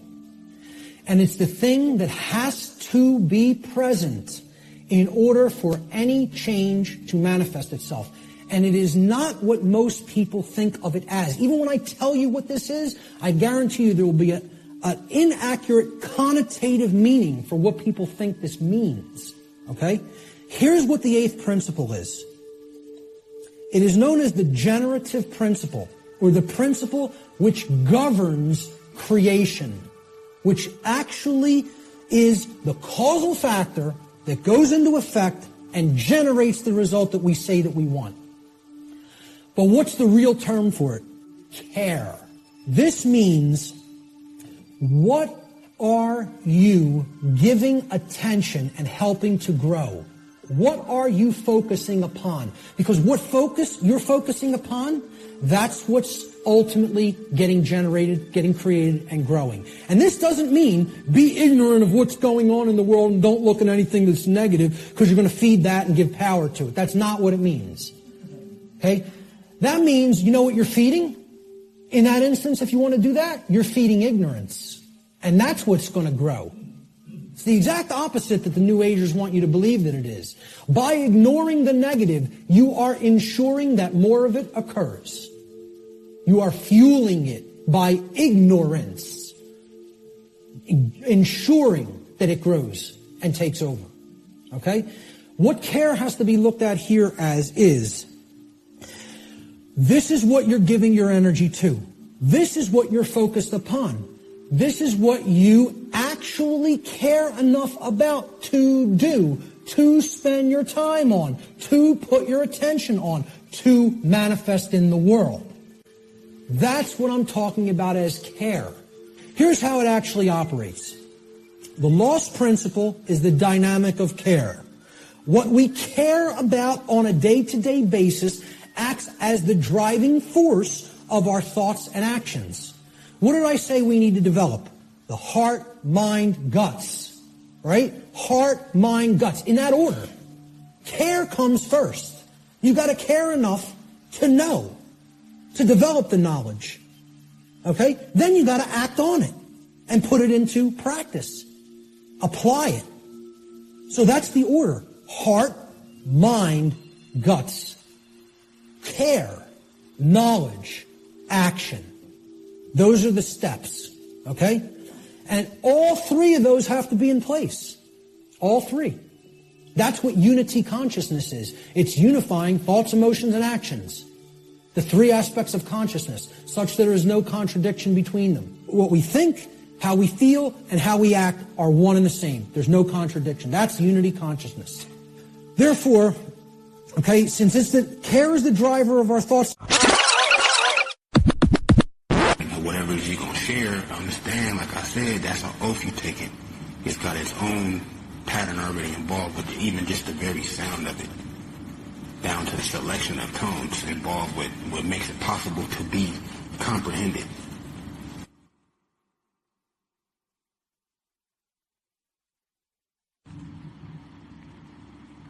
Was decided by another man when God got his own language. Okay? God got his own language. You never heard God say nothing. God got his own language. You never heard God say nothing. So whatever you say God said, I can only half hear that. I can only half hear that, cuz. Kenny said it himself. I'm supposed to listen when I don't even hear God. That was one of my favorite lines by Kenny.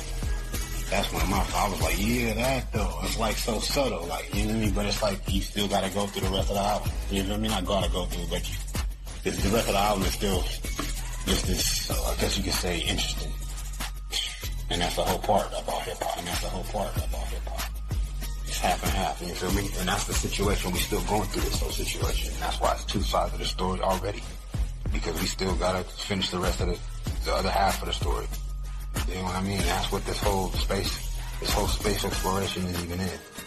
Ain't nothing that's gonna be able to be done to stop it except for, of course, your own personal activation, except for, of course, your own personal activation of the amplification of that very emanation in itself.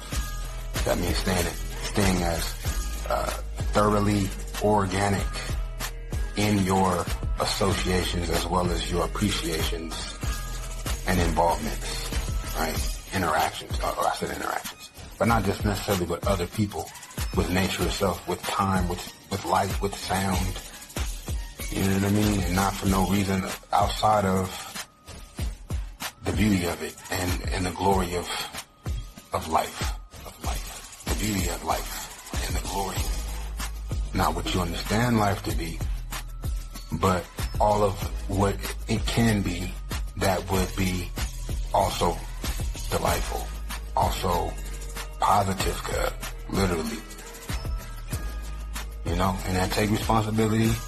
It take being in a position to be able to say, but the more you are able to say, the less probably you should be saying. It's a whole nother flip too. It's interesting. It really is interesting. The whole point though is, that's a lot that I don't say already. I'm at the point where I'm is that I'm saying what I'm saying to you based on all that I already not said. This is what I can say that I already haven't not said. Or rather that I've already not said, basically. You know what I mean? Like, even when I tell you about all of this, it's not going to change what has to be done. And the fact that it's either going to be done or it's not going to be done, it just might fluctuate how soon or how later for some people. And that's a trade-off I'm willing to risk. Because I believe in art. I believe in miracles, nigga. I believe in miracles. I do. Hold on, man. I believe in miracles, nigga.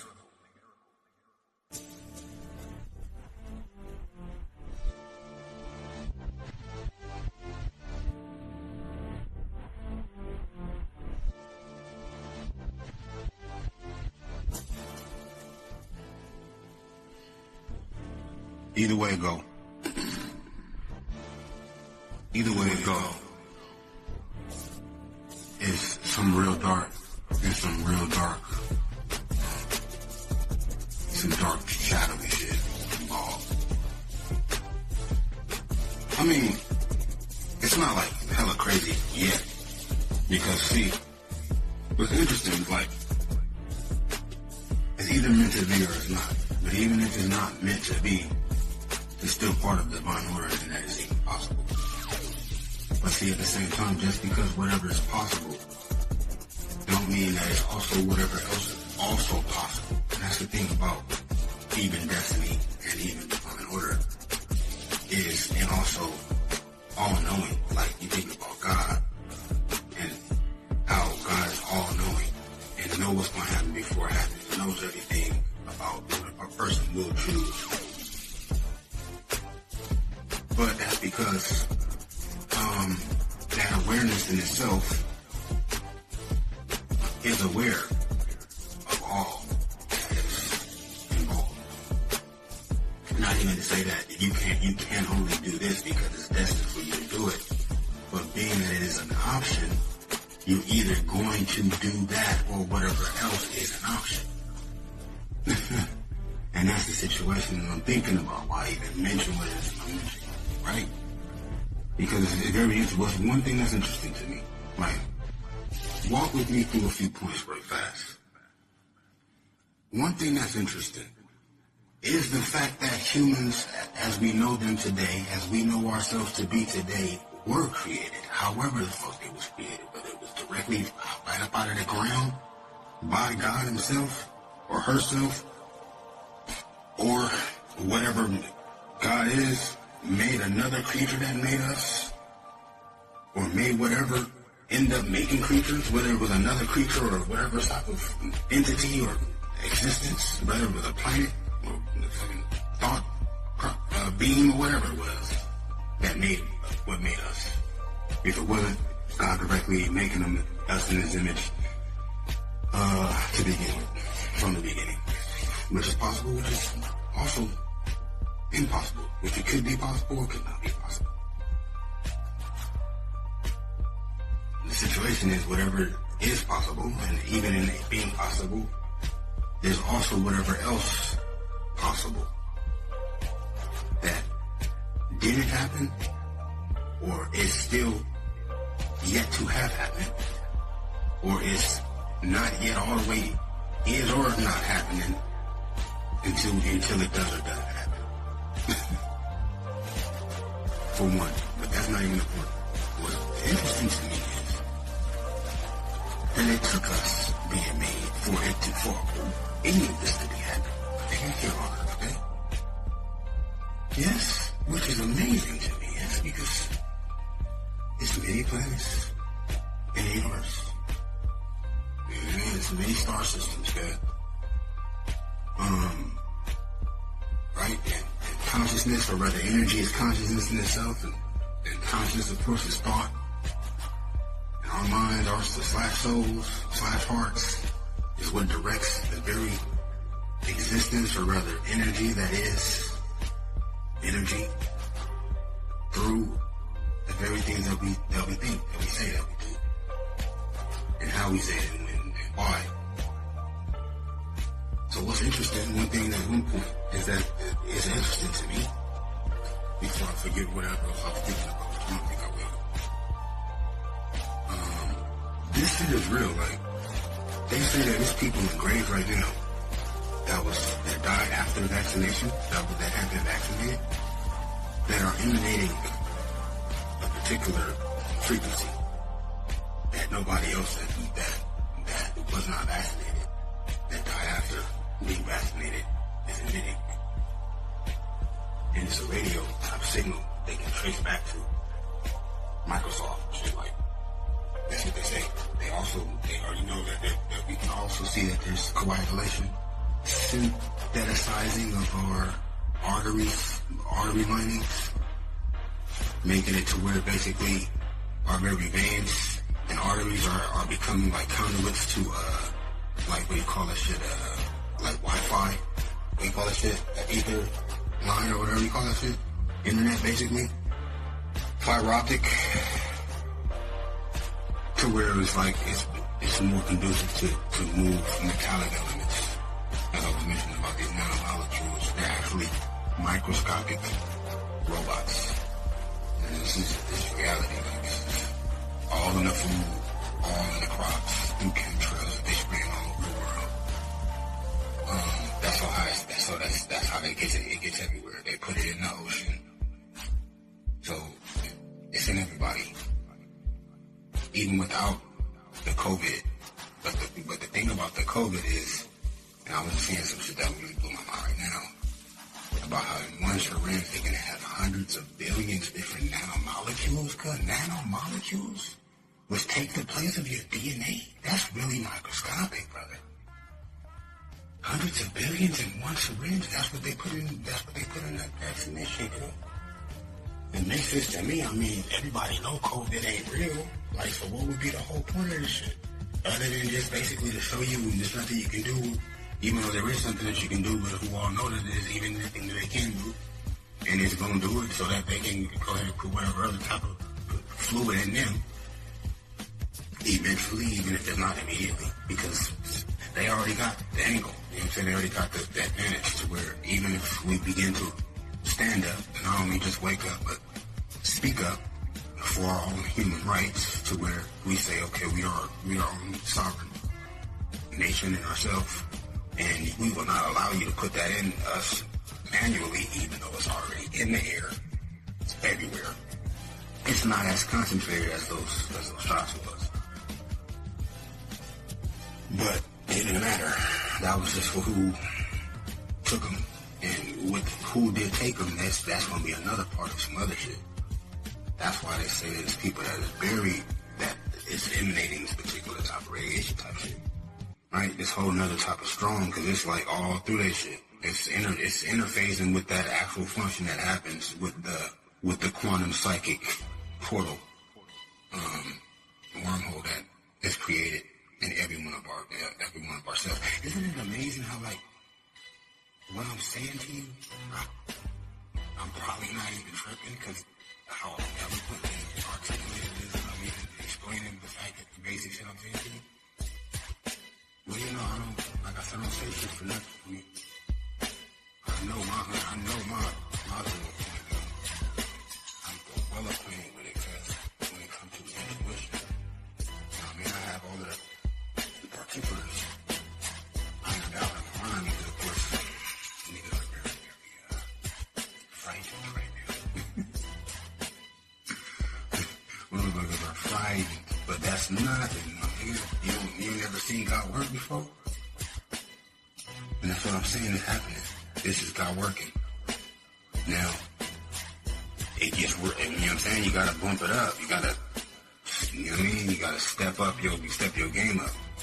You know, feel me? You start off as whatever it is you are, but then you become a elder. Cause what's supposed to happen? What's wrong with you? You don't stay no student your whole life, nigga. I've been an elder since I was a young nigga, huh? And what do an elder do? Shit, an elder do what a nigga come with, nigga, with solutions is what an elder do, huh? How you think you supposed to get wisdom, shit, nigga? Mistakes, nigga, how you get wisdom, nigga? The fuck? So you can't be doing what's safe and what you know gonna work, cuz you gotta make mistakes in order to have wisdom, cuz. Otherwise your ass is just smart, which ain't smart to just be smart. You don't never make no mistakes, you ain't got no wisdom, cuz. So I mean, doing more of whatever the fuck it is you're doing that you ain't done already, cuz. Not this repetitive ass, you feel me? Loop, like I was telling you about.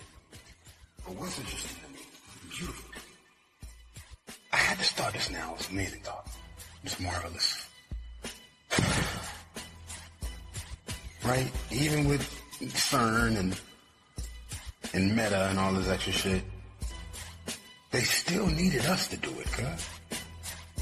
Right? So that means that there's a bigger plan, right? There's obviously, not to say that there's not obviously a bigger plan, there's always, yeah, much we don't see, and it's going to get a lot wilder and wackier as it unfolds because of, like I said, that dark element of it, or origin of the actual motive behind most of what, the way that it's been approached, the way that it's actually been materialized as opposed to manifested. But there's still manifestation happening through the materialization that of course is occurring also.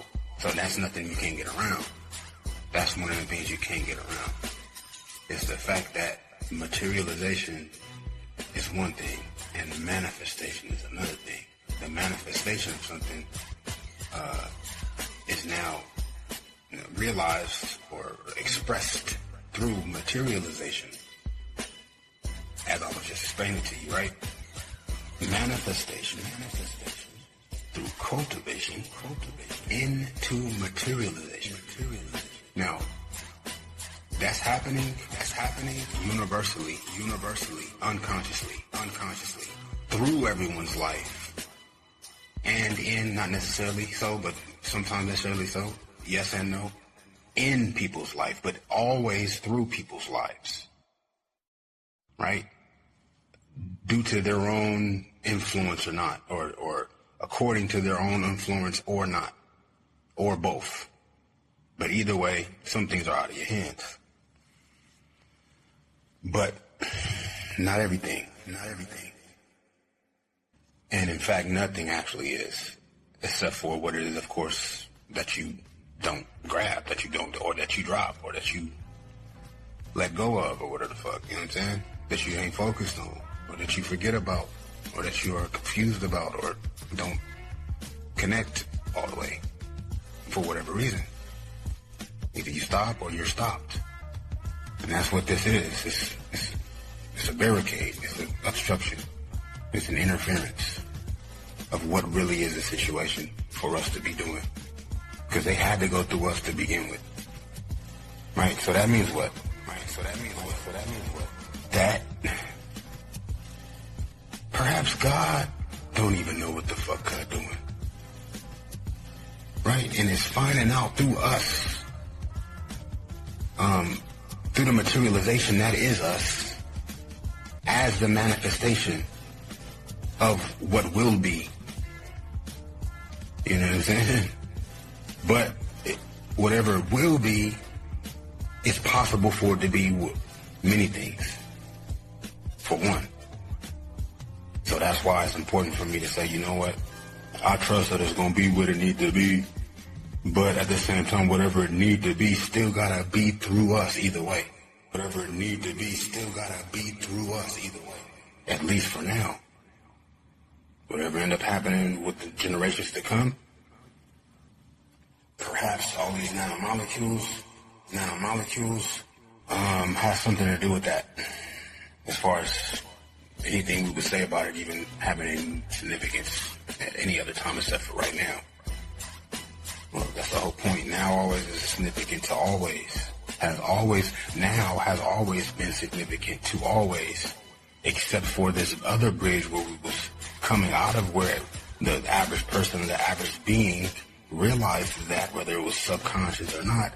And through the dark ages, through all of the enlightenment, renaissance, industrial revolutions and all these other things, scientific revolutions, which was all basically mixed up and reversed, because even the scientific revolution was a fabrication.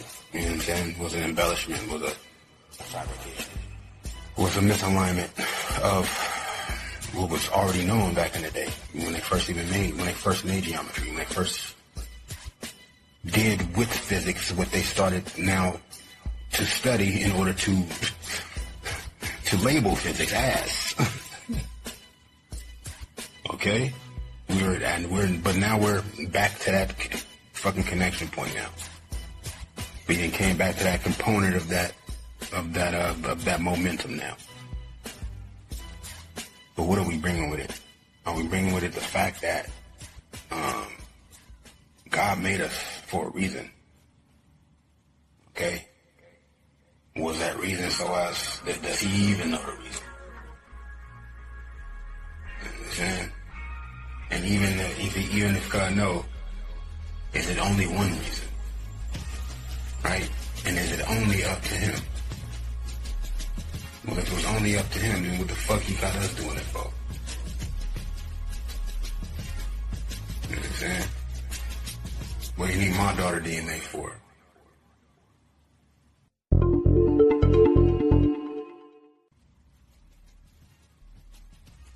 You know what I'm saying?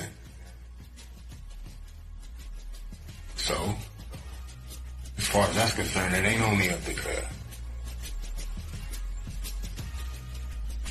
You know what I'm saying? So, that's one thought I had.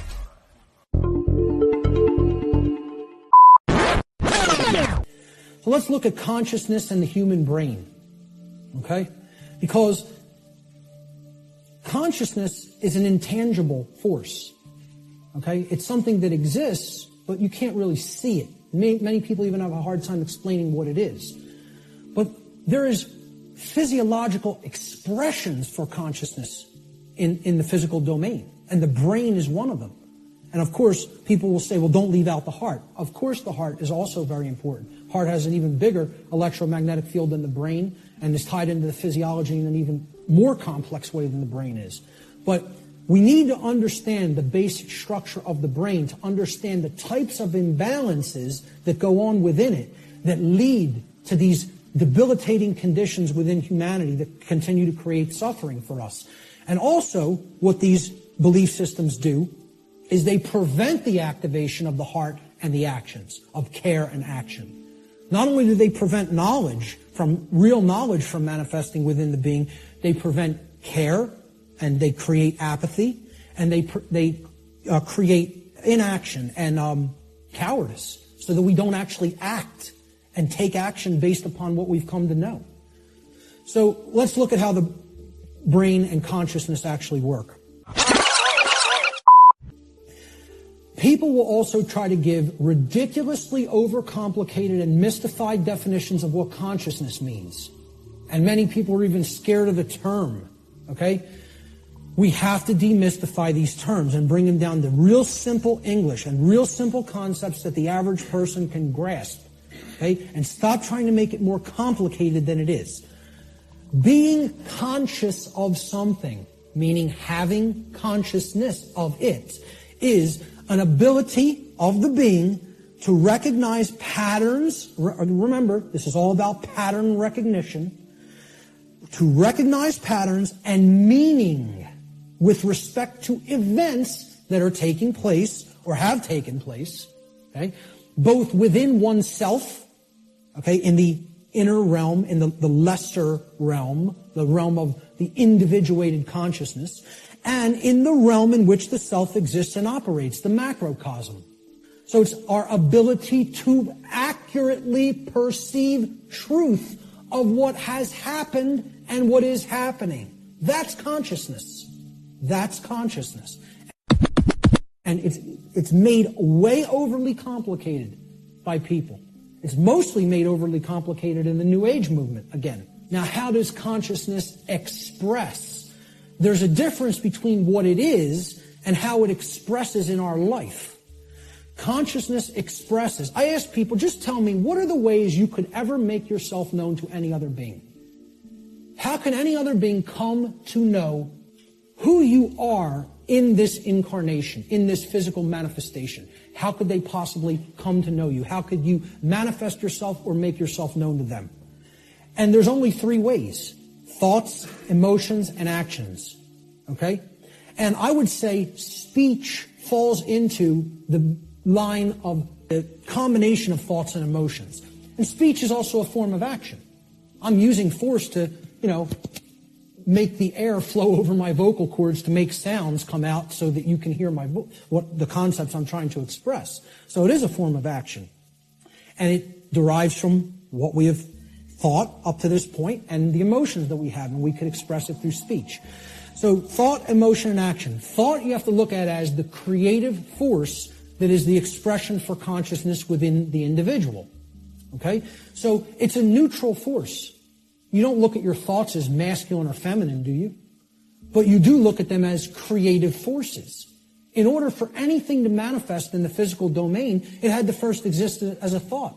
This computer, somebody had to envision all the parts, how it works, how it's put together. Okay?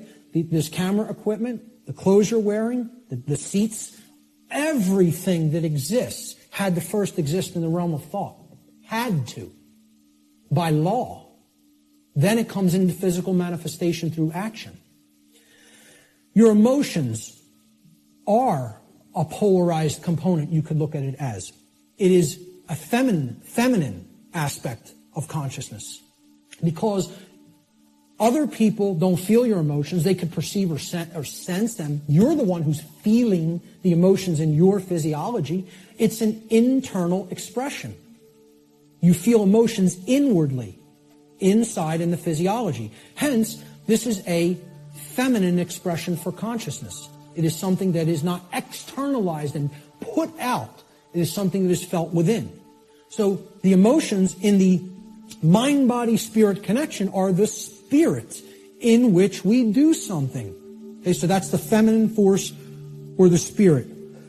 Of course, thoughts are within our mind, hence that's the mind component of the consciousness. Then there's a marriage between them. Okay, so you can look at thoughts as the creative essence which then blends with or marries to the feminine.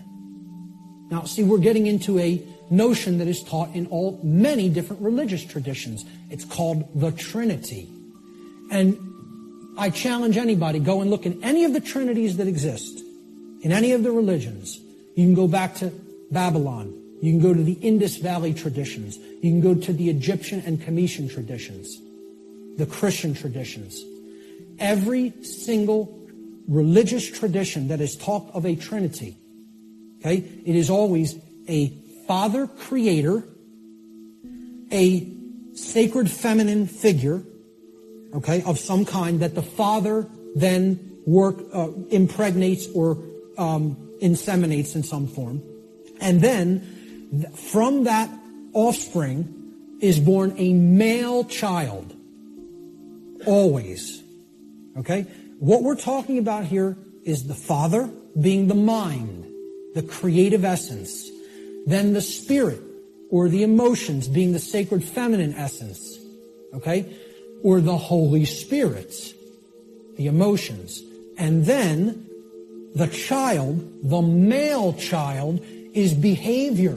It is the active or masculine principle that actually interacts with the physical world to change it. And hence, that is the only way to actually save ourselves. The nature of a human being is that a human being is programmable. Our nature is that we can be programmed. And there's another thing. That's another thing people don't want to hear. They don't want to hear this. I'm not saying we are computers. I'm saying we're like them in the ways that we can be programmed. So what gets put into a person through the environment, which is called the culture, all right, and becomes their programming, determines what they will output onto the screen, which is called human life. And that will create the human condition in the aggregate as more and more people operate that way. All right, so let's look at how this works. Human beings are programmable much like computers. Like a computer, if a human being has a bad file system format, that's the first thing you do when you're going to get ready to use a computer. You have to format the drive.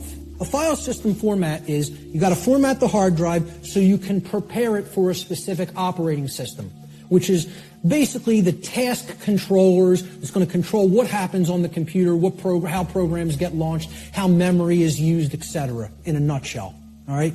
If the human being has a bad file system format, right, this is akin to the operating conditions during a child's formative years, the first 6 years of their life, essentially. Now, think about it. We call this their formative years. Their formative years, like a format on a hard drive, because this is what puts the file system into the human being, that prepares it for its operating system. Okay? So, largely, what programs the child at this stage is the parents and what they will see in their immediate environment and home and during their very early years in, quote, schooling. All right? Now, if, like a computer, if a human being also has a bad operating system, again, they are basically providing a platform that other programs will run in, and they're providing a graphical user interface. This is your culture. The operating system is the culture in which the programs run. So if garbage goes in, surprise, garbage is going to come out. If good information goes in, quality will come out. And the output will be as one wants it to be. It will be able to process and create efficiently, effectively, not chaotically. Here's a very simple diagram. Again, if people understand it, they really get how natural law functions. And again, it's very unpopular. People don't want to look at what the bottom base foundation or platform of this structure is. Because once again, this idea that knowledge is what's required makes many people upset because they want to believe they're going to achieve these things they say they want without doing the work to acquire that knowledge, and therefore understand the requirements for obtaining those conditions. negligence. And it's emotional and psychological abuse to us who are driving past. But lo mntwana makakhula la. Ujwayele ukuthi yena yonke into iza kuye makade. 100%. Mongamniki angeke ayithathe ngenkani. Has to at some point when he's desperate. Okay.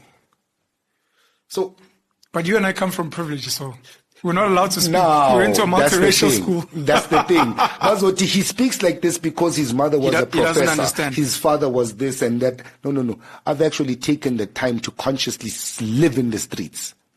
And I understand why the people in the streets. And unfortunately, it so happens that my first wife, she's a social worker. And every time she comes back home, nalama cases so called. Uzoxoxa nobani pillow talk yethu ukuthi hey yazi emsebenzini ubani bani wenzani. And then you realize ukuthi no man, it's a pattern here. Le ingane azifuna ukukhuzwa emakhaya. That's why they're in the streets. Do you believe in human rights? What's that? It means everyone has a right to life and a certain quality of life as a basic.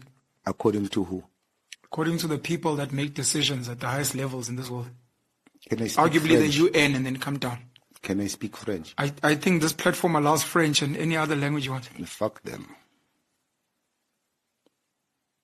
I ask this in the context of there are people that make certain decisions that have certain consequences, Fuck them. but don't want to own the consequences. And You know why? You must come in and If you're cushion. going to, you must understand what is a human being. Now, the elements of spirituality come in. I'm a priest, Ning Olel. What is a decision? It's not an execution. It's a culmination of what? Thought, maybe. But thought doesn't float alone. Okay. Circumstance? I don't know. The circumstance is symptom of an expressed thought. Okay. So we have not gotten there yet. Yes, thought. What else? Feelings, emotions. Now, you have thoughts, you have feelings, right? Thoughts affect the upper part of your body, from your heart to your crown, so-called chakras. Okay. Yay! It affects from your heart going up to your crown. Those are thoughts. Feelings start from the heart going down to your so-called root. Right? A decision is based on where you vibrate as a human being. Let's take the UN and the people who are making decisions on our behalf. They're making their thoughts, their decisions based on the feelings, the lower part of the human conscious spectrum. That's why they have soldiers, military, because on the root chakra vibrations, you have your fears, your insecurities, all of those things that need you to defend yourself, to protect yourself. It's a very low animalistic vibration, right? But on the opposite side, you have, I don't want to say Dalai Lama because nabo labantu laba ba famous be spirituality nabo. They're just posing agents, you know? But on the spiritual side of things, you get a person who's based on thought. Now, thought is categorized into three aspects: forethought, thought, and afterthought. Before you think, while you think, and after you think. And all three of those put together are the thought process. Now, it means you are looking, it's circumventive thinking. You are looking at the decision as it comes, you are looking as it happens, and you are looking as it's going to happen. Past, present, and future. You are looking at everything from a complete perspective. Now, people who make decisions like that won't put a soldier to come and say no to you who is trying to get food. Do you get what I'm saying? Yes. You are trying to get food. I send a soldier to come with you with a gun. That's a low vibration. That's not a solution. Because now what you are going to do is you're going to find a way to make bulletproof for yourself. You're going to find a way to arm yourself now so that you can protect yourself from the person who's stopping you from getting food. Now we have a war. But if I was thinking using the higher faculties of my brain, I would have sent someone with a plan to generate food for you. Right? There was a clip WhatsApp of some politician. You don't give a man the fish, and he was trying to say that. Yeah? But basically what he was trying to say is, if a man says, I'm hungry, don't give him a fish. Give him a fishing rod and teach him how to fish. Yeah. So if I was using the higher faculties, I would have taken somebody and said, oh, this man's hungry. Lalelage. Simple thing. Soweto. Masngate Soweto. I don't know Soweto that much. But ilogish siyaziyo. Just logish. Any logish. One block. Right? Plus minus how many houses in one block? Ekas. How many families there? I don't know, 10, 20, more. More. Depends on how big the block is. It depends on how big the block is. Let's say Ilama block 50 Diepkloof yonke. Yeah, that's how a many lot. people in Diepkloof? Maybe 500 families. Yeah, I don't know how big Diepkloof is. Yeah, let's say 500 families. Sure. A rough number. So these 500 families, employment rate in Janlap. Diepkloof is a bad example.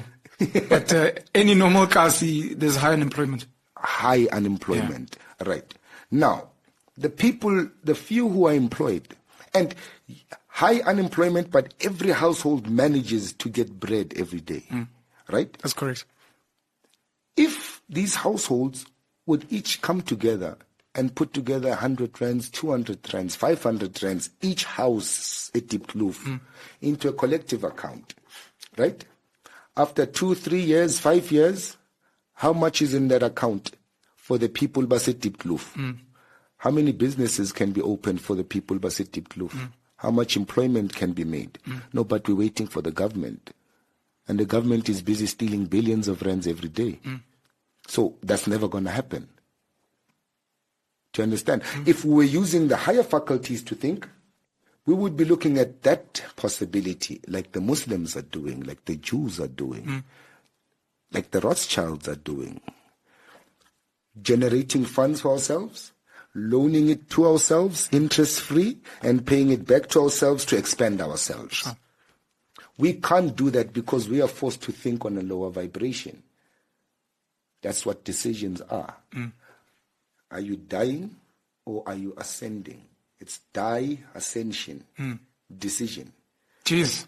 And people are going to say, I'm crazy for this, but think think about it. What about when they're not lying? And they might be right to as well. And but think about it. It's either you die or you ascend. Decision. That's what a decision is.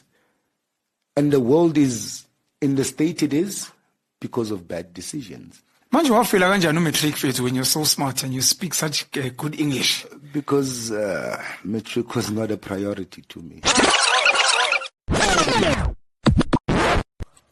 one thought I had. The other thought I had, right,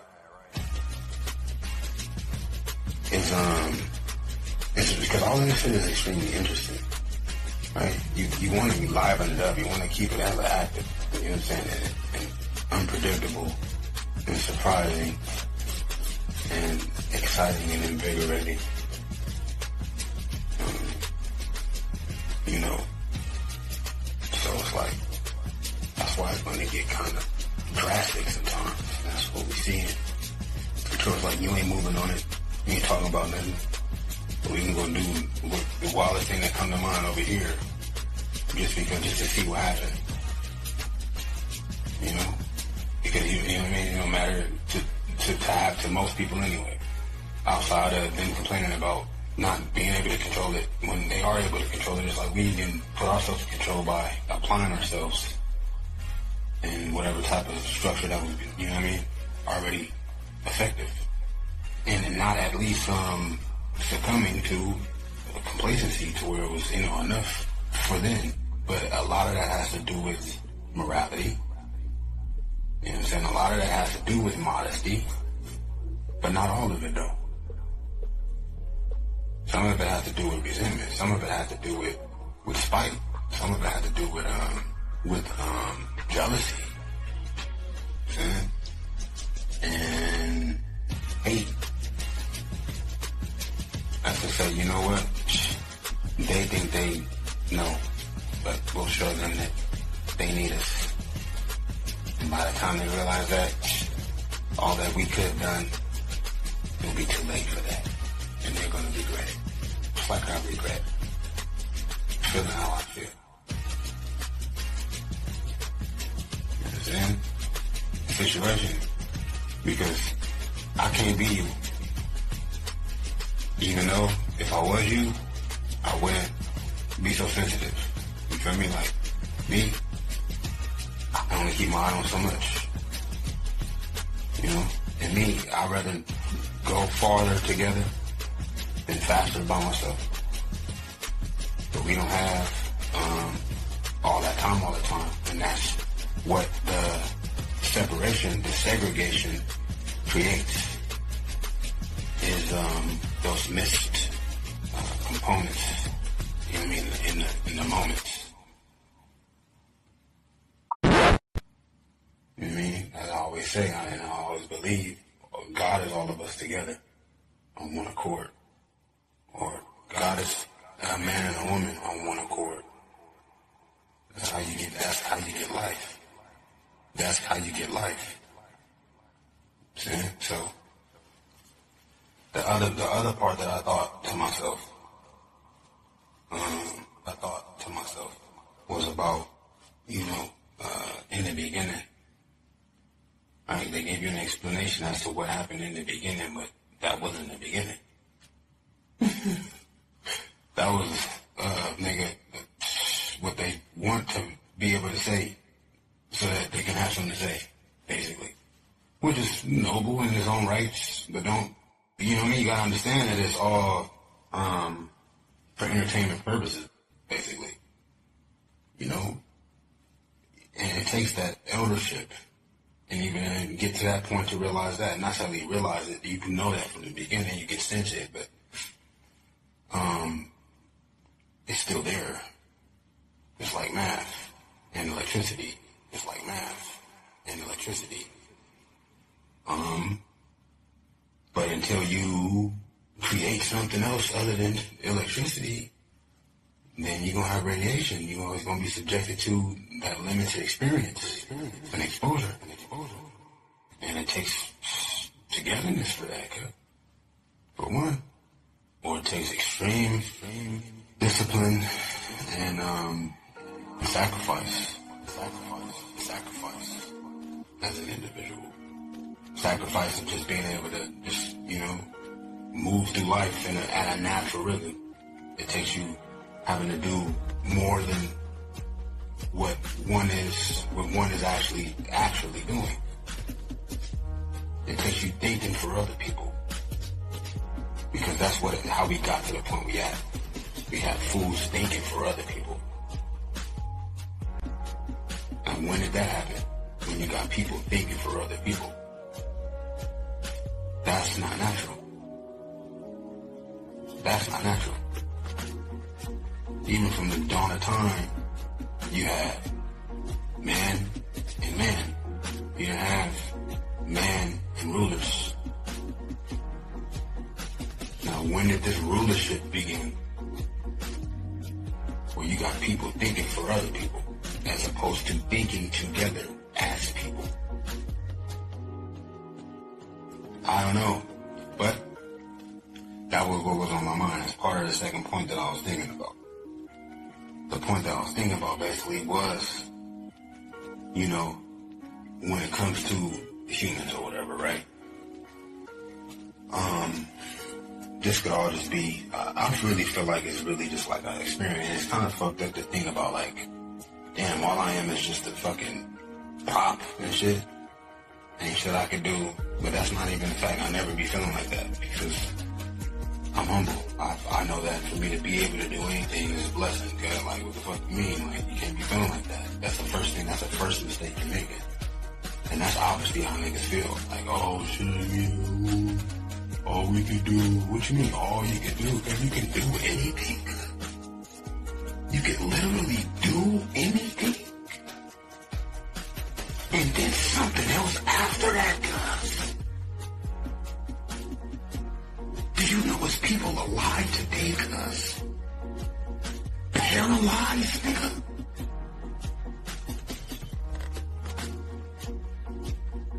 People born, cuz, blind.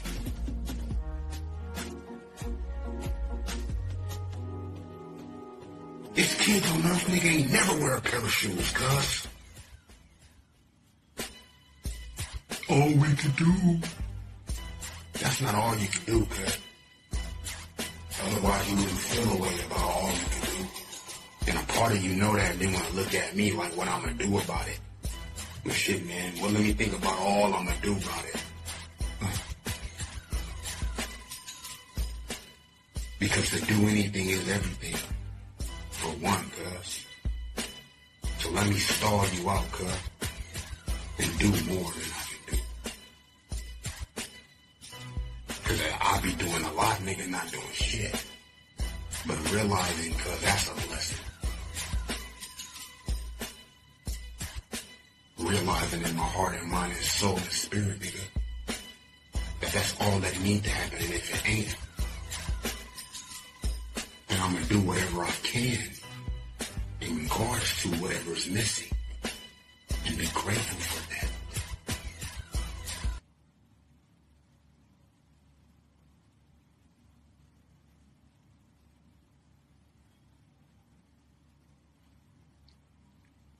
There's a certain type of people that's still left on this earth who take that approach.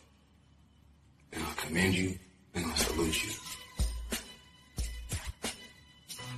And I'm not condemning or judging nobody else who may not agree or do their own thing their own way.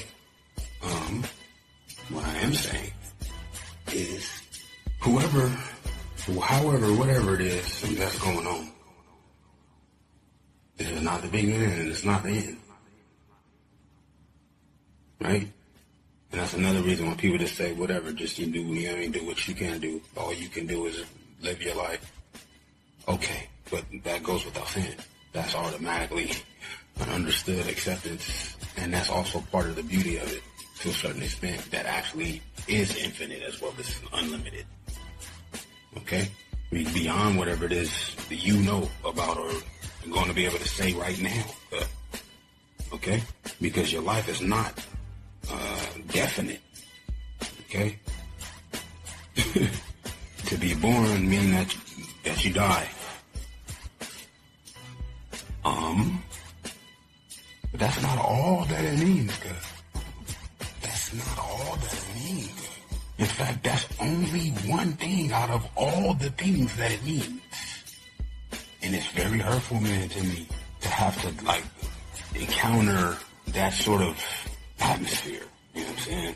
To where it's like, yeah, whatever, whoop-de-wop. You know what I'm saying? What you gonna do to change it? Like, nah, man, it's about not doing something to perpetuate it. You know what I'm saying? It's about not doing what it takes to standardize it, basically.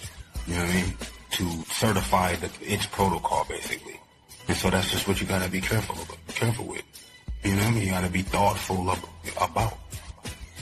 Right? Because you're gonna be thinking about one thing or the next either way. But if you're thoughtful about the fact that you want to be careful as to not to be mixing up your conscious energy with anything that is so damning, right? To your reach as well as expansion for whatever, for any reason, whatever the reason is. Just nigga move in another zone. Take a different type of spin out on it. Simple. It's fucked up because we end up involving other people or depending on other people because, hey, if you don't do it how you would like to be able to do it, to be able to say so, which is going to basically mean that you didn't made whatever type of amount of money by a particular time in your life, then that means shit, man, you got to go to somebody else for whatever sorts of answers or activity or results, basically. Not necessarily you got to go to any one other, someone else, but there's just going to be people involved. There's just going to be more people involved that are either going to agree with life being definite or not. Simple as that. You know what I'm saying? outside of your own kids. It's a part, nigga. And that's the game. That's where they got us at. Right? What people thinking for other people, basically. As opposed to all of us thinking for each other and with each other. Right? At what point is any other person more eligible to make a decision if there's other people that's not disabled? You know what I'm saying? Paralyzed from the brain down and actually mentally disabled, or, you know what I'm saying? Consciously impaired. And, you know what I mean? Even if they physically got ailments, that's even more flair. Everybody got working brains out this bitch. Don't make any other person a more genius than the next nigga. This is, you know what I'm saying? This is ambition, but simple as that. And why don't everybody's ambition match to that point, just for starters? Well, because it's a control system that we subjected to. Where did that start? Where it started back after history, right? With the mixture of these two types of people is what happened. Now, where did these two types of people come from?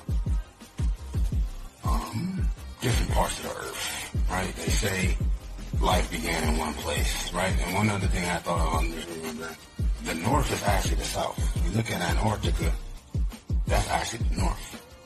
Underneath the earth is actually the north. Because once you cross the equator, then that's going back up north. You go back towards the center of the bevel of the earth, which would be the latitude, the equator. Then you start going back up north again. There is really no south. There's just two norths. But when you're in Africa, which first of all, there's inner earth, okay? There's entrances into inner earth at both the poles, and in Africa, and in the Amazon. Or at least there was one in the Amazon, maybe not. I'm not sure if there's one in the Amazon for sure. I know it's definitely one in Russia too, though. Right? Because these are the largest masses of Earth. You know what I'm saying? All of the Earth used to be connected. This is the situation. This is what I know, nigga, my soul and my spirit. I didn't dreamt about it. And I didn't realize about it. I done wrote about this. I got comic books about this. The graphic novels. I got erotic graphic novels about this. There's definitely an Earth now. Because they say, nigga, there's two oceans, nigga, within the Earth. Underneath the ocean is oceans. Okay? Now, how much sun does these oceans get in, though? You know, right? I don't know. Because there's light inside the Earth, because, nigga, even by the time lava come out to the surface of the Earth, it's still glowing light. Right? And the sun ain't shit but burning gas either. So that's what light is in itself. Is motion, activity, pressure. Is that 0 point emanation. Okay, so either way though. However we get humans, because of this, either one thing or the other that happened. You got these other type of superhuman beings who was all over the earth, which would be evident by all these different structures you see all over the earth, that can't be reduplicated by whatever type of fucking humans he is now. Yes? Maybe it was less of them than it is now of the dumbed down watery humans than it is now. I don't know. Maybe it was more. Maybe they was giants. Maybe they wasn't. Maybe some of them was giants. Some of them wasn't giants. Maybe the ones that got trapped in the ice ended up shrinking because they was in the ice for a long time. Right? And there wasn't no portals into the inner earth from where they was at. It wasn't, they wasn't supposed to have been where they was at. Maybe. This is possible that they say it could happen. But it's actually scientific evidence that this is actually happening, niggas. Because I'm gonna tell you right now, man, because you got the white folks, man, the sun don't agree with them, cuz. The sun don't agree with them, cuz. And that's the whole situation. Why they attacking. It makes a lot of sense because at the same time, it's like all these more people. So they just start going around trying to, survive and shit. But they didn't have to do all that. But, pride is a bitch. Pride is a bitch. You know what I mean? It's like, nah, cuz I don't need your help. nigga, I'm gonna murk your ass. No, the fuck you not. Unless you come up with some type of super diabolical weapon, nigga. Instead of doing what else you could be doing, because anything's possible. Destiny is destiny. But destiny is very wide. Cause either way, cause evil gonna destroy itself. So whatever your motive is, right, there's nothing to be afraid of. Because one other thing that I always do say, and this is another third point, and part of the second point of is actually what it is in the third point. This earth will not always be here anyway. Right? And I said this before. However, don't think so small. It's not only one way that you can get the fuck up off this earth, you fool-ass buckethead. You gotta understand and realize that you're not doing what it is that you know you should do. You're taking a different route. Now, whatever the motive is will determine the reach and range.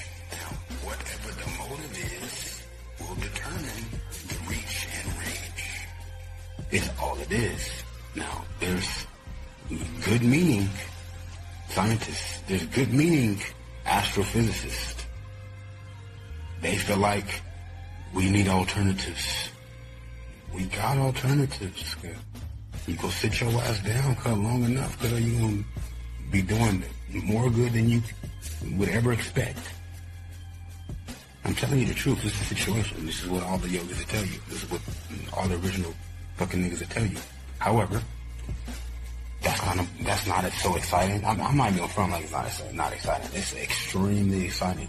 In fact, all of this tangible exterior stimulation, as we can see, is extremely empty. And that's how niggas be walking around with all these feelings. You know what I'm saying? Going out their way to distract themselves, ignoring people. Is another part also. It's not organic when it's organic. And then also you have the added element of other people also. Cause that's some of that miraculous.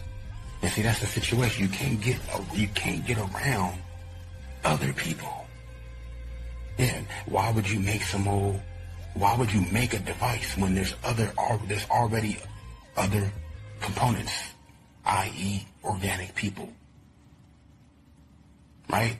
We're taking a singularized personal experience and trying to apply it across personalities, across individual emanations, basically, which we can share the same thoughts through focus, through actual serenity, right? If it wasn't smog, if it wasn't nanomolecules in the air, if it wasn't halogen lights, then we would actually connect on that level. And whatever it is you would take a computer and device to create digitally or visually, you can do even faster with your own imagination and have people seeing what it is. But they would probably be able to connect to your secrets a little faster too. They would know, you know what I mean? They'll be able to sense, even if it is that they can't say it or remember the actual occurrence in itself. They'll be able to, you know what I mean? They'll be able to intuit the nature of what it is you're trying to hide from, or would be ashamed about that might have occurred in your life, that you've done or seen done or experienced, or wish you hadn't experienced, or whatever the fuck it is the situation. Is the situation. It's those secrets that's keeping that from happening as to why you would have to go through these metallic devices now. That's the situation. Right? If you're going to go that route, then we might as well lay it all out on the table. Because that's whack. That's actually more dangerous without what would be called transparency. You know, we be having these transpersonal, transcendental exposures and experiences without the transparency. In fact, you can't tell the difference between it. You can be having a romantic relationship with a computer.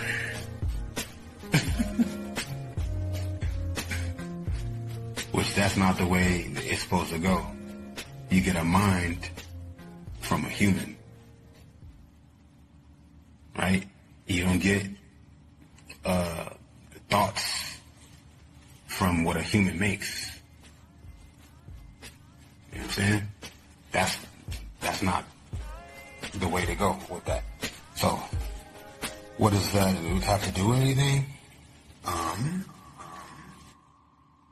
Like I said, the earth won't always be here. Okay?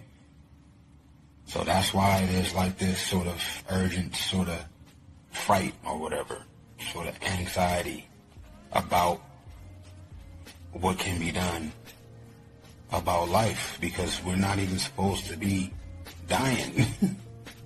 Otherwise, why would you be tripping so hard? Like, oh, what are we going to do about the future? What does it matter? Oh, because we got kids? Okay, that's true. That's very true, yeah. Nigga, let them worry about that shit.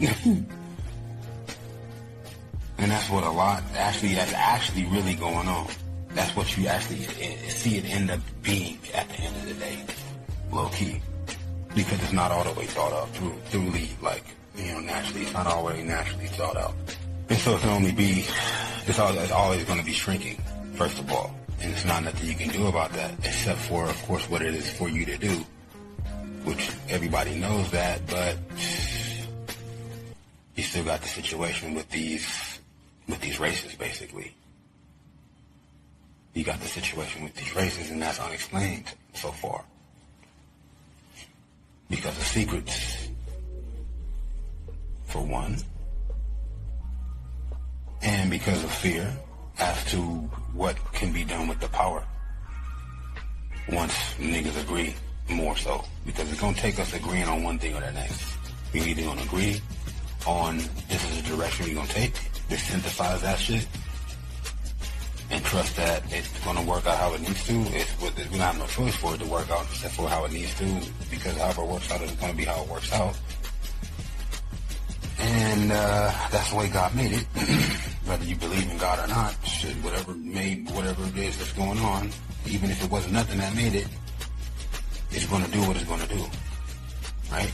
And it's only so many things possible, regardless. So that's where we come in at anyway. And that's where us agreeing on whatever it is that we decide is important. That's where what we agreeing on, what we decide, is that much more, even more important. Even if it's even more important if it's no God.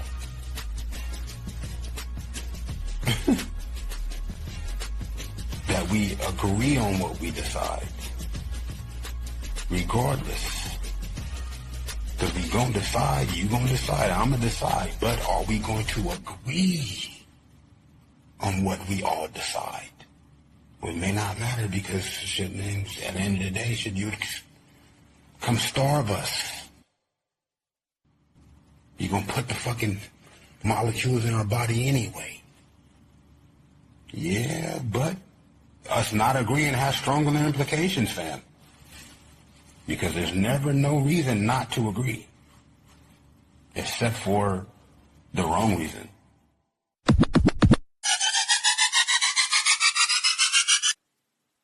You understand?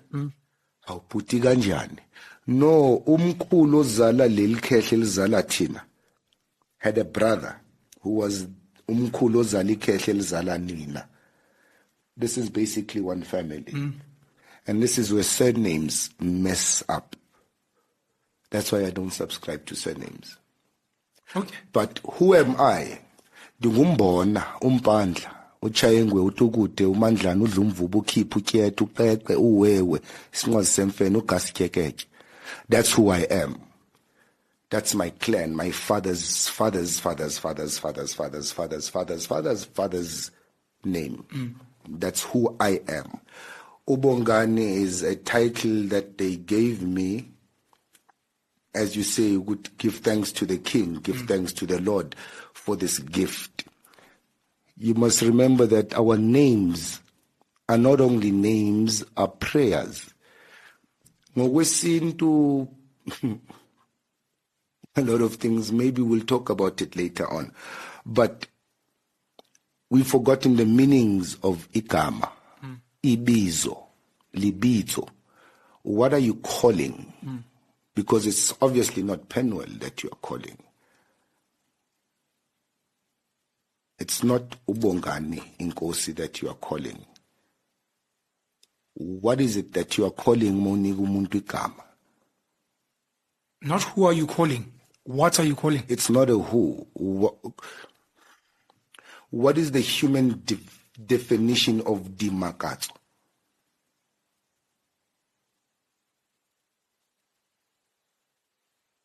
It's not a human expression. It's an explanation of a human reaction. Nyamangala. Lengane udimakatso. What is the human equivalent of umpo? Can I take you and give you as a gift to someone? Or can you give someone something as a gift? What is the definition humanly of usitembiso? Can you describe it in human terms? It's spiritual qualities. So what is it that you are calling by giving somebody a name? Like I said, for 10 days I didn't have a name. This is meant to be the meaning of names, not how we currently assign. No. I'm not saying people should stay 10 days without names. It happened to me. My question is, what is the reason behind names? What is it that you are calling? So, when I came to be presented to in a public space, the name I received was Bongani Inkosi. It means my life duty, my life's purpose should be that people should find reason to give thanks to God, to the King. Because of you as an instrument? Because of my actions, because of my existence, my very existence. Okay. What is the purpose of human life?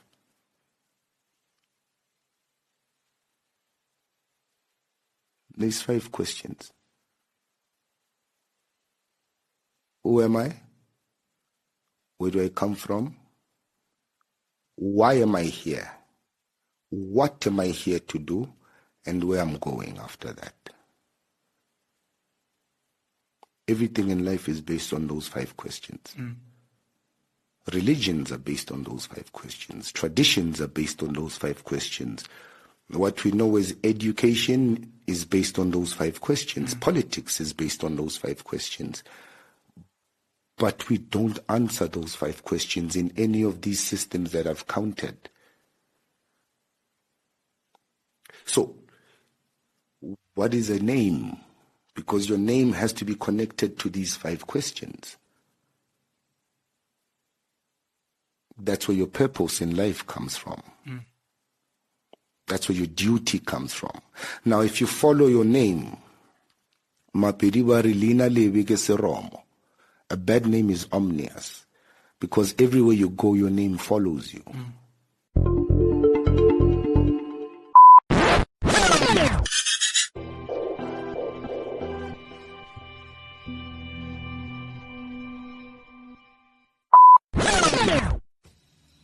When it comes to humanity and the purpose of life, right? You gotta live in order to experience anything. That's why I say it's the reversal of life, man. From the beginning, it's misinterpreted. There's a big confusion as to fuller reach and range, as well as beauty of the light. Right? It's different. It's different. Don't get me wrong.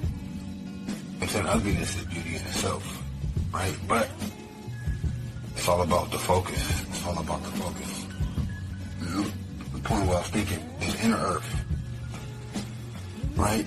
Now, there is the original whatever fucking shit is in the closer to the core of the earth. Most of the earth is underneath the surface of the earth, right? The surface of the earth is only so much mass in itself as the surface of the earth. That's all we got is the surface of the earth. But within or just below the surface of the earth, nigga, going towards the core of the earth is way more earth than the surface of the earth. Okay, now that earth is inhabited, homie. You think it's not? Why would it not be?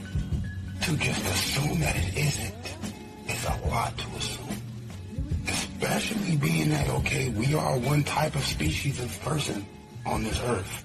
The only thinking, moving humanoid species currently, even though we find bone from other types of, in the very layers of the crust of the earth, even up on the surface, closer to the surface of the earth, which there's kilometers of, I mean, nobody ever been to the course of the earth, okay? So we can't say what type of creatures it would be.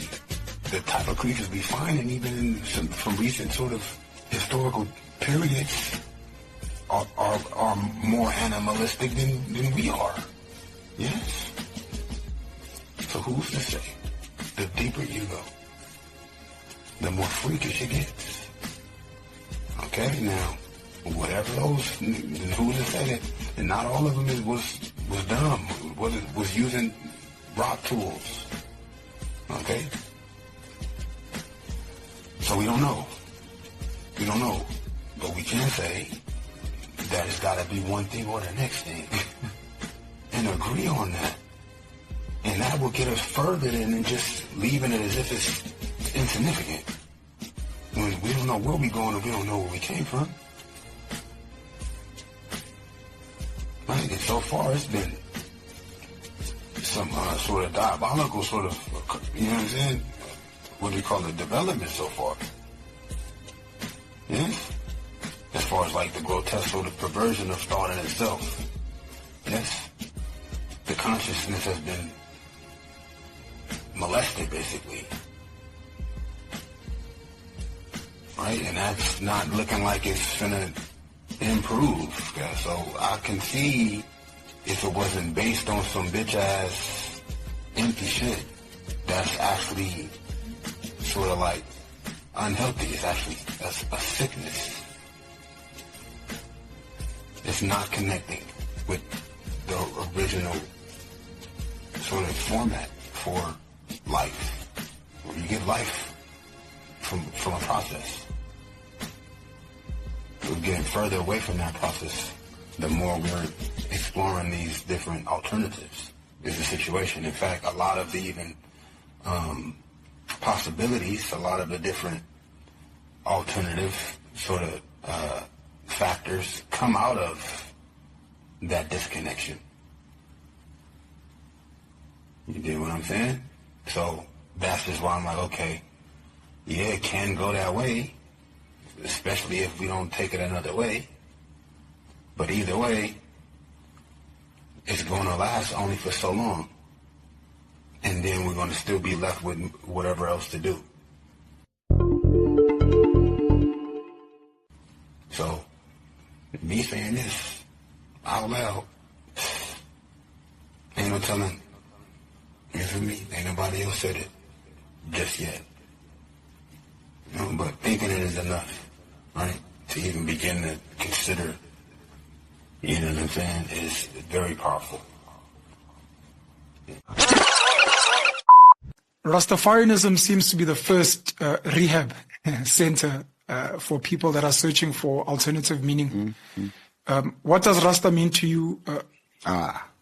Is it important to smoke weed or be in a space where people are smoking weed, and what's the significance?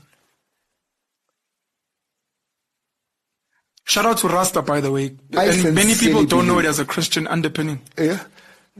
I sincerely believe that Rasta consciousness as a consciousness could be a solution to the world's ills. This is why. One love, one Jah, one aim, one destiny. These are Rasta slogans. One love. If people could have one love, the world would be peaceful. One aim. If me and you could have the same aim and not fight on different platforms, we could spread the message faster. Yeah. One God. If we realize that you call it Tribal Media House, I call it My Vuge Africa Media House. They're both media houses. Right? We are all doing the same thing. One aim. One destiny. We are all aiming at the same goal, to wake up the consciousness of our people. How much faster would our liberation come? How much more real would our liberation be? South Africa fought apartheid and all of that. And 94, when we got the power back, we got it back fragmented. IFP, UDM, this and that. We're the only country with more than 100 political parties on the ballot paper. Only country in the world.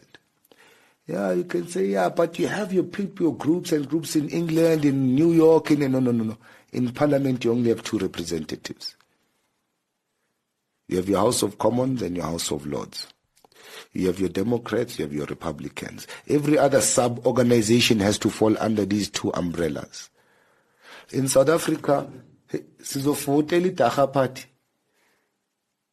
sovotela iKick party, Peace party, ASOP party, in party. This has been there for a while, Benitag. Like, you get me? But now, fragmented liberation, Lesienza. His Excellency Julius Malema broke out from the ANC. His Excellency Jacob Zuma breaks out from the ANC.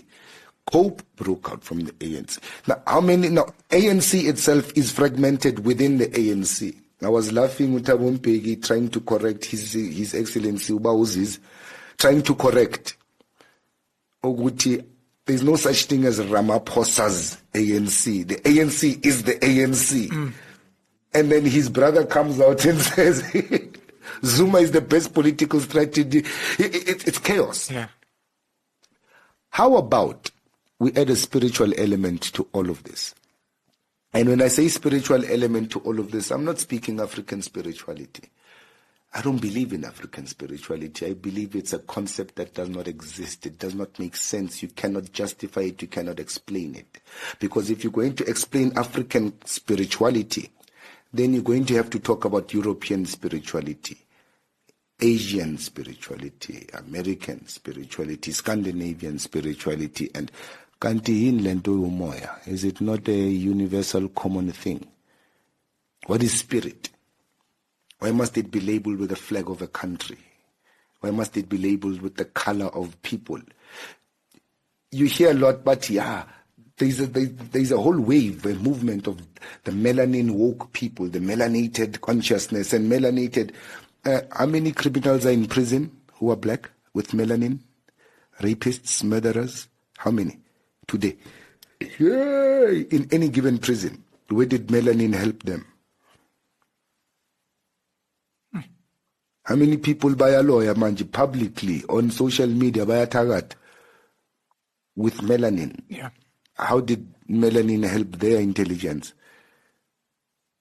Emakasi, we are still building imikuku. We are not developing into houses. We are still building imikuku. Where is the melanin? Where is the intelligence? When was the last time black people built a pyramid? I know Omunyuzoti. Ya vele wena ubathanda abantu abamnyama. Vele ngibathanda abantu abamnyama. I don't like black people. Black people have a problem. How can I like you if you hate yourself? Ngiyokuthanda kanjani wena uzonda? Ngiyothini? Because I'm going to give you all my love. You won't understand what the fuck I'm giving you. How does it make sense? How can I love you when you hate yourself? You won't understand the love I give you. You won't understand it. Control. I remember a few of my students gave me when they left my school, but la efaminiga abala uzobula ukusebenza nokufunda. Uzobula ukusebenza nokufunda. And working and learning. Working and learning is going to kill you? Okay, I get. I want to go back to Rasta as an Rasta, escape and and weed. This is my experience of Rasta. Is it important for people to visit Rasta, anyone, or to study it just as part of their own life journey? No. You are saying as a consciousness, you think it would really be a great solution? As a consciousness, it's a solution. As a movement, no. Okay. Because there is a problem. Gunobu Rasta. Let's say Rastafari. And then there's Rastaman. Right? So Rastaman will tell you, yeah, we smoke ganja, we don't eat meat, we don't do this, we don't do that. But then there's Rastafari, Emperor Haile Selassie, the first of Ethiopia. I would advise people to study him and forget a little bit about Amarasta. Okay. Yeah, Marasta are just people also looking for answers. Oh. And they happen to stumble upon a knowledge system that could liberate them and the world, but they couldn't understand it. It's like people reading the Bible and believing that the Bible is leading them to a specific religion or a church. I read the Bible. I'm not a Christian. I read the Bible. I don't find, and having read the Bible, the funny thing is I discovered that it does not even speak about God or religion or church. It's a book of human development. It's a psychological book. It's a book of how to develop your own consciousness if you know how to read it. I'll give you an example. Matthew chapter 1 speaks about the generations of Jesus Christ. It starts with 14 from Adam to David, 14 from David to exile, 14 from exile to the birth of Jesus. So you have 3 sets of 14. If you write that down, 3, 1, 4, what's that? Pi ratio. Right? And then if you go and study further in the New Testament, same book of Matthew, you find that Jesus goes out and recruits 12 disciples. So now you have one person with 12. Right? 13. And those 13 branch out into 72. You see, there's a multiplication that's happening here. There's a geometry, a sacred geometrical pattern that's being painted here. And that sacred geometrical pattern comes back to the human experience. All of us in this world have 12 experiences. We all have a Peter experience that you doubt everything you do. I've got the confidence for it, but I doubt. Like Peter walked on the water but drowned when he started questioning. We all have that about ourselves. We all have a Matthew character about ourselves who collects taxes, who wants to benefit from other people's hard work. We all have that about ourselves. We all have a John characteristic about ourselves. And I'm only saying a first level of interpretation. There's 12 levels. I'm only going to deal with one. You all have a John about ourselves. The John who wants to be noticed by the man in power in the room. No, did you see me? I did this. No, did you see me? I brought that for you. That's why John is the disciple who was close to his heart. We have a Philip. A very rigid structure about ourselves. This is how it's done, and this is how it's always been done, and this is how we're always going to do it. This is why Christ said to Philip, you are a true Jew, there's nothing false about you. And then we have the philosopher time that we have wit and imagine and wonder, oh, what's going to happen with my life? That's the Bartholomew part of the disciples. I won't go through all 12. But it's a sacred geometrical pattern of how the psychology of man works. You believe in numerology as well as a knowledge system?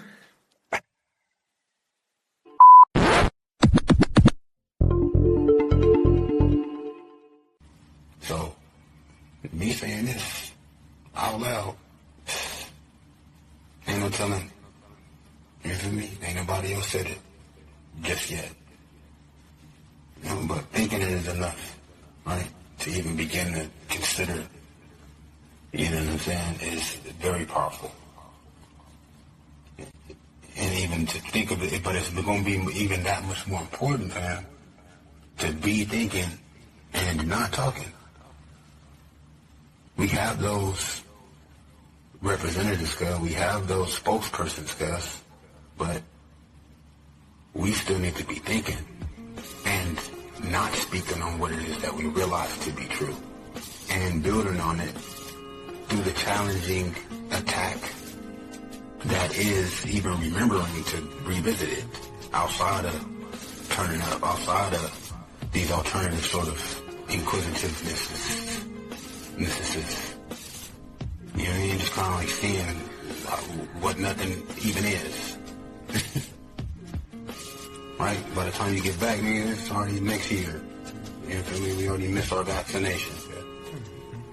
Right? We'd already been vaccinated with 100 billion nanobites in one syringe.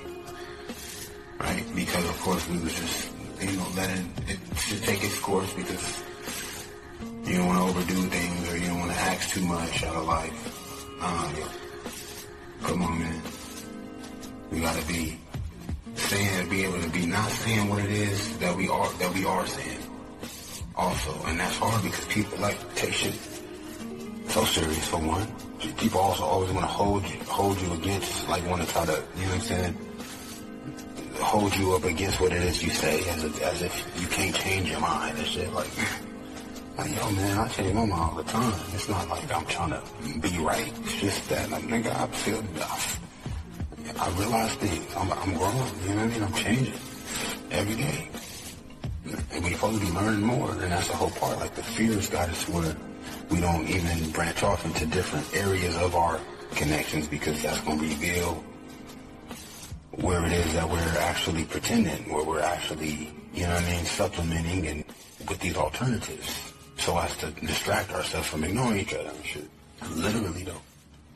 Why? Because secrets, because of course that by the time you get down to the nitty gritty, you get all the way open with your shit. You're going to need all new friends and everybody know everybody at this point. So now it's like, shit, you got to give up now. Give a fuck about a friend. Like I said, nigga,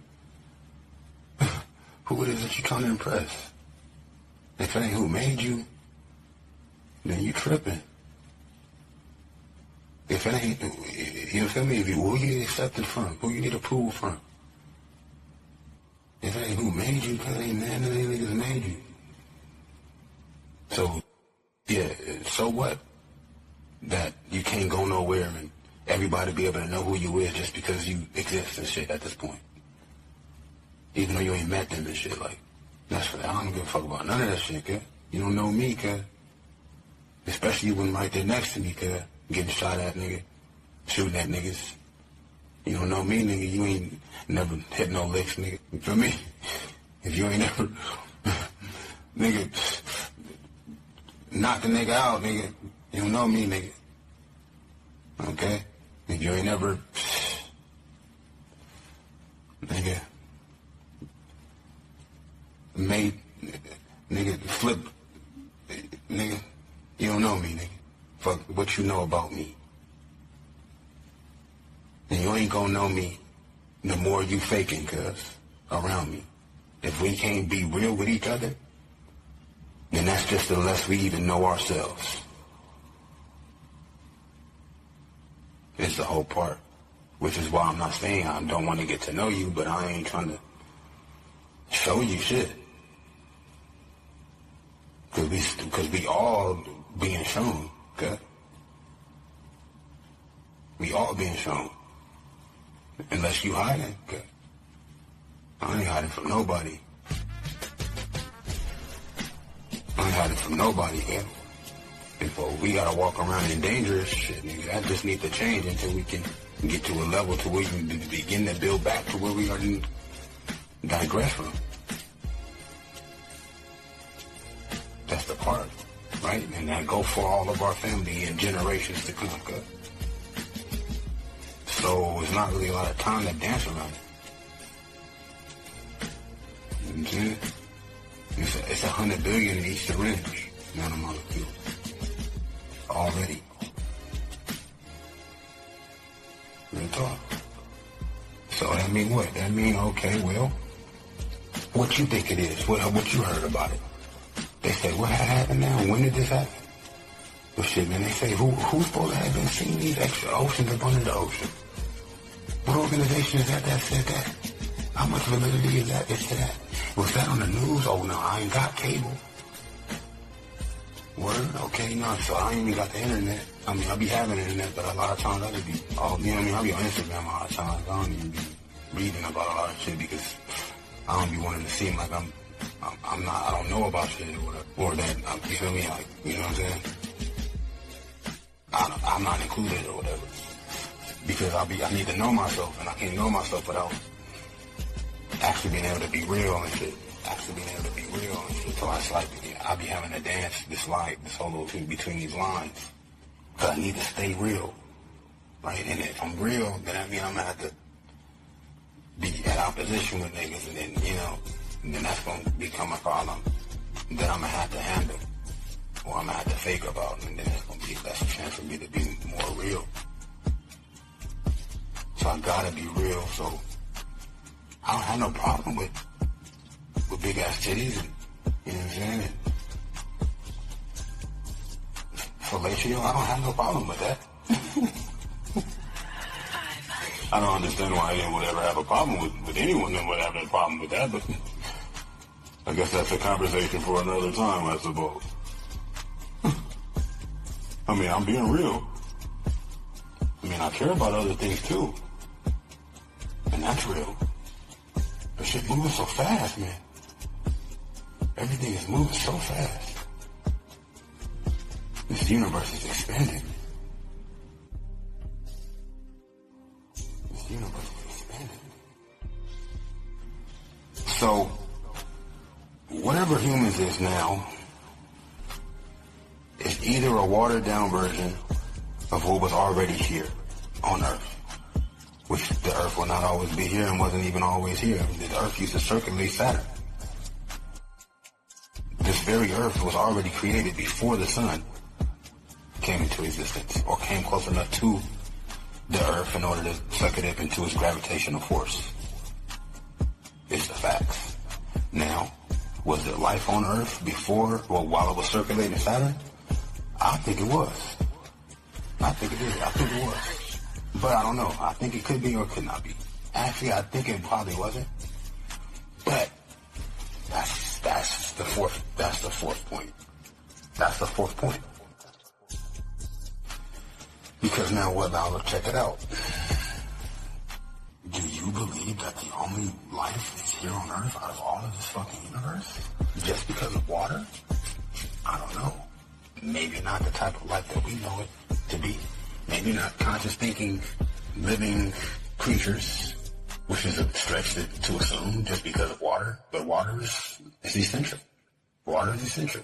Now, of course, there's probably more likely other planets in the entire fucking multiverse, that is all of space, since the beginning of the emanation, that have water. Now, those planets also have life.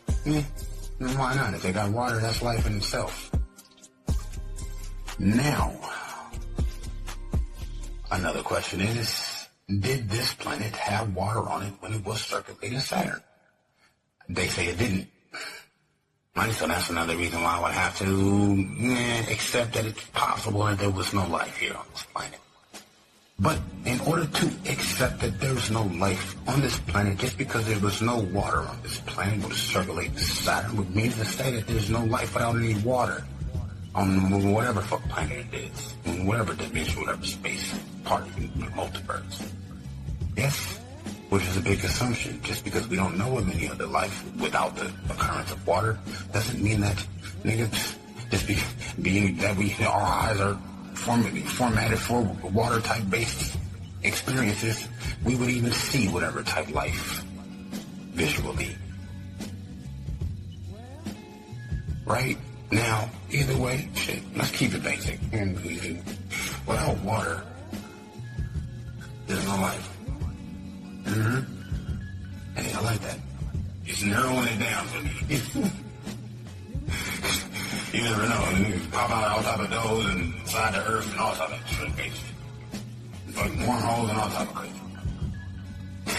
So, without water, there's no life. Okay, we'll be fine. That means that... But we can't say there was water on the earth before it became a part of the solar system.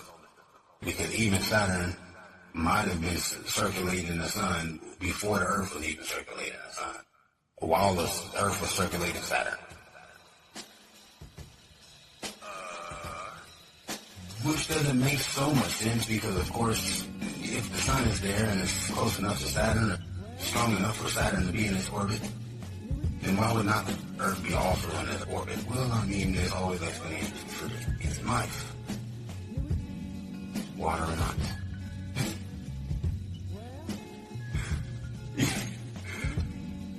So, they say there wasn't no water on Earth when it was circulating Saturn. Where Saturn came to fuck from, without whatever type of other star, I don't know. We got planets in space that don't circulate fucking stars, nigga. It's just floating. Now, there's a force that's got it moving. However fast or slow, wide or narrow. Okay? Whether that's a black hole somewhere, the center of a galaxy with all the stars in that galaxy is actually circulating around, which also the planet will be circulating around or not, and however much it want to float or be statically just suspended or not, it's going to be connected to a point somewhere, to a point somewhere. One of these points. And each of these points is a type of point. It's either going to be a black hole, it's going to be another planet, or it's going to be a star, cuz. Or it's going to be whatever else. But it's all going to have a 0-point energy center. Cuz. And it's going to be strong enough and reach far enough in its motives and natural process and formula so as to include whatever is most advantageous for the moment, cuz, or not. Now, as far as where Saturn comes from, and when it met Earth, and where Earth comes from, and what water got to do with life, whoever made us,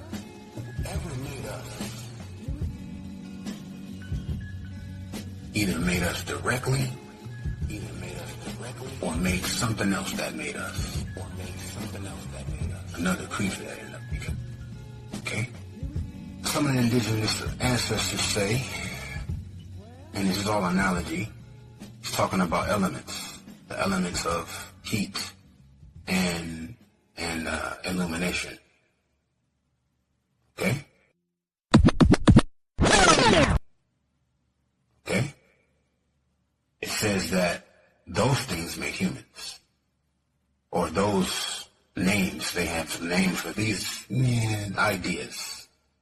We call them orishas. But they're represented as humanoid type people, but they're not necessarily only just physical beings. These are spiritual concepts. These spiritual concepts are alive within your consciousness, regardless, whatever it is that you refer to them as, because heat exists, moisture exists, light exists, and darkness exists. Okay? Space and time are all elements of existential experience. Okay? So that in itself is one key for you.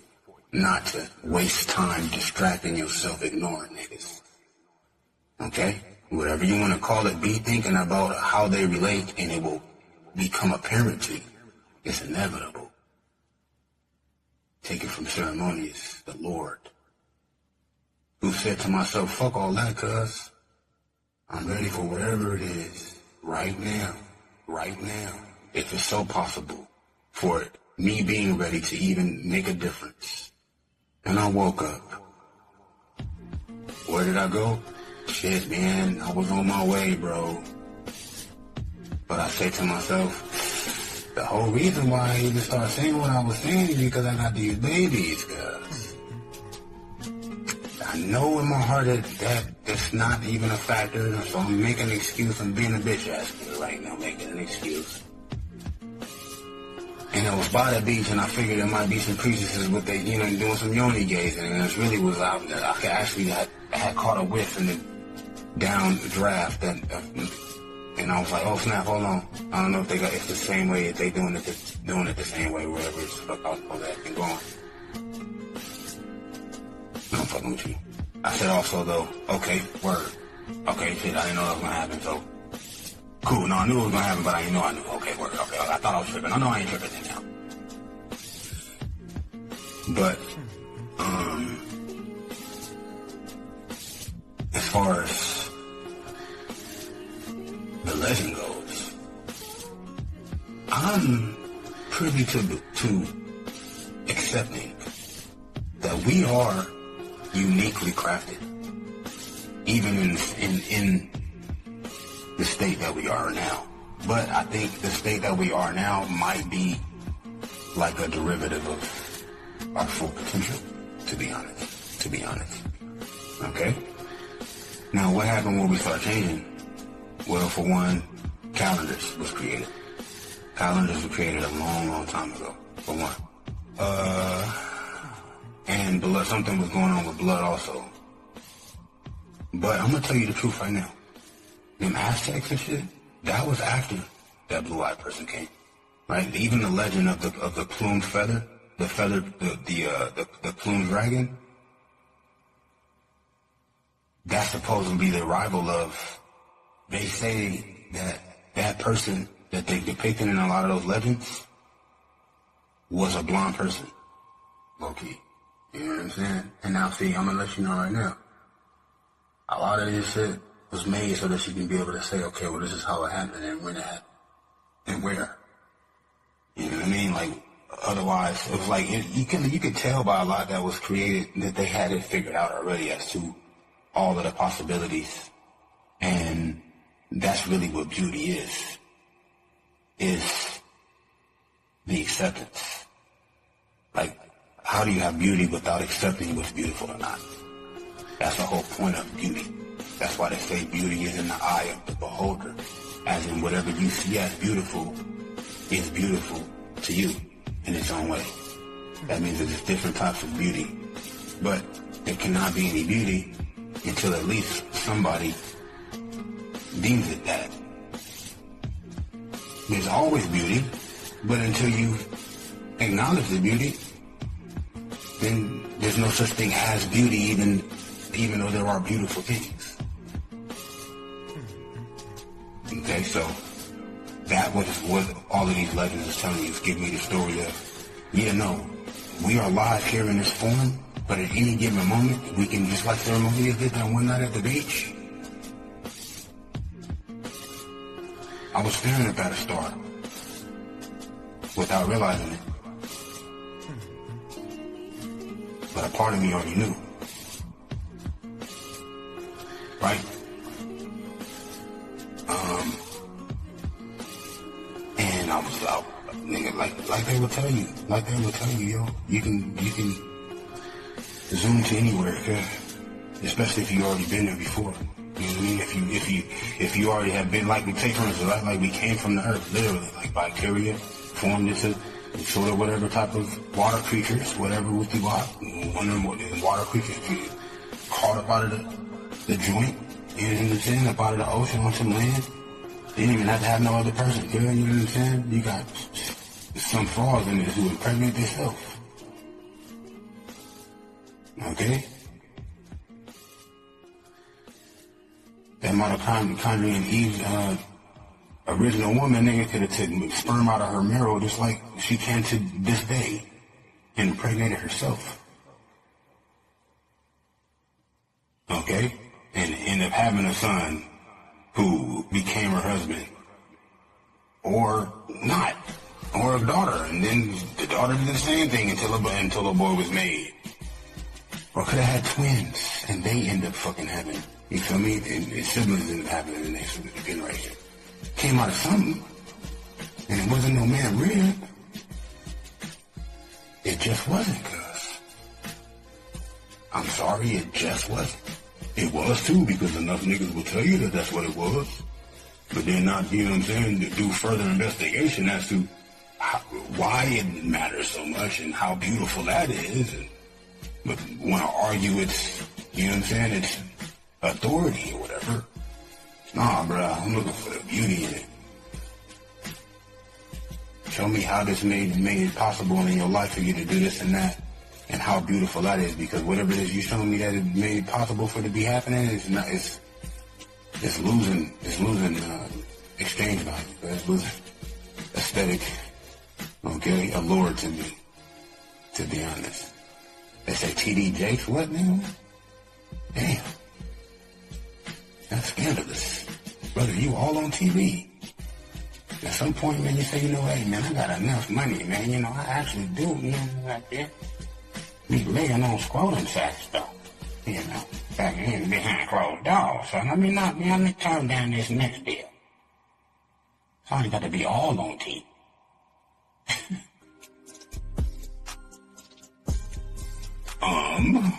Because that's not beautiful.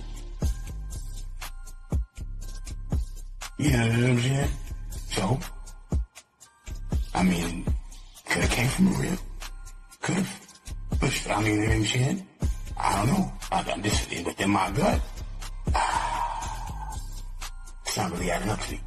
But I do think so, though, that we've always been magnificent, majestic. I think we've always been majestic. It's evident. You look at the human body today. It's majestic, cuz.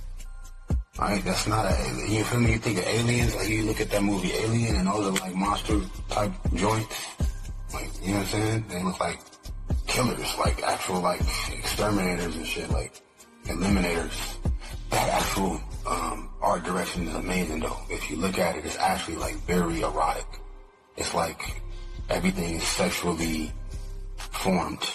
You know what I mean? Like even the head of it, even the head of the alien, it's like an actual phallus. And then like if you look at the mouth, the jaws, it's like a fallopian and shit. Like the head is shaped like a phallus. Then the jaws come out like an erected fallopian and shit. Like that shit crazy. I love that art, man. That's some of the illest, imaginative, stylish shit, man. That shit's straight funky, homie. Snazzy shit, bro. That alien, that whole joint is amazing, homie. If you look at like all of the different backgrounds, so they're just like fixtures and shit, all the ornamentation on the actual structures and spaceships and shit. Well, not even spaceships, but just when you get to the planet that the niggas are swimming and shit, or when they make their little nests or whatever within the other structures. So amazing. Like it's like all this sort of like intercourse. Everything is shaped like intercourse, like actual copulation, like, you know what I mean? Like the motion of it is all just like gyration. It's just amazing. And it's shiny, glimmery, it's sleek, slippery. Oh! Like that a lot, man. I'm not mad at that, man, Sigourney. Yeah, man. And then Sigourney, that's the first time, you know what I'm saying, you seen the nipples, like, you know, shit. You feel me? I like Sigourney when you were nipples, guy. Alright, anyway. I do, I ain't gonna lie. I still remember him to this day. I think about him every day. Thank you, Sigourney. And Ridley Scott, who's, of course, the writer of that series. Yeah, no, we're not like aliens, because we are in ourselves. We're alien enough. We're alien enough. We're alien enough. You know what I'm saying? Like, you gotta think, my nigga, like, think. Like, what the fuck is he thinking about, okay? Aliens gotta come from somewhere. We are aliens our fucking self, cuz. Even the aliens in spaceships would have had to start it somewhere, just like we fucking started somewhere, cuz. So, that's sort of the situation with this whole Aeon Flux, what the nigga name is, your boy. Damn, I'm forgetting this nigga name all the time, yeah. When you get to thinking about how it's supposed to be, it's easy to forget this nigga name, because you can tell, like, he's just basically looks like a placard. This nigga just basically like a poster stamp in front of a real alienistic monster that's gonna pop out later. What's this nigga name, bro? Damn, bro, you own everything now. I keep forgetting it. Every time I think Aeon Flux, I'm never gonna remember this nigga name. It's so kind of like not Aeon Flux. Anyway, what is Aeon Flux? No, what's the nigga name? Oh, I'm talking about the nigga. Anyway, man, it's kind of like what they trying to push with the whole little, you know, going and seeing if we can take life somewhere else. Nah, but it's not though, because that's all mechanical. And what we are is metaphysical. We literally are metaphysical. We're literally metaphysical. Now you could try to get all technical and act like brute force gonna get you somewhere, but you came out of that flower, nigga. And that's only gonna get you so far. Okay? Because as much as she enjoys succumbing, she also enjoys becoming. Okay? So it can't be imbalanced. It needs to be dynamic and reciprocal and retributing, you understand? Just like the real cycles of life. You know, it ain't about domination or trading dominance. It's about sharing essential, sharing aspects of necessariness. You know what I mean? Basically. However that flies, it's just gonna work itself out. You know, it's just gonna work itself out as long as you're not trying to control it. It's not about controlling; it's about serving the fuller balance, and that's a whole nother issue in itself. It's like, how you gonna have sex with a machine? How you gonna have sex with a machine? That's not even funny. That's not funny on either side of the spectrum. We make it, if she gonna let you get involved, because she didn't have to get involved already way before that. She gonna let your ass get involved, little nigga. Especially if you would ever get involved. Because she didn't have to be involved for wages already, from way before now already. But you ain't think about that though. You wanna hold it against her that she would leave you out when you didn't left her out to leave you out. And you was already holding the fact that she wouldn't prefer to leave you out against her before presented her the option to leave your ass out. On top of it. Who you think made a dildo, nigga? Who you think made a vibrator? Wasn't no woman. I'm willing to bet you it wasn't no woman. I'm willing to bet you, nigga, every dollar in my pocket wasn't no woman. That's just a hunch. That's another one of them intuitions. I don't know, though. There's something telling me it probably wasn't, though. Low key. I don't know. I could be wrong. I'm hoping I'm wrong. I'm hoping I'm wrong. I'm hoping I'm wrong about that one, bro. I'm just assume I'm wrong about that, good.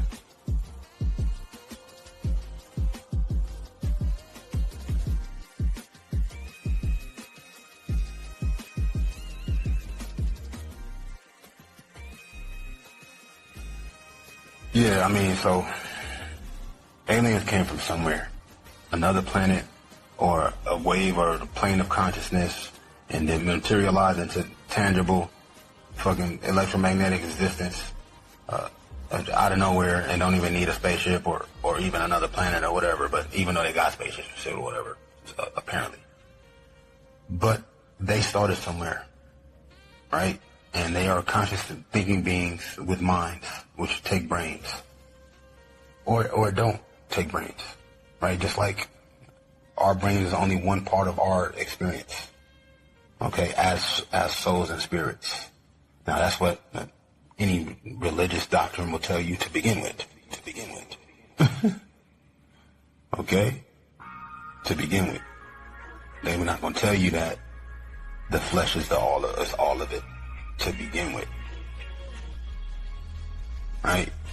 Now, that was established, right, and configured so as to slowly hypnotize your ass, basically, against your own inner knowing, right, to where you wouldn't think to say, shit, whatever it is, I'm ready for anything that's real, right? I deem it possible, just like I could pray and believe it enough, and that is enough for at least for me to get a green Cadillac, just like T.D. Jakes. I decide this right now, okay? Through the power of prayer, whether God exists or not. But I ain't gonna say you don't or you do. I'm just gonna say, in case it should. Just like T.D. Jakes. But not like T.D. Jakes. Not like T.D. Jakes. I guess not. No, I guess apparently not like T.D. Jakes. Not. My fault. Damn. Oh, damn. I'm glad I had thought of that before all of this other shit. Candlelight and shit. This nigga's on TV and all this other shit. That ain't got nothing to do with me. I gotta have my own personal relationship with love and life and truth and reality. Got to. And the reality of it is, somebody made the aliens. Something made the aliens. And if it was nothing that made the aliens, that means that it's all open. And that's just that much more important for us to evolve our own motherfucking self. Right? So either way, whether it is a creator up there or in there, that means that there's a pattern to this. And that's why they want to put a book out there that's going to explain it to you. Yes? Because they, first of all, maybe they feel like they got to figure it out. Well, then that wouldn't explain why they would lie about Benjamin Franklin discovering electricity and Isaac Newton discovering gravity, when those both already existed before the Bible and whatever other books, and was already described as well as elaborated upon in explicit detail. Even in the hieroglyphics it was. Now see, the hieroglyphics though, they couldn't burn those hieroglyphics. They couldn't confiscate and smuggle the volumes of those hieroglyphics and put them underneath the Vatican in the library vaults. Right? As far as the instructions, as far as the real, what an actual function of light and creating light even without electricity or electromagnetic sources. Yes? See, the thing is this, right? All it is that's happening is creating something called death. It literally is. But even beyond just the demise of the physical body, it's creating this realm of basically reverse imagination. All right? Now, whatever aliens is, not all of them are physical.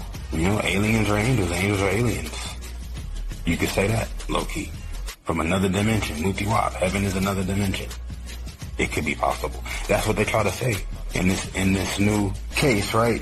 This whole government court case where the niggas who was working with the government, the CIA, actually got proof of these spaceships and these aliens and how they can infiltrate your mind and actually think for you or put thoughts in your mind. That's what these niggas are saying. This is what they say in the court of law. These niggas is in a court lawsuit admitting to having proof of evidence of this occurring, and that the niggas seeing the spaceships flying around and all this extra shit, yo, for years, having countless reports of these things.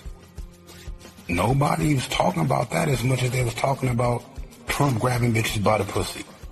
Nobody's talking about that as much as they was talking about whatever other scandal was happening at the time. And that's fucking retarded to me.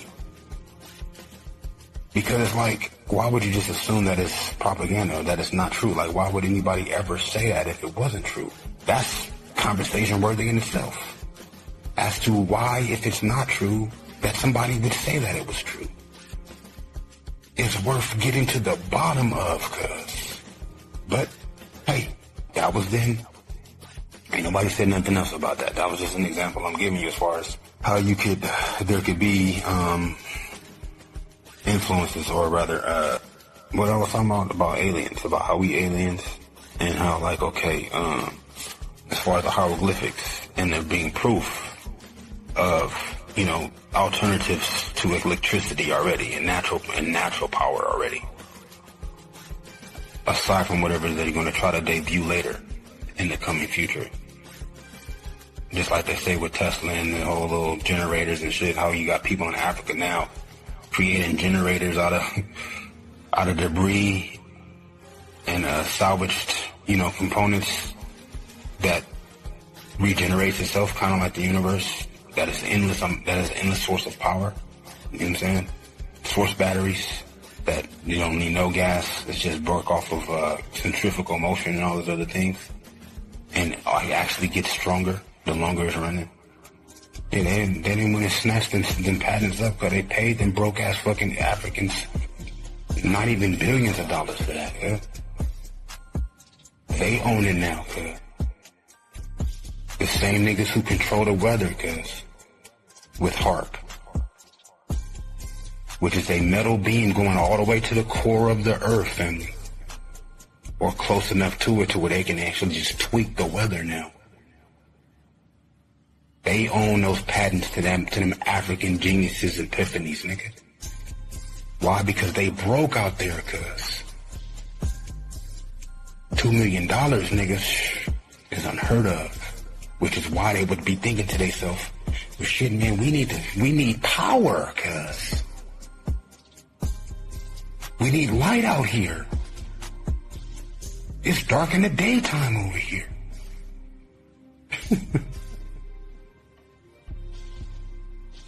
How can we make endless power, cuz? Shit, I'm gonna figure this shit out. It's the last thing I do, cuz. Swoop. You ain't just heard shit else about that, cuz. Clean seawater, cuz. Make clean water out of seawater, cuz. Huh? Word. What is niggas waiting on for that, cuz? They waiting for these nanomolecules, nigga, to take effect is what the fuck niggas waiting on. They waiting for TD Jakes, nigga, to get up off his porch, nigga. They're waiting for us to ask questions about what happened with them aliens that was supposed to have been popping in and out of niggas' heads and shit. Is what they're waiting on, I think. So, you go back to where we come from. We come from God. That's where we come from. That's where we come from. Okay? Now, either aliens exist or they don't. Okay?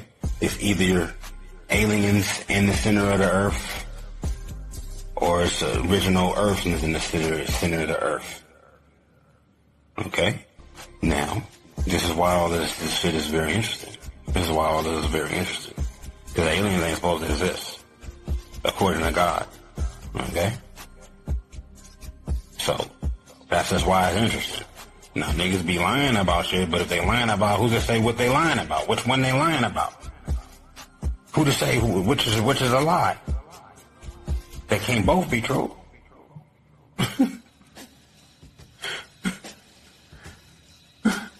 And niggas ain't got shit to say about it. They got all the shit to say about other shit though, like, that's just wild to me. So, you gotta think though. You know what I'm saying? Like, you gotta think though. We gonna become something, or we gonna die with the earth. But that's not what's gonna happen with us. Even if we have to let it go another way to where now we got these other type humans doing other type shit. Right? Just like in Star Wars, yes? We got the Jedi and the Sith, yes? We got the Jedi and the Sith, yes? That's kind of like sort of how it is. I think that these white folks is gonna bounce. That's what they're trying to do, like I said last time. But not all of them gonna bounce, first of all. And apparently they trying to take other niggas with them. Well, they doing shit to fuck around with other niggas too, who not bouncing was the part. Now, it's only gonna last for so long, right? Because of course, there's actual fucking real monsters inside of the earth, for one, who are not susceptible to nanomolecules, and that's why they made us. You understand? It's coming together for you. Whether they still in the earth or not, nigga. Whether it was actually that they actually indeed did make us or not. For whatever reason, it definitely got something to do with what is going on. Now, how much it has to do with it, and how much it's supposed to have to do with it, is what to answer.